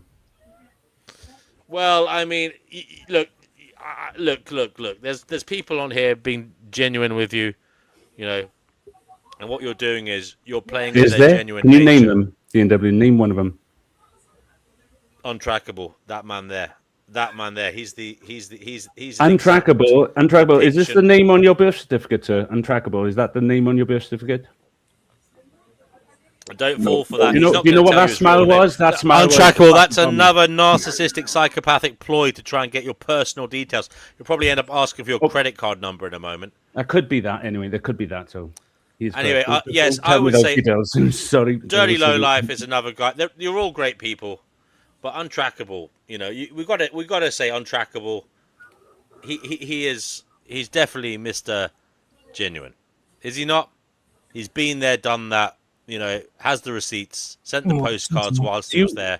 Untrackable, is that you what know, you he's want to come be? back to bring his wisdom and share it without being an arsehole, without looking for validation. He's carried the world on his back, and he doesn't even tell us about it. He doesn't seek praise or adulation. He just comes here in this personification of Zen.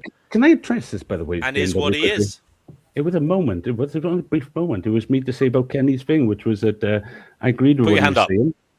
So, yeah. I agreed with what he was saying to an extent, but it was. I mean, when people say this kind of thing, they assume. All right, you can put your hand down. Sorry, I wasn't joking. That I'm going to everybody- shut up, Guru. Yeah, they assume. Guru. Take the mic. Go on. They assume that everybody does this thing whereby what Kenny was explaining that go for conspiracy theories. So he was talking about 9/11 in particular. I think this might map for everybody, and people let me know what you think. I'm learning. But like, yes, it can be true that what he was saying for specific people who believe in conspiracy theories, but doesn't it matter? Like most knowledge, the source of. Therefore, if the conspiracy theory is just tribalistic, herd immunity, wanting to fit in, then yeah, pretty much everything you were saying was very close to being true, wasn't it? Or I thought anyway. But if someone builds that theory of their own knowledge, their own mind, they see things, then what you're saying wasn't totally true. There's a different formula mix. It doesn't mean what the person is true in what they're saying, but his structure of how they get that narcissistical structure, wanting to fit anything, doesn't apply anymore, does it? If it's sourced from something different, something sourced from something different may align and look the same and be part of the same structure, but that source changes the structure. So I'd say that Kenny aligned one particular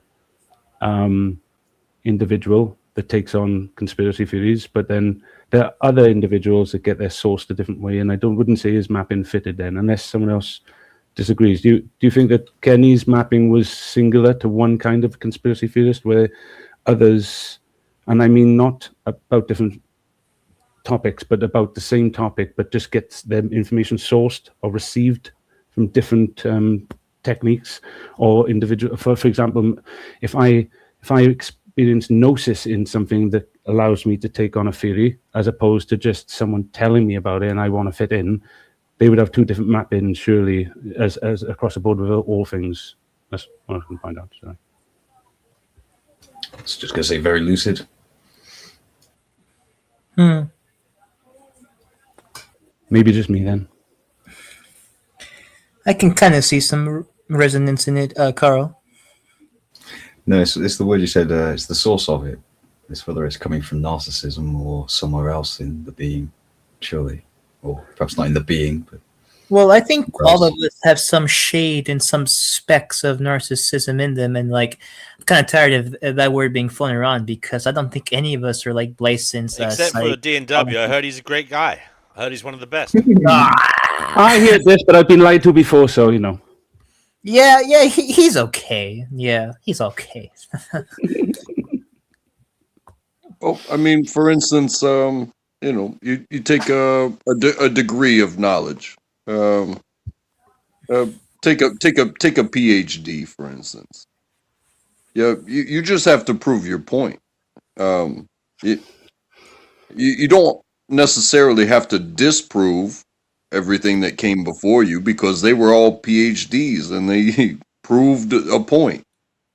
And that's something I was thinking about today, is that multiple things concerning the same subject can be true at once. Something that made me think that was the the argument of microplastics. Save the world, reduce microplastics.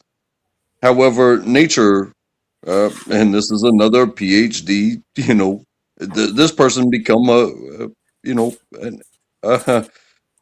certified PhD, determined that nature produces things that are so similar to microplastics that it can skew a test. So you're finding things that exist naturally while you're looking for the problem that people are causing. So they can both be true. Yes, there can be of course, yes. contamination. There can be contamination while there is, this earth that just does its own thing, and they contradict each other. So actually, sorry. Yes, go ahead. I'm finished. I actually track. That's actually like the most common sense. I hate that word, but that's the most like, I guess like moderate way of viewing that. Like we do ruin the earth, but the earth does things on its own that is also chaotic. Because like me being a pessimistic anthropologist point of view, yeah, I follow like a very like I don't think that the universe is like a design for us inherently. So like yes, the earth does do its own bad things, but we don't help the situation at all. But like yeah, like there's a reason why there was like a lot of mass extinctions back then, right? So like yeah, that's why I don't really go on board with the climate stuff, because like the earth does things on its own that's already very, very destructive, but we don't help either. But I think that the earth has been longer than humans have, and the earth has had its extreme, hot, cold extinctions, asteroids, volcanoes, and pardon me, for sure. But something that the earth did not create was currency, money. Politicians. The administration will follow the money. People trying to gain will follow the money. They're not going to follow what they were given. They will protect themselves at all costs, and when they make an inch of gain, they will take a mile. Yeah, of course. Yeah, they will take a mile. Yeah. A currency is very unnatural in our world, and I say that very, very cautiously, because like animals don't really trade objects with another to get like things from one another. They just go after each other, But we, another animal, we create these things that like outsource value, outsource our arbitrary subjective value onto it, and it's a piece of stone, or a piece of like copper, silver, gold, So yeah, very, very. Kugaduma, do come on, Kugaduma, please. We just referenced climate change and like climate science. He's gonna come on now. Watch. He's definitely gonna come on now. He's gonna correct all of us in his words now. Get ready for it, guys.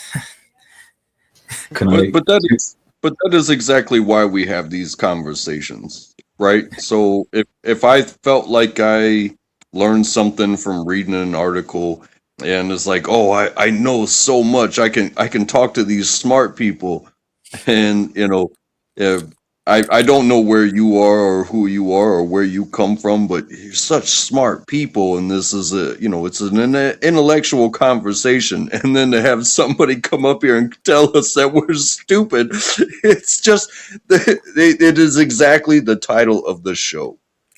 Hey, just find another way to say it, and it will be the exact same thing. Well, I have a question. Carl, please go, mate. Save your hand.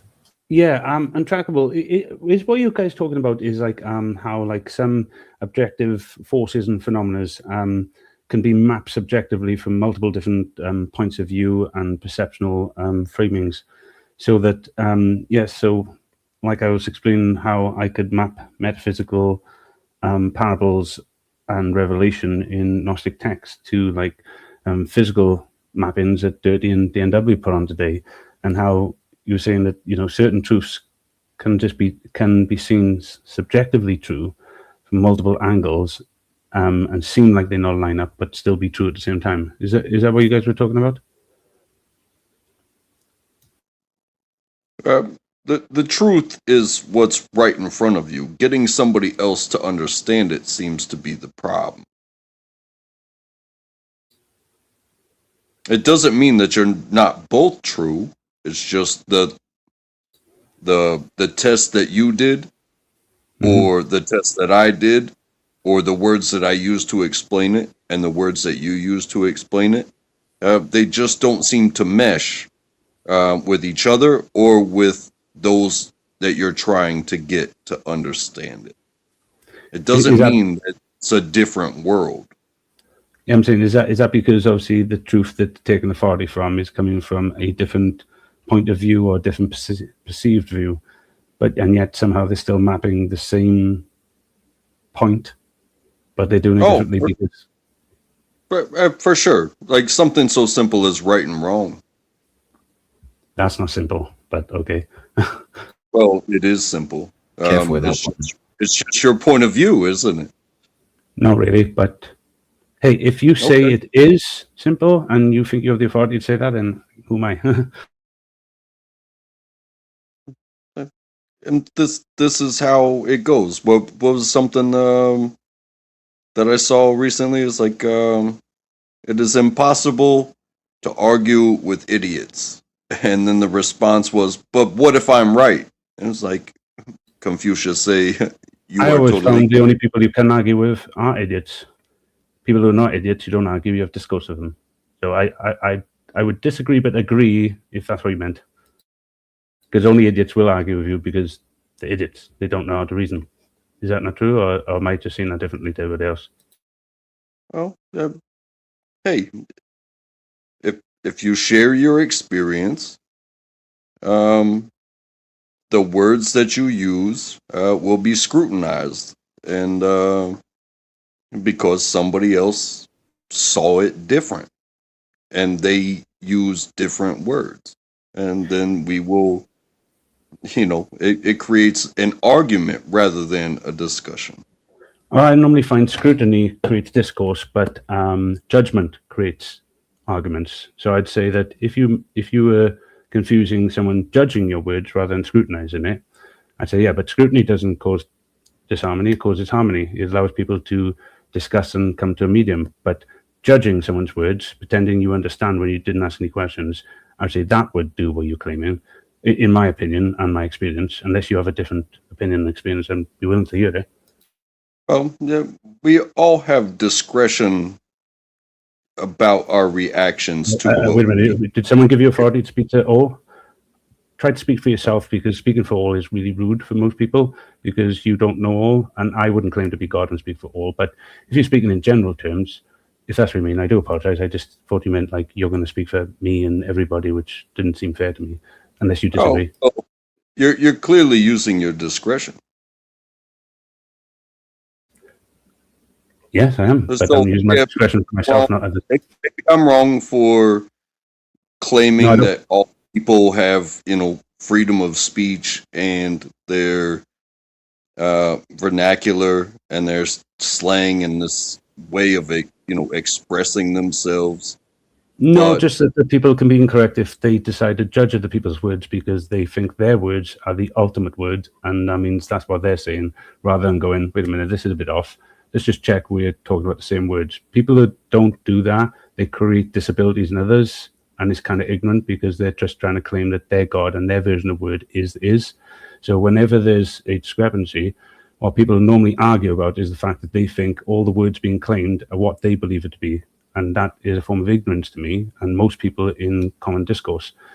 And that's why people argue, because you judge the other person's word, you don't actually critique it, like ask questions about it, test it. In that case, I apologize for giving credit to abilities that other people don't recognize. No, Anybody honestly, but most of what you myself- said, I believed. I think is true. Most of what you said is true because without having someone like myself to explain from another side, you're saying what everybody else is saying, basically, and it is kind of true. I would say that everything you're saying is true. It's just that if you didn't mind me interjection, just from another standpoint, is sometimes these words are not necessary for most people, but for me they are, just to get absolutism in what is being claimed as truth, because you're making truth claims, and like I said, it was mostly correct for most people, but not maybe everyone. So just add in the fact that sometimes words like judgment can have great structure to say that you're judging someone based on words you don't actually know, and you're claiming to have authority over words, which you shouldn't really do, because other people, they need structure and necessity to words, and without it, they're isolated, like myself. Hey, pardon me. Just as you say, I shouldn't say all people have. Maybe you shouldn't tell me what to do. No, I'm not telling you. I'm requesting. I'm saying how it affects me. You said you just said you, and you in what you just said. So, it's quite contradictory. You understand what I'm saying? No, I don't. I'm saying that I'm explaining to you that these words have different meanings for me, so you understand them, and that's how I use them, and asking if that is aligning with what you're saying so I can follow along. And I waited after you to do your bit to ask those questions. I wasn't actually accusing you of anything. I don't. If I was, and you can explain it to me, I'd be willing to listen. Well, hey, it's okay to disagree with what I say, but your response to what I said was it's inappropriate, basically, to say that all people have. Yes, because I don't. You'd be excluding me from all people. You do have. I have what? Sorry, what do you think I have? You have exactly what you are portraying, and that is this expression using the words that you know to explain your experience and existence and your thoughts on progression. That is everything that you have said, but you said that the way that I said it, and again, go back to the title. We're just repeating ourselves over and over and over again. So you're using the word "we" again and speaking for me like the old thing, and you're doing it again. I believe you're repeating yourself, and I am as well. And is anybody able to help me? I don't know. I must be communicating this incorrectly. Can anybody steelman me at all? I'm not sure how to help. Other than it seems like, different terminology saying the same thing. Well, does the word "all" and "we" have meaning that people shouldn't really use unless they're speaking for the "all" and "we" as another version of the "all"? Yeah, and all I'm doing is explaining how this affects me, to understand that this not maybe the correct terminology to be using, because when someone like me is in the room, you're speaking for me, and it doesn't feel like anybody should be doing that. Would it make you feel better if I explained "we" as the me, myself, and I? So I'm speaking for the three me's. This is "we" at this point, because I'm not speaking for you. I'm not speaking for anybody else on the panel, anybody else in chat, any of the listeners down. I'm speaking for me, myself, and I, and that's three completely different people as far as I'm concerned. Can I ask you, do you do that all the time, or just in this one thing? Because if you don't do it all the time, that's highly confusing for me. I'm never going to be able to catch on to that. I'm not one of those ones that do as I say, not as I do. If you don't use that continuously across the board, it's just going to confuse me and make me think you're being deceiving me, because that is the definition of confusion and deception, to do that. Because that would be an actual contradiction. It's saying here I'm doing this, but over here I'm not, and I won't be able to process that. It's a requirement for me, but it's not for you guys, I suppose. I don't know how you do it. It's a gift. I'm like, you guys can do that? Wow, I can't. So that's all I'm saying is, unless it's across the board. So it comes back to the terminology. Like if I say you and I, Would that help you better? Or the people on the panel think that, like, I'm not going to tell these people what they think, but when I say we, contextually, should I really have to define whether it's me, myself, and I, or you and I, or if you want me to understand, yes, you should. The people of the world think this way, because I can't speak for. There is no self, though. So you believe there's a unified people called the people of the world, and they all have this generalized notion of things? Is that what you're trying to explain to me? Because I'm just following along. I want to learn from this stuff. I've never heard of the people of the world before, so I'm interested in what that is. Well, there maybe we agree we exist on this rock. You talk about you again, or me and you? Hey, okay. Would you and I could agree that we? It's tough, man. Contextual, I'm aware. Though. I live in this world. That's what I'm trying to show you. This is my world. I exist on this rock that is floating through space, and we have been. Oh God, there, do it again. I keep saying because you wanna exit from context. So no, I just want you to be consistent in how you use the word "we." That's all, so I can always follow along. Otherwise, if you use it here for different reasons to over here, I don't know how you guys do that. To me, you guys are superhuman. To me, I'm like, fuck, I can't do that. I don't know how to do that. By you guys, what do you mean, you guys? As in everybody, it's not me, basically. I'm being lazy with connotational form to be, quick, but I can explain. When I mean you guys, I just mean everybody else. I mean, I've never met another person really like me like this. I can guess along most of the time, and like I do when I listen to you guys, and I'll straw man you. But now I'm in this mode where I'm like, okay, you guys have all talked about this and somehow understood it. I'd like to understand what you're saying now, and so I'll ask clarifying questions so I can follow along what you guys are actually saying. I apologize. No need to apologize. You can't apologize for something you didn't understand. That's crazy. I wouldn't expect it. I'm not calling you a child, but I wouldn't expect a child to apologize for something they learned. I mean, if it's helpful, if it means anything, great. I mean, it's all awesome for me as well, to learn and speak to other people and see how they say things and do things.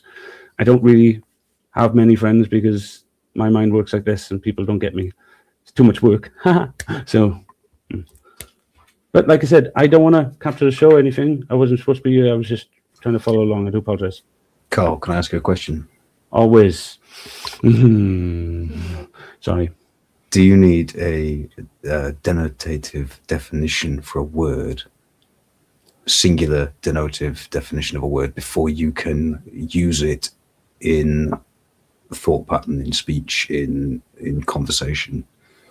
Well, what it is more aligned to the process in which I listen to people. I feel most people, I don't know, this is a feeling I'm having. Most people listen, and what they try to do is they try to straw man the other person's argument to attack it. Whereas me, I can't do that. I don't know how to. So it just, I can't hold the structure. So I need to steel man someone's argument. So if I can't ask clarifying questions on someone's point, I'll have to listen and then ask again afterwards, because if anybody gives a word that I have to interpret and I don't fully understand what he's trying to say, then I'm straw manning him, aren't I? I'm not really steel manning him. Right. So that will destroy the structure in my head, and then I can't follow it. It falls apart. Right. I don't know how you guys hold it up or what you do, but I can't do what you guys do. I need to understand what that word meant, because it could mean several different things, and I don't want to. I don't want to weaken his argument. I actually want to know what he's trying to say. Sure. So the best way to do is to steel man it, and to steel man. In a world full of connotational words and syntax, it's best to go, hey, what might be causing friction is this word. How do you structure and how do you use it? Because I might be doing it different too. So that seems logical to me and valid. So that's what I do. I thought that's how all logic and reason work, but obviously not. People keep attacking me for it. Well, not attacking in the sense that I'm not saying you guys have attacked us. I'm just saying it has happened. But it's difficult for people to understand that. Why do you need? If someone's telling a story, I can just follow a story because it's just a story. if something's too much for me, I'll ask if I can ask a clarifying question. But that's often to do, say, to relatability. Like, you've said something that I haven't fully clicked in my head what you meant by it, because you ain't actually saying what you're saying. Do you get what I mean? But when someone is claiming a truth, then I don't want to straw man them, because that's not what I'd want someone to do with me. I'd want someone to steel man my arguments to help me. So I try to do that, and I can only do that by clarifying certain points, and certain people use connotational syntax forms of words. So I ask for clarity on those, and then I explain how I use them and break them down so they can then help me align myself to what they're truly saying, so I can just follow a story. A lot of people use this as a will continue on attempt X.com. to attack them, not Check out the understand them. Finding Gnosis X space where you can listen to further finding of Gnosis after the show.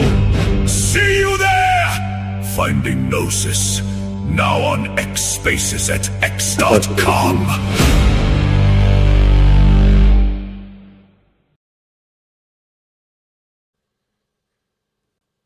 Alyssa, you're on the Finding Gnosis show. By the way, guys, at some point, I don't know, within the next hour at least, within the next hour, we will go to X. We'll be live on X Spaces. We'll leave YouTube. Alyssa, go ahead. You're on the Finding Gnosis show. What would you like to say, darling? Hi guys, I'd like to say hi to you all, and well done to Carl. I think he's done very well tonight. Yay me! Nice and calm.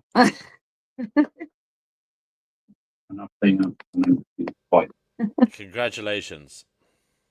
Oh, I don't know what's going on a minute. It's really quiet. A second. I'm sorry. Right. Should we best now? Hello, hello, hello. There you go. Are You Puking says, don't you know, life, enjoyed your presentation. They shared the stream of someone that they know, and they were fascinated. She mentioned dolphins co-creating those water ring bubbles. Wow. And also certain statutes seem to... Oh, certain statues, I think, not statutes. Statues seem to hold toroidal sphere-like objects on them, which they're still trying to figure out. Okay. Thank you, brother. Yeah, guys, go to X. I'll give you the link. We'll go to X shortly enough. Let me put the link in the chat for those of you who want to continue listening. Finding Gnosis on X. The link is in the chat. I think we'll go there shortly, because it seems that this stream is dying. It might be a good time to start again on X. Yeah, I think so. What do you think? The shore of end soon. The show will end soon. Yeah, okay, guys. I think we will go to X then. So, we'll do some closing remarks. We will go to Fatima next. Fatima, go ahead. I just want to say that this was one of the most intellectually very, very stimulating streams I've ever been in so far, D&W. Thank you, Dirty, for providing the topic and the debate. It's always good. It's always a search and conversations for certain things about our world and reality, and that's all we're here for. Yep. So thank you once again, D&W, for sharing this.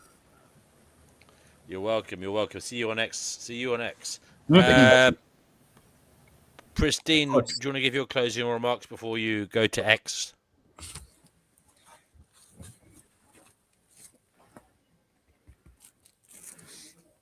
We're waiting for Pristine. She's not around at the moment, so we'll go to Carl. Carl, do you want to give your closing remarks before we migrate over to X? We're going to go to X Spaces. I know you're on there, Carl, so we'll see you there. What? Slow down. What do I do on there? Is there like a... I'll stream it here too, by the way, guys, but we'll be talking on X. X Spaces, yeah. See you guys there. We're doing some finding on X Spaces. We get some interesting people popping in there sometimes, some different folk, you know?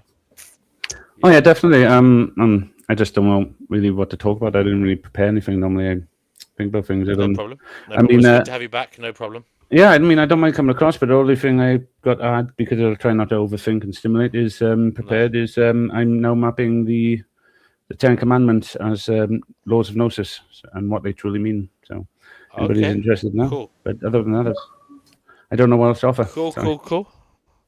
Would you All right, recommend mate, to see you come on along X. or just watch Yeah, it first? I recommend you to come over there. You'd be most welcome. And the same to Alyssa. Alyssa, do you want to say anything before you go over there? Yeah. I'd like to say as well, thank you, Dirty, for the lecture tonight. It was amazing. You did really, really well, and I know that took a lot for yourself to do, and you should be super proud of yourself. So thank you for that. It was really educational, and I found it very informative, and I learned a lot. So thank you for that. And yeah, head over to X, and we will continue from there.